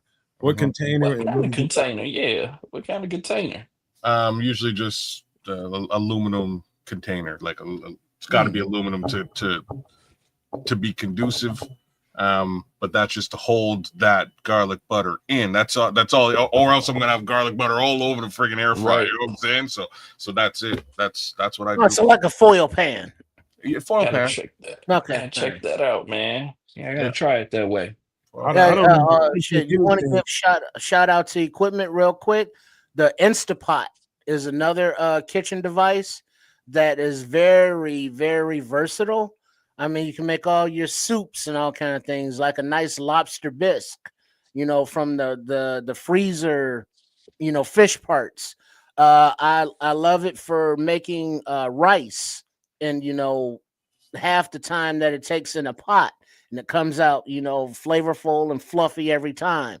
And you can boil eggs 5 minutes. I mean, oh really? Yeah, the versatility of this damn pot. It's like a pressure cooker, but a little different. But it's another kitchen gadget on top of the air fryer, that is making stoves and ovens a little obsolete. So you don't have to fire up that big ass beast to make these little dishes that you can just plug in, use a little wattage, and you're good. So first of all, nice. Leo, don't put chicken cutlets in there that don't have enough fat on them. If you put anything in there that doesn't have in the air fryer that doesn't have a certain amount of fat to them, that shit gonna be dry as fuck. I'm just telling you. TB17, it's okay if you are Judah. It's fine. You can admit to being Judah, like you're clearly Judah. Wait, y'all still talking about that? No. I'm just saying he's in the chat, and it's kind of funny because he keeps saying that I done got him off the weirdo shit. Kids still want to be talking. Judah's too smart to have a fake account, and I'm like, that's got to be Judah, because only Judah would say that he's smart. out loud. That's such a You know what Judah I'm saying? thing Like to say. it's gotta be Judah, but it's funny. The chat's kind of hilarious. Shout out to the Well, shout out to the Nomad. chat, but not only the chat, as Nomad, I'm sure it has them all queued up. But as we get ready to roll out of here, 4 hours and 7 minutes later. Let me do this because I had something else planned for you all. Something else? I thought we was done. Something else planned, but Samo showed up and we started having too good of a fucking time. And Yeah, that's the ball game, baby. That's it. That's it. So I just wanted to play my little weak ass intro before we get out of here and give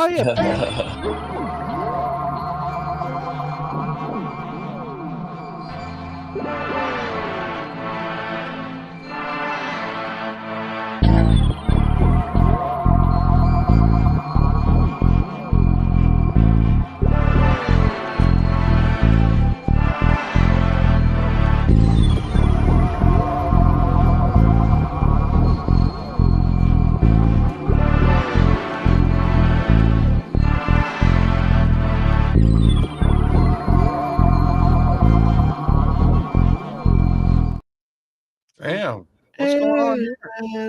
That's right. I had some UFO news because they did talk some shit about some UFO. They releasing shit. Shit's coming unclassified in the House committee. But I had all that conversation, but I know people got to get ready to get out of here, man. People. Wait, is it different than the thing that's coming barreling our way, or is it something different? For sure, it's a House committee. Much different. Oh, okay. So you know about it, Samo? Yep, yeah, I saw that, man. That was crazy. Right? Yeah, it's like real video out there. They release shit for the first time, man. Oh, aliens? They shot up. Just say it, man. Just say what they ended up. What is it? Man, they had a House committee meeting about a UFO sighting over the ocean and near Yemen or something, right? They said. Yeah, the jet.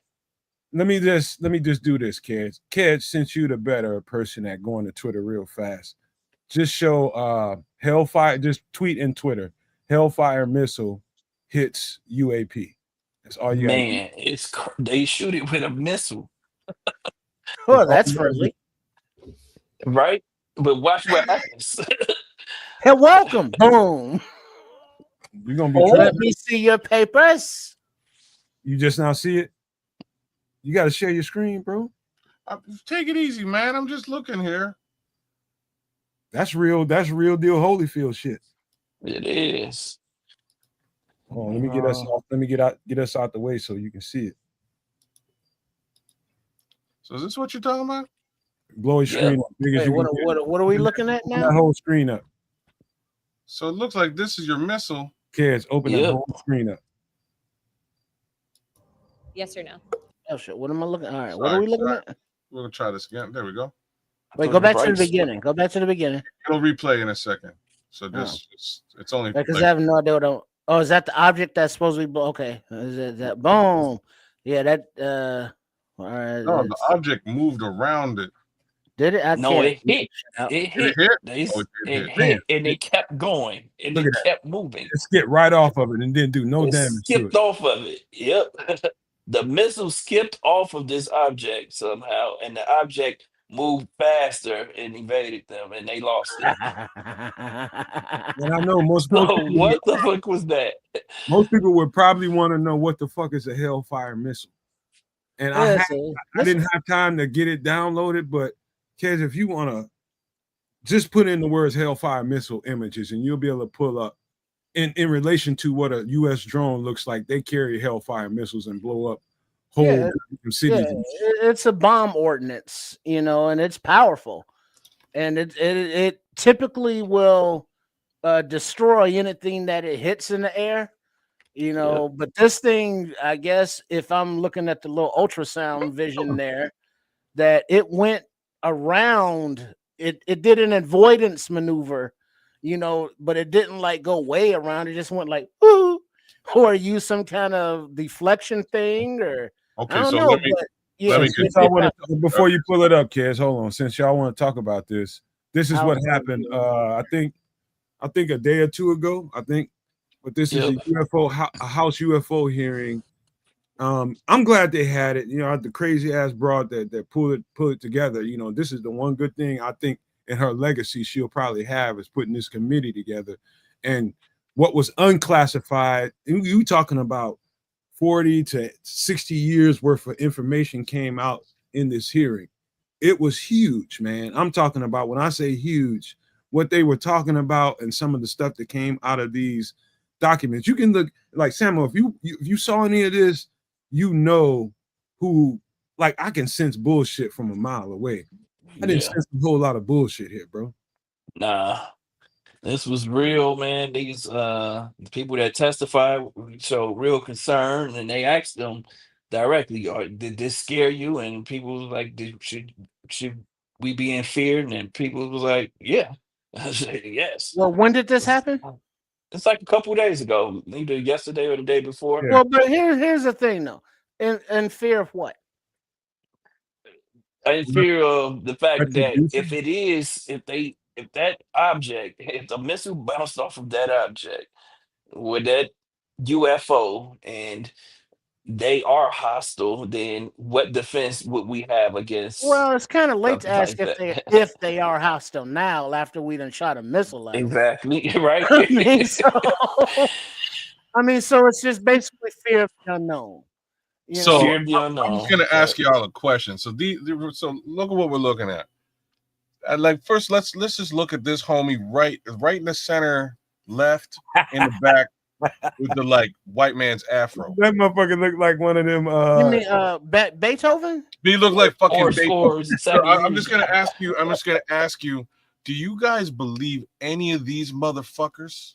He ain't the one talking, man. The motherfucker. You Well, but hold on, but look. I'm saying any of them. I'm not really. I just needed you to zero in on But Beethoven. hold on, check out my man in front of him with the white gray on the side, and then the dye on the dark top. Yeah.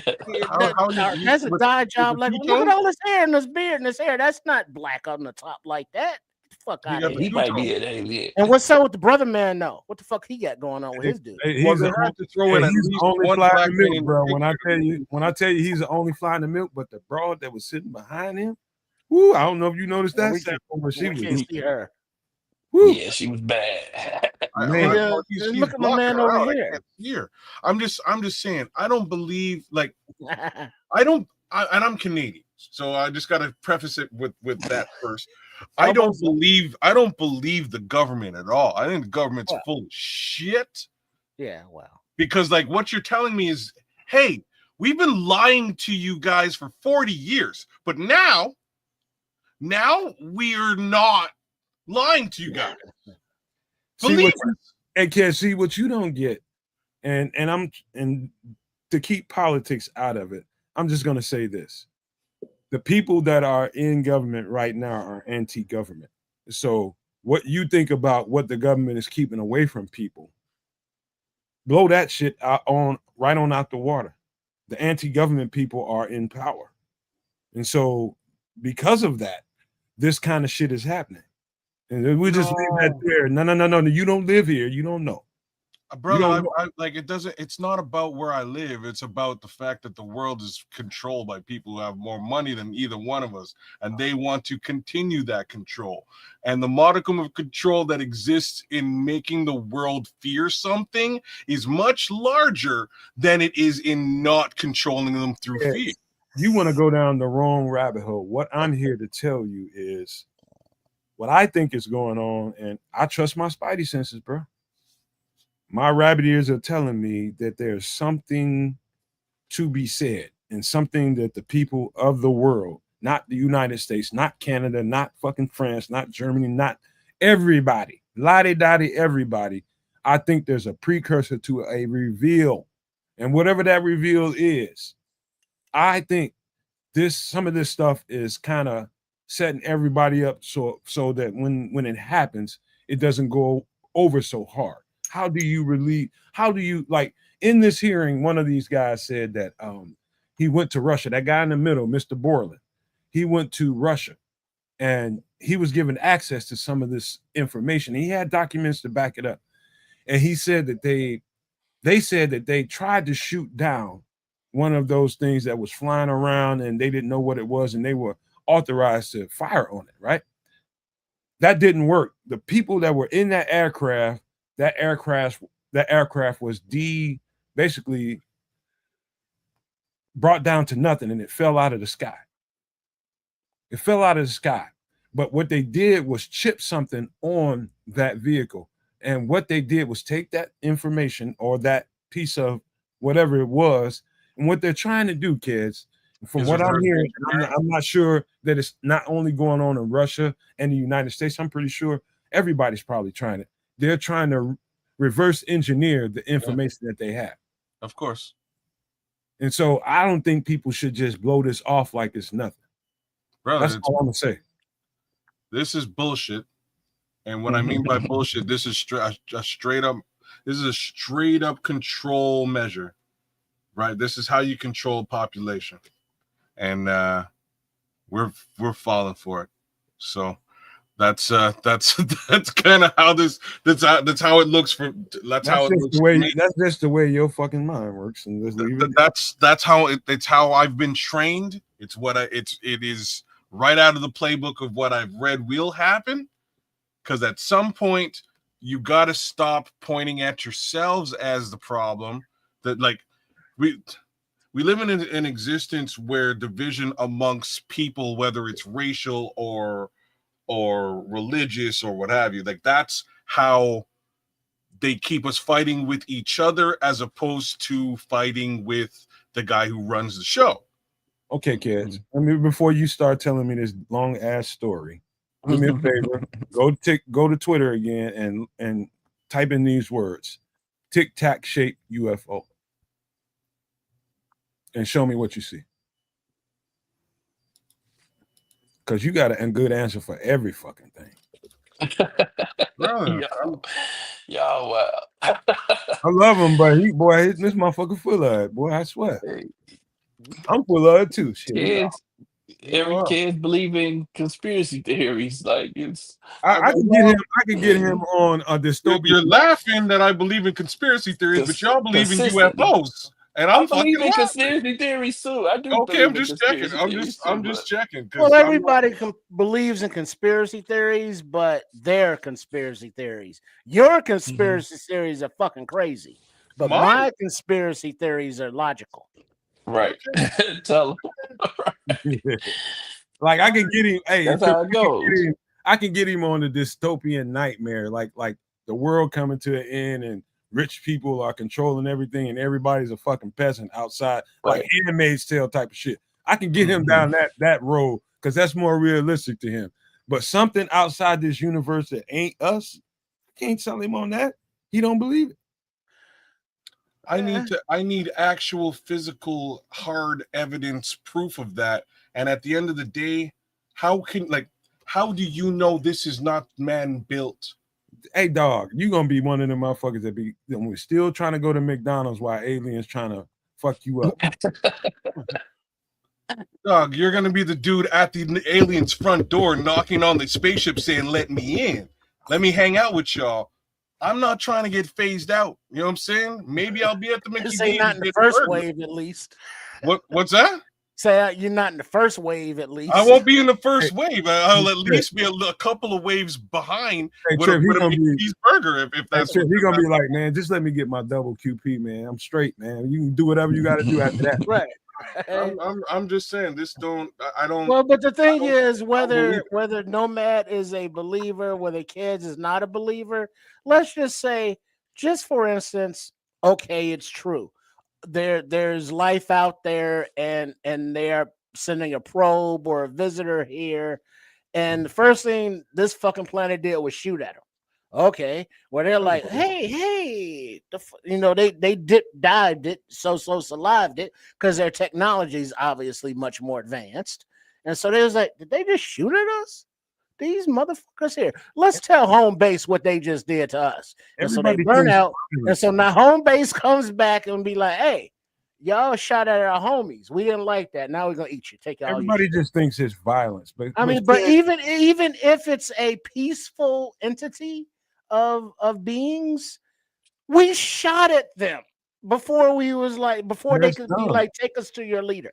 That's caveman thinking. So I mean, do you go like, do you say, oh, they'll ignore that and still come in peace, or did we just blow the opportunity to make a successful, did. peaceful You probably did. hello? You probably did, Trip. You probably did. You fucked it up the minute you decided to go caveman, Cro-Magnon. We're gonna shoot at it. We don't know what the fuck it is. But hey, yeah, did you see that? Did you find the Tic Tac shape? I don't really see anything Tic Tac. I'll pull it up. I'll pull it up myself before we get out of here. I got to show y'all this. Well, go ahead, And it's not like we're gonna be able to communicate with them. We don't know what language they speak or if they can communicate or how they communicate. Now that's the scary part about it. That's the fear. If there is something, how do you communicate with it? I think it's rhythm, bro. Well, here's the thing, though. I don't think it would be hard for them to communicate with us because, a few decades ago, we sent our languages and everything about our fucking planet out into deep space. Mm-hmm. And I'm sure these beings, not sure, but they may have found that. And so they know everything about us. They know what we speak. I'm sure any advanced life forms with technology can get close to our planet and be like, hey, those satellites. Oh yeah, that old ass shit. Let's hack that shit. Or they can. If they are advanced at what we have, there is nothing to fear. I mean, there is nothing to worry about because whatever's going to happen is going to happen. I mean, there is no defense. There is no apology. Like, well, they shot at you, not us. Tic Tac shape UAP. Say what now? I pulled it right up. Tic Tac shape UAP. You're gonna probably see some Chinese looking shit. Tic Tac shape UAP. Oh, what these? This stuff has been out a couple of years, but the first one we showed just came out 72 hours ago, 48 hours ago. But we'll watch that before we get out of here. Oh, but this isn't new. If you don't see it, I got it. So I think I see something. So hold on, let me see what this is. If it looks like it's being viewed by a fighter jet, that's it. I can't tell. Oh, yeah, it does look like it's being viewed by some kind of a plane. I think it's this here that you want me to show.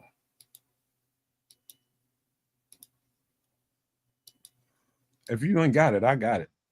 Is it this? No. Right, what are we looking at here? No, get that down. I don't know what that is. That's not it? Nope, I got it. Don't worry about it. Let me share. Okay. Before we get out of here, let me share this. I got it. We're going to watch it. You see it? Another one of those. Y'all see it? Kind of. Talking about another one of those. It's the only way we can see it, Trip. Well, all this HD high def out here, and this is all we got. That's quiet, man. That's you hear what they're saying, man. So first, you kind of see this wide pan, and there's I probably shouldn't play that part. What is showing is what the fighter jets they were scrambled out to go and see what the fuck this is. That's what usually happens when you get something in the airspace that doesn't look like it's regular and can't no radar really pick up on it. They're gonna scramble the fighter jets out to see what it is, and that's what they're describing right here. Okay. And so we got to go back to the beginning. I don't want to hear them. Look at how it's moving.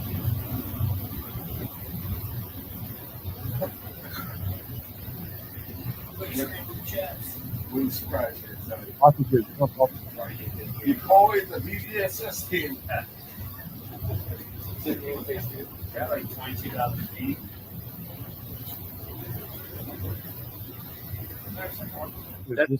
That shit took off earlier. So first, you kind of see what I mean? No. What do you mean? That motherfucker was right there on the radar, and all of a sudden it disappeared off the radar. Just took off. That little black thing that was going back and forth. That's what we were looking at. The tic tac shape object. Oh, wow! You say the little black thing? Yeah, man. The UFO. Damn it! I'm gonna send it right at Trip ass. Well, but on the screen there's a little black thing. I mean, I don't know what that was. Like, oh, you didn't believe we was coming, huh? Man, wish I could argue. Look, and that's where I'm at. I don't believe any of this, even if there is footage of it. I don't believe your footage. AI is awesome. AI didn't pop up yesterday like they're telling it popped up yesterday. Like I True, don't believe any of this shit. I'm not for a second at all. Why? Because there's more. Because I'm not a conspiracy theorist. I'm a fucking skeptic. That's just the facts. I don't believe bullshit. I don't believe what people present me with. I'm always the first guy to ask the question, why are you telling me this? That's the real question 95% of the time. Why are you giving me this information? People will blow smoke up your ass for their own personal gain. There's always an agenda. And you need to figure out what the agenda is. Yeah, that's where I'm at. That's what I was gonna ask you. What would the agenda be here? Because they haven't asked they haven't asked anyone to do anything, or they haven't put it out there in the mainstream media. I'm just saying. So what could be the agenda? I understand you saying they fear, but there's not enough fear and control, man. Fear and control. That's all that is the agenda all the time. And the question is, who's in control and why do they want us afraid? And it's so that they can continue to be in control. Hey kids, I'll say this, man, and this is what I truly believe. I'm not gonna cap for y'all at all. I believe now, depending on what you believe religiously, just slide that to the side for a second. Philosophically, like spirituality is where I lay my head at, and I believe that I'm not an idiot to believe that our creation, just who we are as how our bodies are made to and designed to, like your body is structured to withstand almost anything, man. It's an incredible piece of ingenuity. That's what I think the body is. It didn't happen from nothing. We didn't come from fucking mud, bro. There's no way we got freaking fruit and vegetables out there that grows naturally to feed us. Naturally. The sun that takes care of us. Where did that shit come from? How did that get here? Anybody, you can have a pragmatic mind all you want to. Anybody that can come up with ways that, hey, this is going to be controlled by rich people and you're just stupid for listening to it. I don't dismiss people like that. And that's not cool because there's other ways to think about it all. Your pragmatic mind ain't the way everybody thinks. That's why I'm presenting it here on this show so that people can. I don't believe we're here. I don't think we're in this universe by ourselves. I just don't believe it. That's just my truth. Yeah, I don't either. I think that would be closed-minded to think that we would be the only civilization out here, even though we see all of these different animals and things in the world, and we're still discovering new animals in the ocean and all that stuff. So I think that's something. It could be something else out in space that we can't discover. There's so much space out there we can't even get to it in other galaxies. So what if it wants to? What if that may be out there wants to teach us something and give us something that we don't particularly have right at this moment that might help everybody? There go Nomad knocking out, ringing the doorbell at the fucking on the fucking. Hey! I mean, it could be that. It could be absolutely opposite. But what would you do in response to? Let's just say they made an interest into our solar system and came and presented themselves. What would your response be? Go try to blow them out the sky? But that's that's exactly where I was about to go because we just did that. You just showed us that.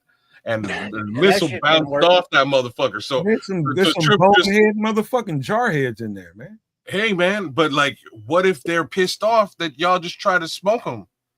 What you mean, y'all? You think they're coming here happy now? You think they're coming here cool and they want to help us now? Oh, dog, I think if they're if intelligent life is much more advanced than us. They're not thinking like us, like a goddamn moron, like everybody's coming to hurt and kill. Brother, you don't need I think levels of intelligence here. Like levels of intelligence here shouldn't be in question. If I pull a gun on you and I squeeze the trigger and it hits you, you're gonna be at least a little bit upset about it, bro. Right? Think about it this way: if it's intelligent life out there beyond us, way more intelligent beyond us, what stopped them from fucking us up a long time ago? Exactly. Nothing. Exactly. So why would they come here and be violent? Well, because they just got here. Maybe they need something from us. Maybe there's a reason why they're here. There's too much levels of science fiction and comic bookery that would explain to you that if they're coming here, it's probably not to party or to fucking hang out. That's just the way your mind works, man. It's like, hey, how y'all doing? Hey, but do you? But are they coming like to barbecue? Like, save us, or hey, you all got cancers and shit. We got cures for all of that. How about we all shut up and speak to Samo? Samo is here, man. What do you think about that overall? I know Samo says he comes in peace. We come in peace. And then that's the same dude that when he said he comes in peace, he put the needle in their forehead to take they brain juices, and then he turned that into a drug to send back home. Yeah. All right. What's their batteries that's for that same them? dude. Or slaves. I don't like talking to you motherfuckers about this. We don't know, man. We'll see what happens. But That's just how I feel ring about the it. doorbell on the It was mothership before you get interesting. zapped. Other than let Samo speak, man. Let him speak his mind. Fuck y'all. No, I'm just saying, man. We don't know what this is, man. It's easy to say, this is just a conspiracy theory, and they're trying to control us with fear and all that stuff. That's easy to say, but what if it's not? What if they aren't? That's the thing about it. What if they aren't, and what if they hid this from us to prevent that fear from people coming out and being in fear and making everyone hysterical. So they hid this from us and tried to figure out exactly what it was before they said anything to us. But I mean, there are two ways to think about it. Hey, Samo, I'm gonna do this for you, man. I got this for you, Trips. What if I think being defensive about any of it, I think it's a lost cause, because if they want their way with the human race, they're gonna have it. Yeah, that's what I'm saying. There's nothing to worry about, because whatever's gonna happen is gonna happen. But I'm thinking, like, I'm hoping that maybe they're from a similar DNA type planet, and like their men were just like fighting each other or some shit, and so they need to repopulate the planet, and they need men. Then I'll volunteer. I'll go and step up. And I do my part for the species and humanity and the galaxy. But other than that, it's like, hey, y'all got to go on with that alien shit. I don't know what's going on there. All right, we got to get ready to get out of here, man. I appreciate all y'all for being here. I can talk about this for the next couple of hours. I know everybody else ain't got the space to do that, man. But I enjoy this conversation, man, because I came a long way when it comes to this. I used to be like, man, weird ass motherfucker, get away from me. I don't think like that no more. It's not quite the same no more. I think a little bit more open, you know what I mean? And I do think we're close to something, man. Honestly, man, I do feel my instincts tell me we're extremely close to something. And I don't know if that happens. The world, not just the United States, the world responds to this the right way, man. I think we got the wrong people in power for this shit to happen, man, if it happens. But that's where we are, man. How about this, man? Let's give some pleasantries out, Kez. We'll start with you before we get ready to get out of here. Yo, Wednesday night, pushing almost 2:00 in the morning on the East Coast. I have things to do in the morning, I just say that, but so much for all of that. Big shout outs to everybody who held it down with us in the chat, including Judah, as TB17, who's been in the chat for the longest time. Big ups to you, man. And I know where you stand on a lot of this stuff. Wild and crazy little way to end the show. Beldar Conehead is rolling with us tonight, which is pretty wild and crazy. Look at that shit, man. We attract them, man. All we gotta do is have conversations that's every real. time we start talking this type of wild, crazy UFO stuff, Beldar comes out, Kwatu shows up, and he tells me to get my ass to Mars. And this time he just told me to open my mind, so I will do that, Quato. I'll take your advice as always. Archangel Garrus Valkyrian is with us. He says, man, the Force be with all of us. So big ups to the Archangel. Put it out there. Show it. Okay, there you go. Big ups to the Archangel as well. Shout outs to my guy This is the way. Ricky Leahy, Ricky LaFleur. Big ups to you, man. Shout outs to you. Shout out to Leo Factor, AC Adam, Manilow Berry jumped in late. Camp C. Big ups to our guy Crimson for being on the show tonight and holding it down with us, man. ATF, shout outs to you. Who else was out there? BT9 was with us tonight. Jojo Loco was with us. Paulo Rodriguez was with us. Who else was out there, man? We had a pretty packed house for all of our shenanigans tonight. Big shout out to Ravi Come Up for coming through. Homelander Hero, Justin Malangoni. Big shout out to my guy Samo, who's here with us, man. Always good to have the four horsemen rocking and rolling, running ruckshot through the apocalypse. You know what I mean? Always good stuff. Foster Covers was rolling with us tonight as well. Good to see you, Foster, in the chat. Just trying to think if there's anybody else I'm missing. I'm sure there were, like King Booker World and Joseph Archer, and you know what I mean. It was awesome to have all you guys rolling with us tonight and experiencing some good, honest to goodness. Oh, shout out to the Scrolls Bears talk. Whether that was Caleb Williams, the offense, the run game, Ben Johnson. We covered it all here tonight. And hopefully we're all better for it. At the very least, maybe we got a little bit off of our chests, right? So, and then we got into this wild, crazy alien talk because Nomad loves aliens. Yeah. Anyhow, that's what we do. I don't believe in aliens. And if they exist, somebody's gonna have to prove it to me. They'll have to abduct me. I fucking dare you. You're gonna get fucked up. That's okay. Yeah. I dare you, aliens. Come get me. I dare you. Straight up. Y'all never been to the moon. I don't believe it. I don't believe in aliens either. Triple R. Oh, wait a minute. Let's do some housekeeping here before we get the hell out of Dodge here, man. Let me keep the house. Here. Keep it kept. Here we go. So look. You guys can become a No-Maniac and or Super No-Maniac by all means. Give us a little bit of like, share, subscribe. We were triple streaming tonight on 3 different channels at Sports Chicago Style, at KedzThaKanuck, right here on Nomad Network. All 3 channels need your support so that we can grow and do cooler new things. Maybe we spin off into an aliens-only show where I just say that I don't believe in aliens and Nomad says he wants to make love to aliens. I think that's probably a great if she got 3 titas. You know what? If that's the case, I might be interested as well. So let's, you know what I mean? We can have that conversation as we go on. All the more reason for me to get my ass to Mars. You know what I mean? So No Maniac costs you $1. Super No Maniac costs you $5. That's in USD. Hit the QR code because the join situation ain't super friendly on your phone. But I'll take you right to the channel where you can actually click join and get the job done.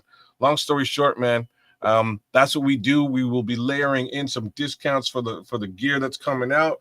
We will also be creating exclusive content just for the Super No Maniacs and Maniacs. You will see what that looks like as we flesh it all out. Our guy Crimson, again, shout out to him. He's helping us with a little bit of that, and we hope that you're happy with the final product that we'll be putting together. Don't forget, at the end of the month, we got. Hello, this is Chef Trips. Please join us on the last Wednesday of every month on the Nomad Network for the show Some Extra Sauce for my live cooking segment, and Effer in the Kitchen, where we make inexpensive but tasty foods that will be beautiful. And I look forward to seeing you there. That's what he would do. So I'm giving you the little Chef Trip wave for you. You know what I mean? But yeah, man, support him. He's got his own channel out there at Chef Trip. Keep your eyes peeled for him. Give him a little bit of your support. We would appreciate that. That being said, man, I'm gonna throw it over to Triple R. Triple R, what it? Out of Pepe. Huh? Don't you know I'm local? And so shout out Loco. Yeah, big up to everybody, all the No Maniacs tuning in. Big up to Nomad, to Keds the Canucks. Make sure you're on his channel as well at Keds the Canuck. For your sports, not sports, but your fantasy football good shit. You take children, local baby up from outer space. Fuck Canada. All righty then. Shout out to it's Crimson, you dig. Thanks for coming through. Look forward to seeing you more. And of course, Big Samo. You pretty motherfucker. You look at you all up in here. That's this where you belong. Welcome, welcome, always welcome, welcome back, welcome always. All the No Maniacs, Super No Maniacs, big up. Those who were participating in the chat with us, with each other live, as well as you that will watch on demand at your leisure. Hello. Sports Chicago Style, that is the channel of moi, or should I say one of them. You know how we do. But yes, Sports Chicago Style, make sure you are subscribed and in tune with the bell thing notifications, because upcoming tonight, overnight, will be the post game from Monday night. So look forward to that. There's the review from Chef Trips, Coach Tripping, and Trip himself, the adorable one. Support all the different channels. Kids mentioned at And- Chef Trips. And Young Trips with his little hungry ass. Hey, that man can eat a raw potato like nobody's business. He's a stronger man than me. Shit. Chef Trips, that's the channel. Shay Trips with Chef Trips. And then there's Trip Kundo. And then also hello to the ladies. My hefty heifers. You know what I'm saying? They all get some love, definitely. And Vaseline, lube, lotion, chicken grease, whatever you got, they will use. So it's all good. No Sahara Desert out there. Oh, nasty. Hey, yo, stop being nasty. Nasty Nathaniel, you nasty motherfucker. I can see the Squirrel Master coming in. And man, I gotta watch that movie again, man. Just because that whole scene is one of the funniest scenes of all time. Half-baked. We're having too much fun around him. I hate ending this show, man. Come on, we gotta end it. But it's all good. So appreciate all the love. And yeah. See you for the pregame for at Sports Chicago Style, and then the next time we're together is game day. It's for the kiddies. Let's go, D Toilet. Hey Samo, when the Raiders grabbed Ashton Genty, this what happened to Scroll. That motherfucker lost his shit. He lost his motherfucking shit, man. He lost his shit in this chat, man. He couldn't take it. Yeah, I remember. I was there. I was there. Man. Hey, man. He was mad hurt, B. Man, I'm still mad about it too, Scroll. So call it like it is, because we ain't got no. We need a running back in that room, and somehow he's in Las Vegas. I'll be upset when I see him take off too, man. When I see him have a great game. Yeah. Ain't been there yet. Start. Oh damn! Yeah. We see them next week, don't we? The week is it week 3? Yep, coming up quick. Don't jinx it, Sam. Don't jinx it, man. Damn. Yep. Shout out to all you guys, though, man. Thanks for the invite and enjoy talking ball with you guys, man, and venting and getting it all out. Like I said, I gotta only keep it real, and I know you guys were gonna do the same thing, so I knew where to come to. Appreciate you. I wish you was here every fucking week. We had so much fun doing this show. I hate to fucking end it.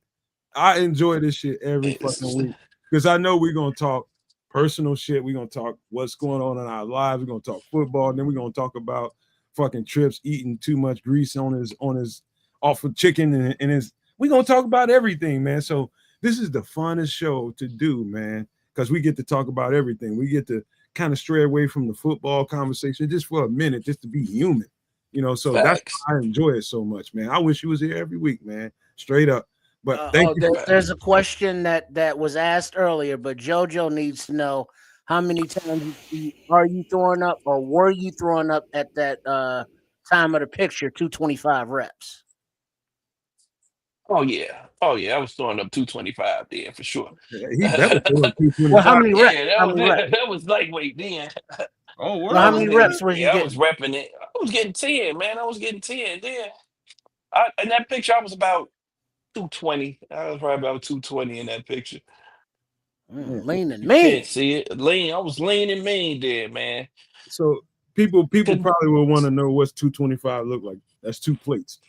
It's the 2 plates on each side. Yep. 2 plates and the bar on each side. 245, 445s, and the 45-pound bar. Olympic bar. Where that shit comes in handy with what Samo does from on the defensive line, it really does come down to how many times can you bench press a motherfucker up off you. It's like bench press. Yeah, keeping them off you. That's what you're doing. Yep. And that was my move. I was bull and pull. I'm gonna hit you with some speed, and then here comes the bull and pull. I'm gonna bull rush you, and I'm pulling you into me arm over. I'm gone. Yep. I'm back there. Yep. Hello. That's real shit right there. I know that's real. Yep, that's how you do it. That was my favorite move. Or if I'm quick, if you slow off the ball, I'm quick. I'm coming. Straight quick swim. Back. JoJo I get said a jump on you. He got 29 times when he's 17 years old. Who is you? He said 29 times. Oh, he's saying now? No, he said at he was 17. 17. Max at 17. Woo. You a bad boy, was a JoJo. beast. 29 times. Holy smoke. I don't think I ever got 29, man. I think the most I ever got was like 21 or if 21. JoJo, I bet you JoJo Local jacked the shit right now. Right? Because that's that farm strong. That's something beyond a farm. That's some silverback gorilla shit. Yeah. Yeah, man. Like, they don't I couldn't tell you. What's the NFL record? It ain't 20. You know what I mean? It ain't 29. I'm just trying it's more than 29. Hey, Chris Foster. Are you sure? It's in the JoJo 30s. did 29 times in 17 years. Well, he said he can do 400 pounds now. In 17 years. Oh, in I'm 400 pounds now, right. he says. No, that's hey. 29 times in 17 years. No, JoJo said he throwing up 400 now. Hey, that's a lot of weight, man. That's 225. You don't realize how heavy that is looking at it on TV. It's heavy, man. It's heavy. Well, that shit is heavy. That's when just coming like down on my your chest. arthritis. That just sounds like Joints. arthritis. Shit. Joints gonna feel it, right? Them elbows. Shit. I quit lifting weights, man. I'm done with weights for the rest of my life, man. It's all calisthenics from here, push-ups and all that kind of shit, pull-ups and all that. I'm done with the weight room shit. I'm done impressing motherfuckers. I can impress motherfuckers with calisthenics. Yeah, facts. As I said, the most I'll ever lift again is 225. All that. Going to the gym, people trying to lift 315, 330, and all of that. Nah, I'm good. Hey, all my cousins always be like, "Hey, man, how much you lift?" And I always tell them I can lift any motherfucker that try to lift me. That's all. That's it. Yeah, how much you weigh? Like, how much you weigh? Look at him up and down. Say, how much you weigh? Like, you better back up off me, dog. Oh no, he said he's size you up low key. They be trying to size your ass up. Oh no, he said he's 400 pounds now. 6 feet tall, 400 pounds. Oh, you big. Oh, so you wide, motherfucker. What's his name? Who they just cut? They cut at the Bucks. Who was the Bucks just cut? Oh, the big 450-pound dude. Big lad, man. I know you're talking about. That man is that. We got a goddamn Big Bill in the goddamn chat. That's what I said. We need you on D-line, dog. We need you on nose tackle. Shit, that's Big Andrew Billings right now. Shit, right now. All right, man. We got to get out of here, man. I hate leaving this show, man, because I had so much fun, and I know all y'all had a lot of fun here. That's the optimal goal, man. When you come to some extra sauce, if you do nothing else outside of enjoy the football conversation, have a good time, man. That's all we want to do. And I thank y'all for being here. We thank y'all from everybody here on the Nomad Network, Samo, Trips, Kids. We thank y'all for being here. We love y'all for the support. But we got to leave you guys with these famous words. If you can think it and you can see it, There's no reason in the world why you cannot absolutely manifest it. Do not, and I repeat, do not be a prisoner of your own mind. With that being said, we are out.